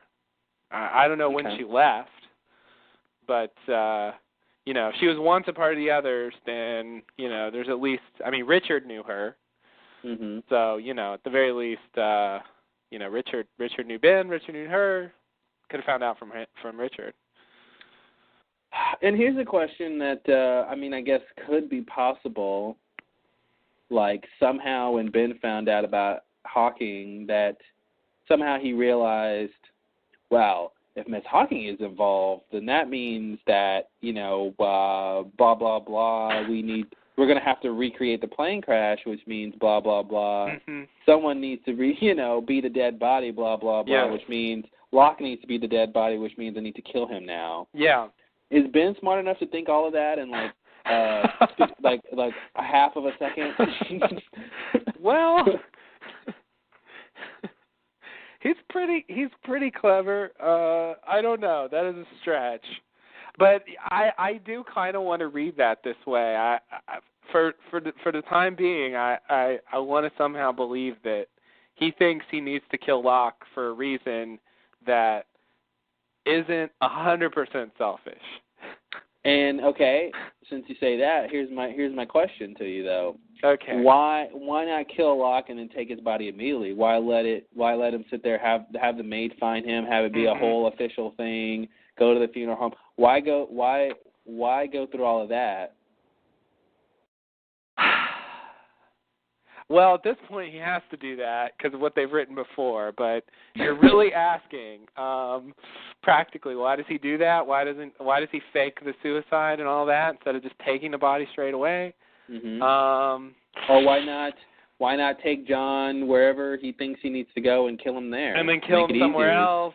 Yeah, he does seem to react. It does seem like it comes across as it comes across emotional. Yeah, it comes across as, holy crap, you know this thing. I don't think you should know. Now I'm going to kill you. I'm threatened. He felt threatened somehow. It doesn't come across as calculated as much as he usually is. You know, it was like when he killed Kimi. You know, it's just it's not the usual. You know, Ben with ruthless calculation carrying out his plans. I just pictured a scene in my head that makes me groan. Oh no. When you know.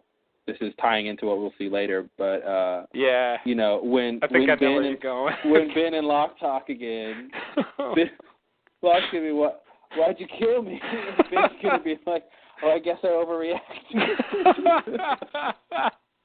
Yeah, that sounds about right. Oh, I guess I overreacted. Guess I overreacted. Nice, thanks, Ben.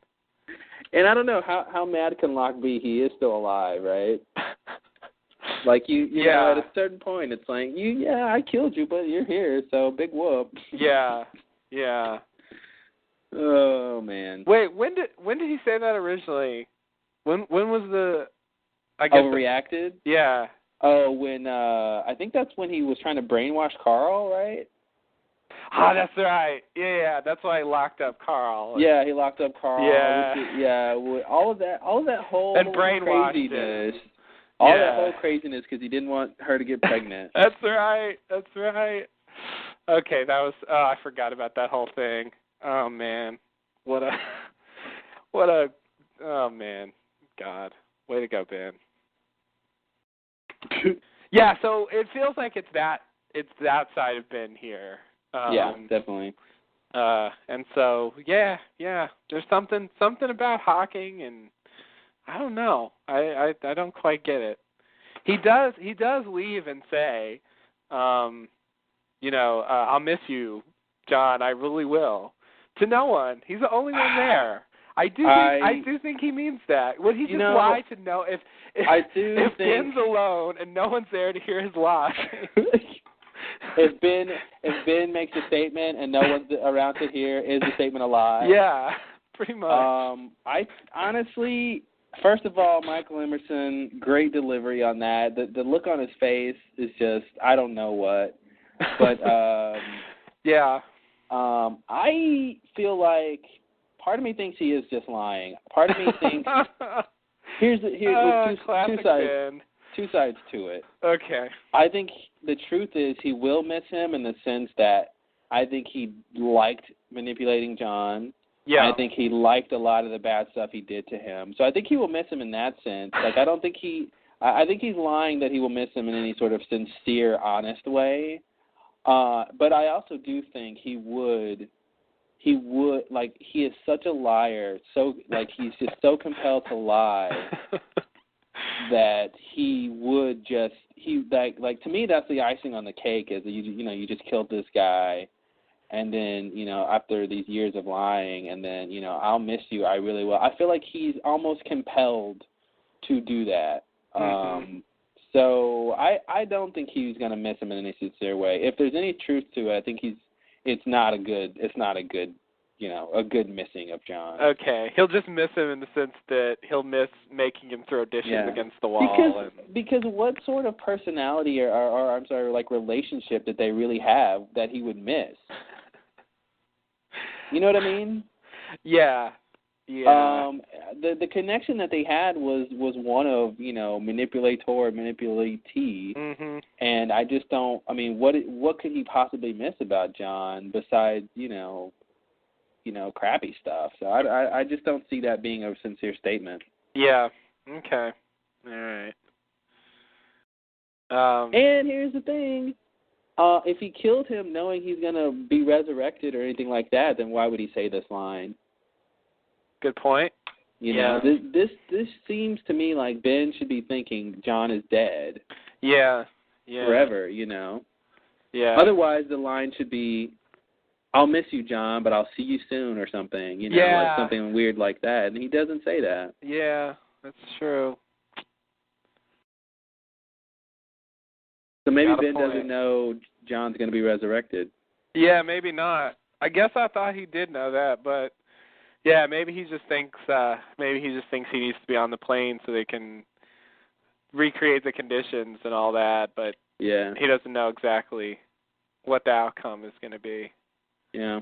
And has no reason to think he's just going to come back alive. I really thought he thought that, though, but... Me too, but yeah, this line is just... Why say that? Yeah, I don't know. He's about to see him again pretty soon, so he didn't have to miss him for long. No. All right. Well, anything else about this scene? Okay. Well, I guess R.I.P. John, at least for a little while, right? Oh, yeah, I don't know. It barely counts, but sure. R.I.P. Locke. I do want to say I did not think we would actually see him being hung. Like hanging by the noose. I thought it was pretty graphic. Mm-hmm. But I guess ABC in primetime. I guess. Oh yeah. They need the ratings. Sure. They do. They didn't show him killing himself, so the edge is off a little bit. The edge is definitely off. But yeah, they did go with the image. So that is there. I have heard. I don't even want to say this. Okay, I'm just gonna throw this out there with the preface that I don't believe this in any way, and in fact, I think it's a ridiculous theory. All right. But I like to bring this occasionally just to see what you have to say about it. So okay, so how about this for a theory? What if Locke couldn't kill himself? What if he kills himself, then somehow, it wouldn't work. Like it would be a I don't know what the right word is. A sin? A sin. Thank you. There you go. Yeah, something like that. Some an irredeemable act that would render him incapable of being the savior of the island or something like that. And what if Ben knew that? And so he knew he couldn't let him kill himself, but he also knew that he did have to die. And so Ben's doing this selflessly because he knows that John needs to save the island, and this is the only way it can happen. What do you say? Well, I'd have a couple things to say to that. I mean, that basically means that when he says, "Eloise talking, are you sure?" Like, Ben already knows that he needs to kill John, and I don't see that line working the same if he already knows he needs to kill him and he's just waiting until he can, and he decides that when he hears that name that's the moment he's going to do it. That's weird to me. Mm-hmm. I agree. I would also say that when Ben walks in and John's about to kill himself, John seems like, he almost wants to kill himself before Ben can stop him. That to me should be okay. That would be Ben killing John, even though John jumps off himself. It's being, catalyzed by Ben, so that should have been okay. Mm-hmm. I don't want to buy this irredeemable acts thing. I mean, maybe, John can't kill himself. I mean, I would buy that in the sense of what the island wants or what's supposed to happen, Ben was supposed to kill him, that kind of a thing. But I don't see any problem with John killing himself in general, though. I don't buy the that this irredeemable act thing, because what if he would have killed himself? Right. And Ben wasn't there. Does that? I mean, it just wouldn't have worked. Yeah. So, I don't know. Okay. Yeah. The question is who knows that? In what way could we get proof that theory is true? Who would be the one to say that? Someone on the island, I guess. Yeah, like Christian or Jacob says, oh, John, don't you realize Ben had to kill you? Yeah, that would be the scene, I guess, if they actually said that. But Ben killed me. Oh, John. Don't you understand? You couldn't kill yourself. Oh, God. Blah, blah, blah. I think you're quoting lines from the next episode when Ben tells that to John. I can actually see him saying that. I can see him saying that. Yeah, you're right. But if Ben says it, we really shouldn't believe it. Only when some spirit of the island says it will I start to consider it as actually being true. If Ben says it, in fact, I'll really believe it's not true. Yeah. But you're right. I could totally see. I mean, he's going to say something. I mean, if he gets confronted with Locke, he's going to be silent. He's not just going to sit there and not say anything and twiddle his thumbs. He's always got something to say. Always. Almost always. So, I think we'll find that out. Yeah. Next time. Locke couldn't kill himself. Yeah, I really don't. But I mean, you got him trying to shoot himself when he was in the ditch. Yeah. And then Walt shows up to stop him. Mhm. Yeah. You do have that, and Michael went through some similar incidents. Mhm. Until he was finally told he could go. Of course, he didn't really kill himself. It was just,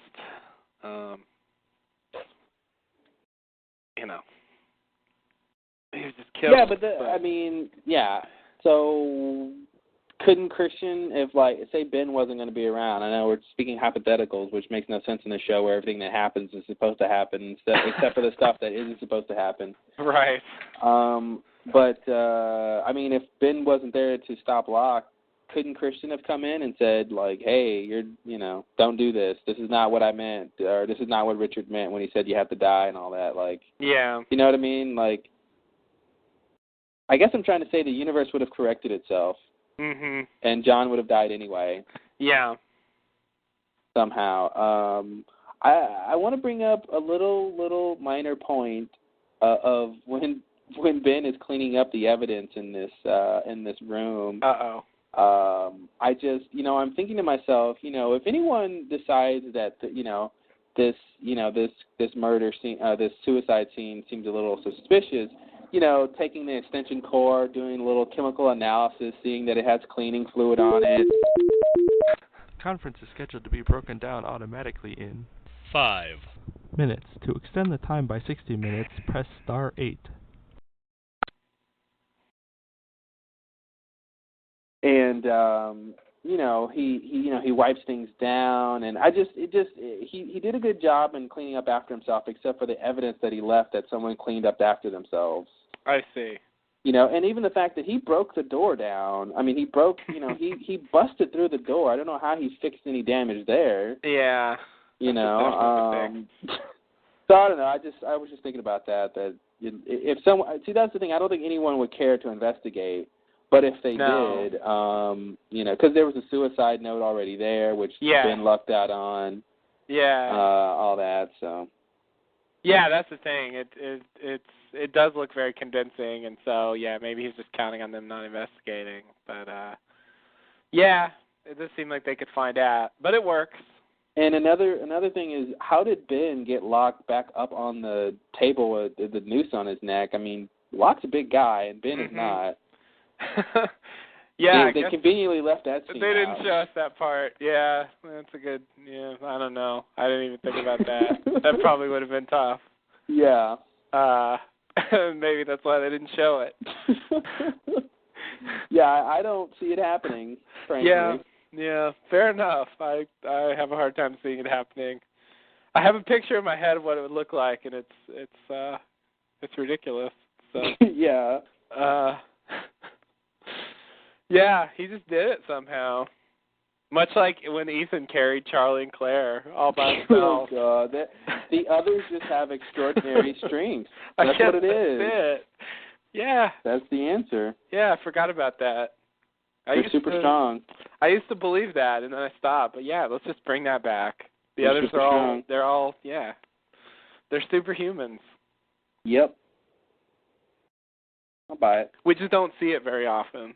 Nah, they got to hide their true identity. That's right. Because we're watching them, and they know it. Yeah, so they only use their super strength when they're not on screen. Exactly. It's a smart move. It is, yeah. You know what else is a smart move? What? The next scene. Okay. You never know. Could have been something else. I thought I'd check. Yeah. Okay, so the next scene, we're back on the mini island. Caesar is looking through a Dharma folder. Locke tells Caesar about Dharma. Locke reveals he's been on the island before, and it's a mystery how he got back. Caesar says he also has a mystery. Caesar tells Locke that when the plane was shaking, the Oceanic Six, he doesn't call them that, but that's what he's talking about, disappeared. Caesar asks what happened. Locke thinks he might know how he came to be there. Caesar doesn't have the passenger list. The pilot took it. Everyone is accounted for except for the people who got hurt. Caesar takes Locke to see the people who got hurt. Locke takes an interest in one of them. Caesar says, "You know him?" Locke says, "Yeah. He's the man who killed me. And it's Ben. And that's lost." And that's lost. Aren't the people who got hurt actually accounted for? I don't know why he says except. And everyone's accounted for, all the people, other than the ones who disappeared? Yeah, except for the people who got hurt. But aren't they accounted for? Because they are accounted for? Because they're all in the same room? Yeah. That sounds weird, doesn't it? Yeah, I mean, I guess just poor choice of words, He had to bring up the people who got hurt. Yeah. And it's just kind of awkward. Yeah. Okay. All right. God damn you and you listening to what people say. I'm a writer. Word choice is very important to me. And things like that stick out to me. It's just like a red light flashing. Yeah. Because I guess that's something that sticks out. Mm-hmm. Yeah, sure. So I loved when Locke just came into the room. He's like, "Yeah, that mysterious folder you're reading. Yeah, that's for the Dharma initiative." Like he knows all of this stuff that he could just spout off if he wanted. It was great. Mm-hmm. How do you know that? Oh, I was on this island for a whole long time, and yeah, it's kind of weird. Caesar's in the position we were in. Yeah, I'm telling you, this could be the pilot of some crazy show where you got this mysterious John Locke character. Yeah, he's back from the dead, and what's going on with him? And it does kind of feel like a pilot the way they're all sitting around on the beach and waiting for rescue that's not going to come. Yeah, exactly. Yeah, like they don't know what's going on, and they're just trying to figure it out, and weird things are happening, and it's just it's very very early Lost kind of feeling.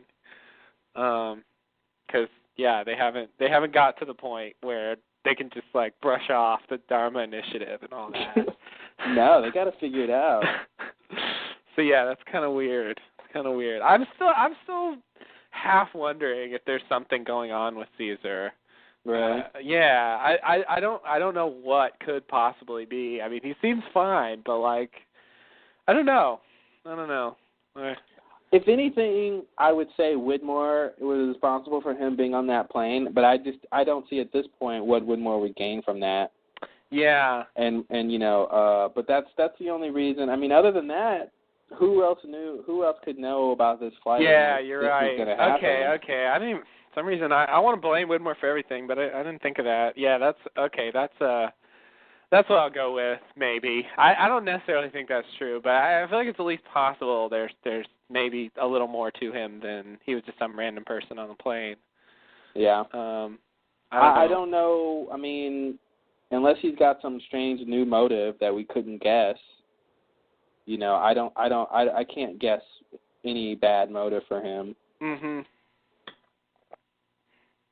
But there is the thing about Walt's dream and the people who want to hurt him. So, I don't know. People wanted to hurt John before, though. Even the Losties didn't like him at some point. Well, yeah.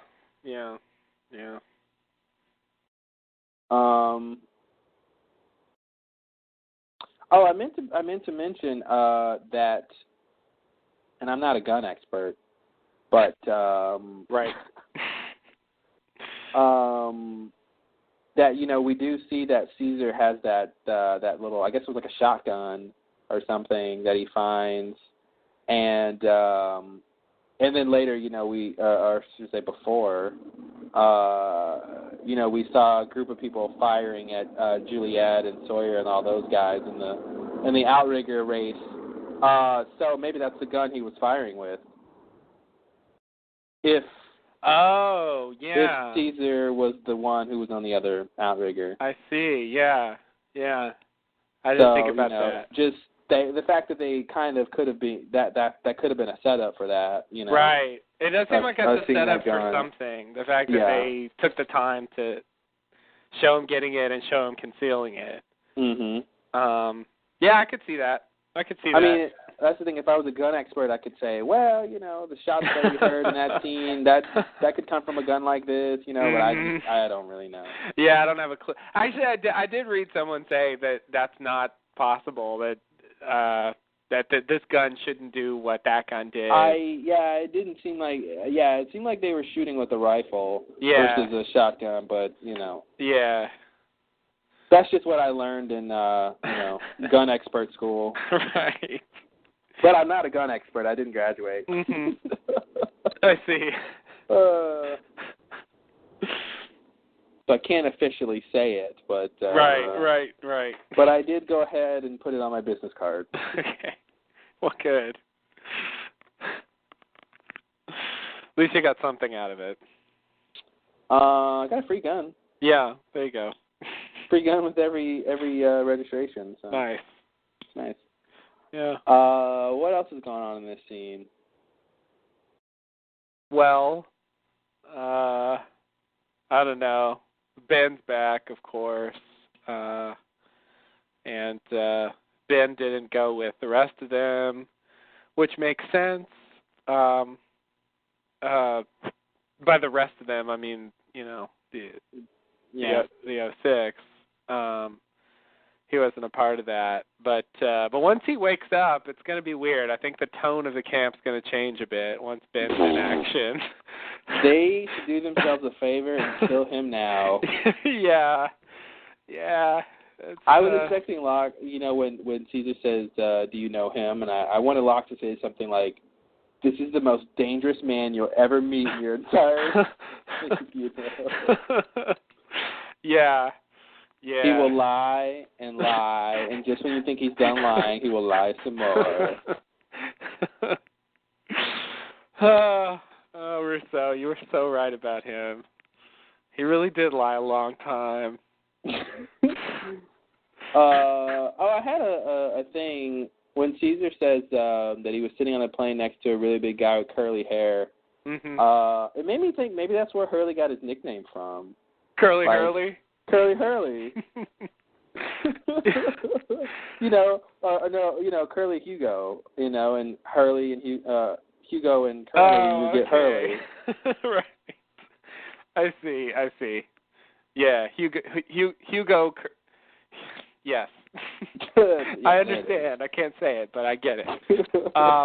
Yeah, there was a thing a while ago. He wouldn't say where he got his name, his nickname from. They made a point of him saying, "I'm not going to tell you that." So that's been an unanswered question on Lost for a while. Maybe we're making progress here. Could it be the curly hair? Could it be? I think it could be. That's an interesting theory. I wouldn't have thought of that ever. So it's nice. Okay, curly, nice.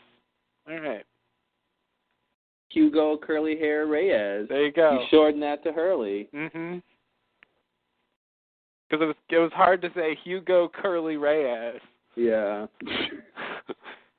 It became Hurley. Yeah. And then there was that time he threw up, so. Right. Okay. He hurled. Yeah, that didn't help. No. All right, is that the episode? That is the episode. Oh, I was going to say, I feel like they should lock Ben up again. Oh. You know, put him in a room. Only if Saeed can come and torture him.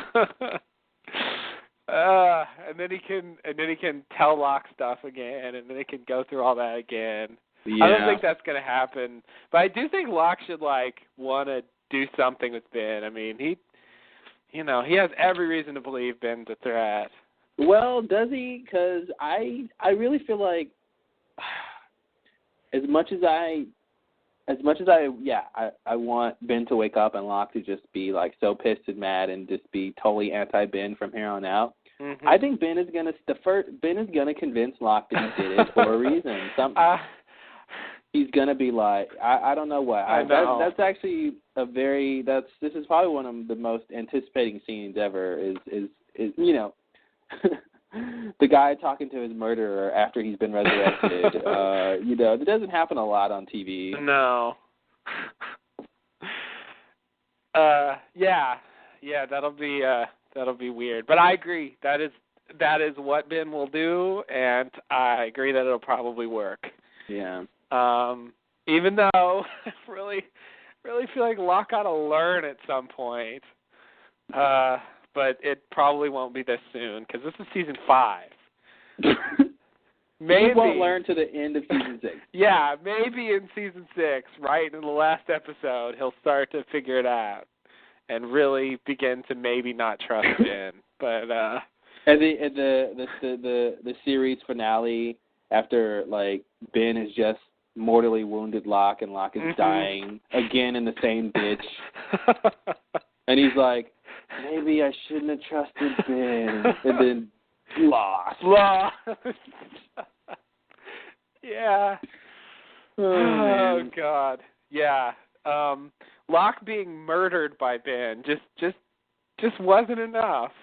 He had to be murdered again before he really believed it. Yeah, exactly right. Murder me once, shame on me, shame on you. Murder me twice, shame on nobody. I don't know. Murder me twice should just never be a reasonable thing to say.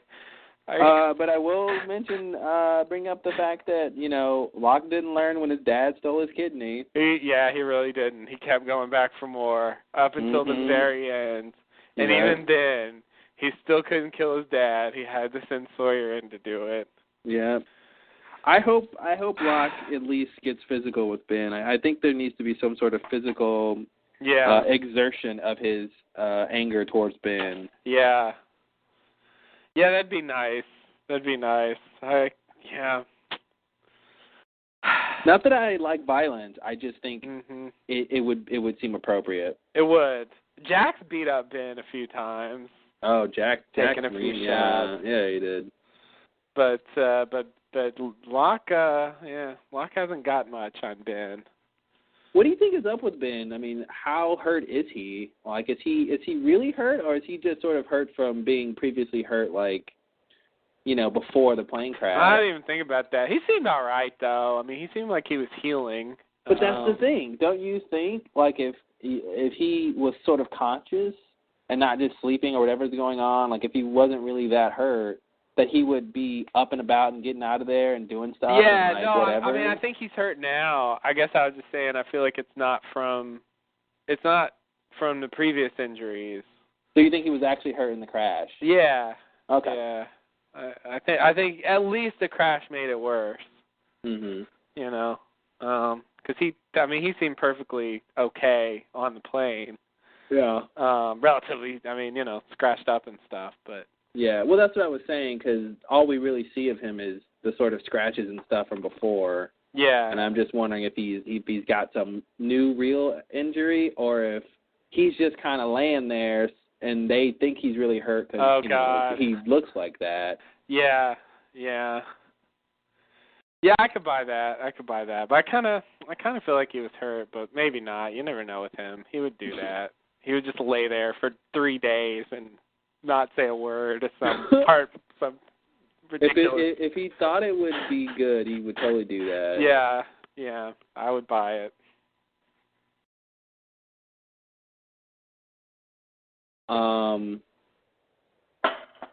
There was something about Sun that was mentioned that I thought was weird. I don't know if I can remember it now, though. Something about Sun and the baby and something somebody said that made me think about Sun, and I don't remember now. In this episode? Yeah. Oh, man.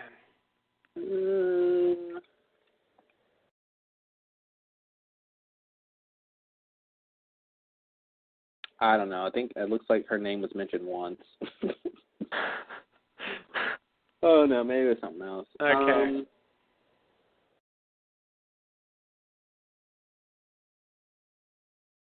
I guess that's it. Yeah, that's the end of the episode. Jeremy Bentham. The Life and Times. That's it. Oh, wait. Life and Death. Yeah. All right. Good now episode. we know the story. Yeah. Now we know. Good stuff. Can't wait to see where it goes from here. I really don't know. I wonder if next episode is going to pick up from where this left off, or if we're going to go back to the other side of the story with Kate and Jack and those guys, and are we going to be alternating here, or Yeah, that's a good question. I don't know. Because they can't leave that storyline hanging. Yeah, I'm inclined to think that they're going to switch over to that next week. Yeah, me too. And then come back to this. Yeah, and then I'm thinking 2 or 3 episodes, they'll all be in the same time period. Yeah.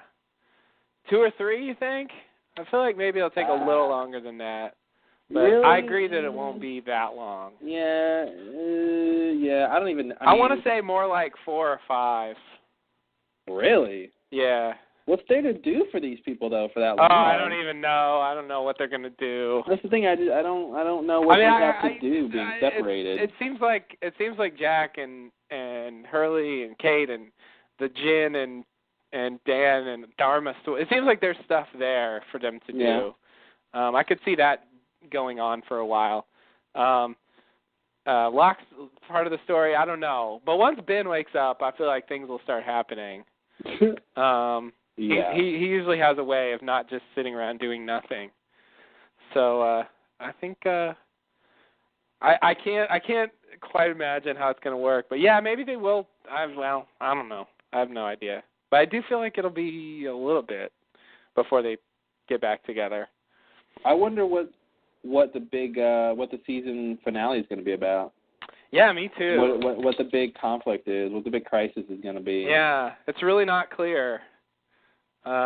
We sort of knew that in previous seasons, in advance, pretty much. And yeah, this time I don't know what will be the problem. I really have no idea.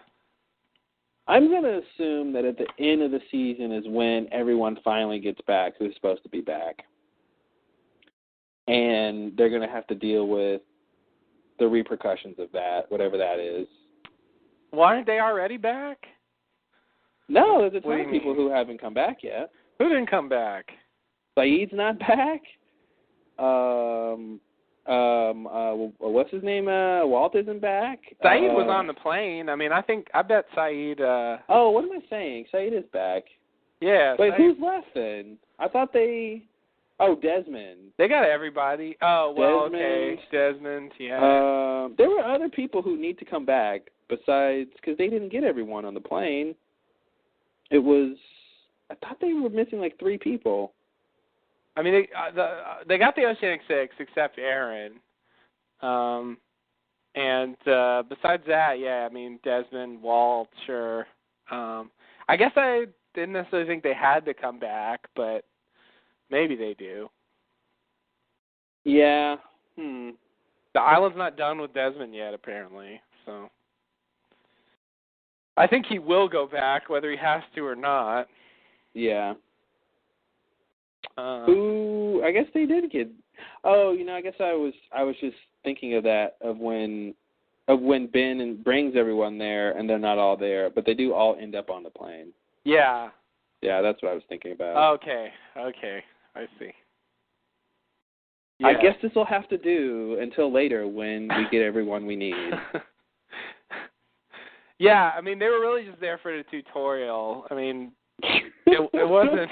That was the orientation, and the other guys just skipped orientation and yeah, pretty much went straight to class. They didn't need to. I mean, it was just get on this plane. Okay, it's not that. I mean, well, they missed the whole lecture about how the thing works. They did miss a lecture, and I agree. I would want to catch that if I were them. But maybe they can read somebody's notes. Yeah. Maybe your son took great notes. Maybe she'll make them available online. Maybe the lamppost.edu. Yeah. Dharma University. Yeah, pretty much. It's a university, I'd say. Yeah, why not? Dharma College. Maybe it's just a college. Yeah, that's what's really behind it all.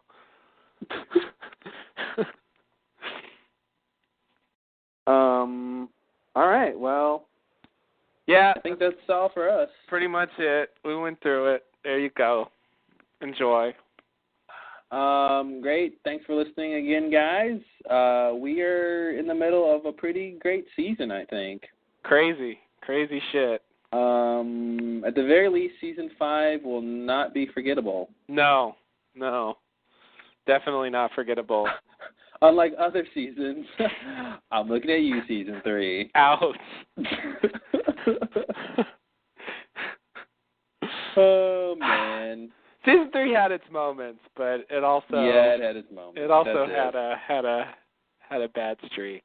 Yeah, definitely a low point. So I guess when Jack heard his dad on the intercom, that was really his dad. Can I bring that back up? Yeah, you can.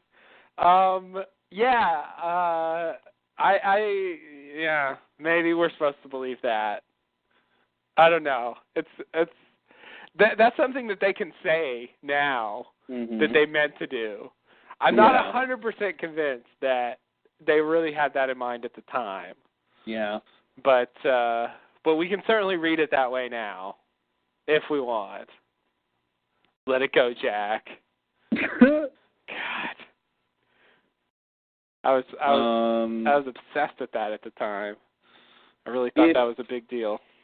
If we ever see that the cause of the whispers were any of the Losties, I'm going to vomit. Okay, good. I will also vomit. That would be really bad. Yeah. I hope that doesn't happen. Yep. I hope it doesn't either. I'm afraid of them explaining the whispers because I'm worried it just can't be that good. Yeah. You know what? Maybe the whole point of all of this is that the Losties need to be the new others. Like they need to help protect the island for the foreseeable future, which is why they weren't supposed to leave. Ah. And that's what it's all about, is making sure that there's a group of people on the island who protect it.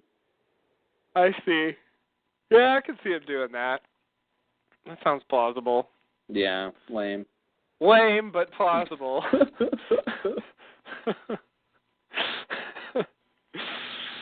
And maybe Jack will eventually train that army. Like, that'd be pretty cool. That'd be awesome if after 30,000 years we finally get a resolution to that.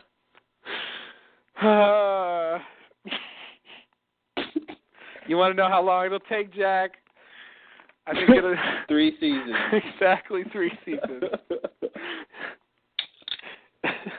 Oh man. Yeah.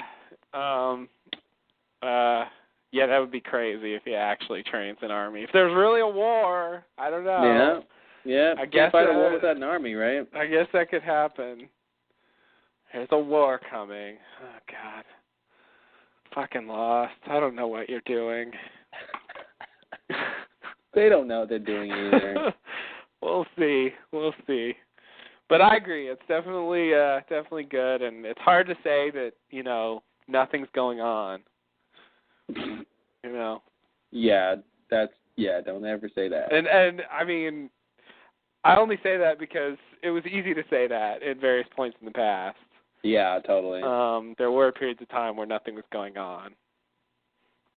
So yeah, they've really moved things along a lot. Yeah, they have. And yeah, it really is a different show than it used to be. Totally. And I'm starting to get used to it and deal with it. Yeah, it's a lot more intense, a lot more going on, a lot bigger impact in every episode. Yeah. It's good. It is. This is what you want, This is what you want, so. Definitely. All right. Well, we will catch you next week, guys. Thanks for listening. Absolutely. Thanks and namaste. Namaste and good luck.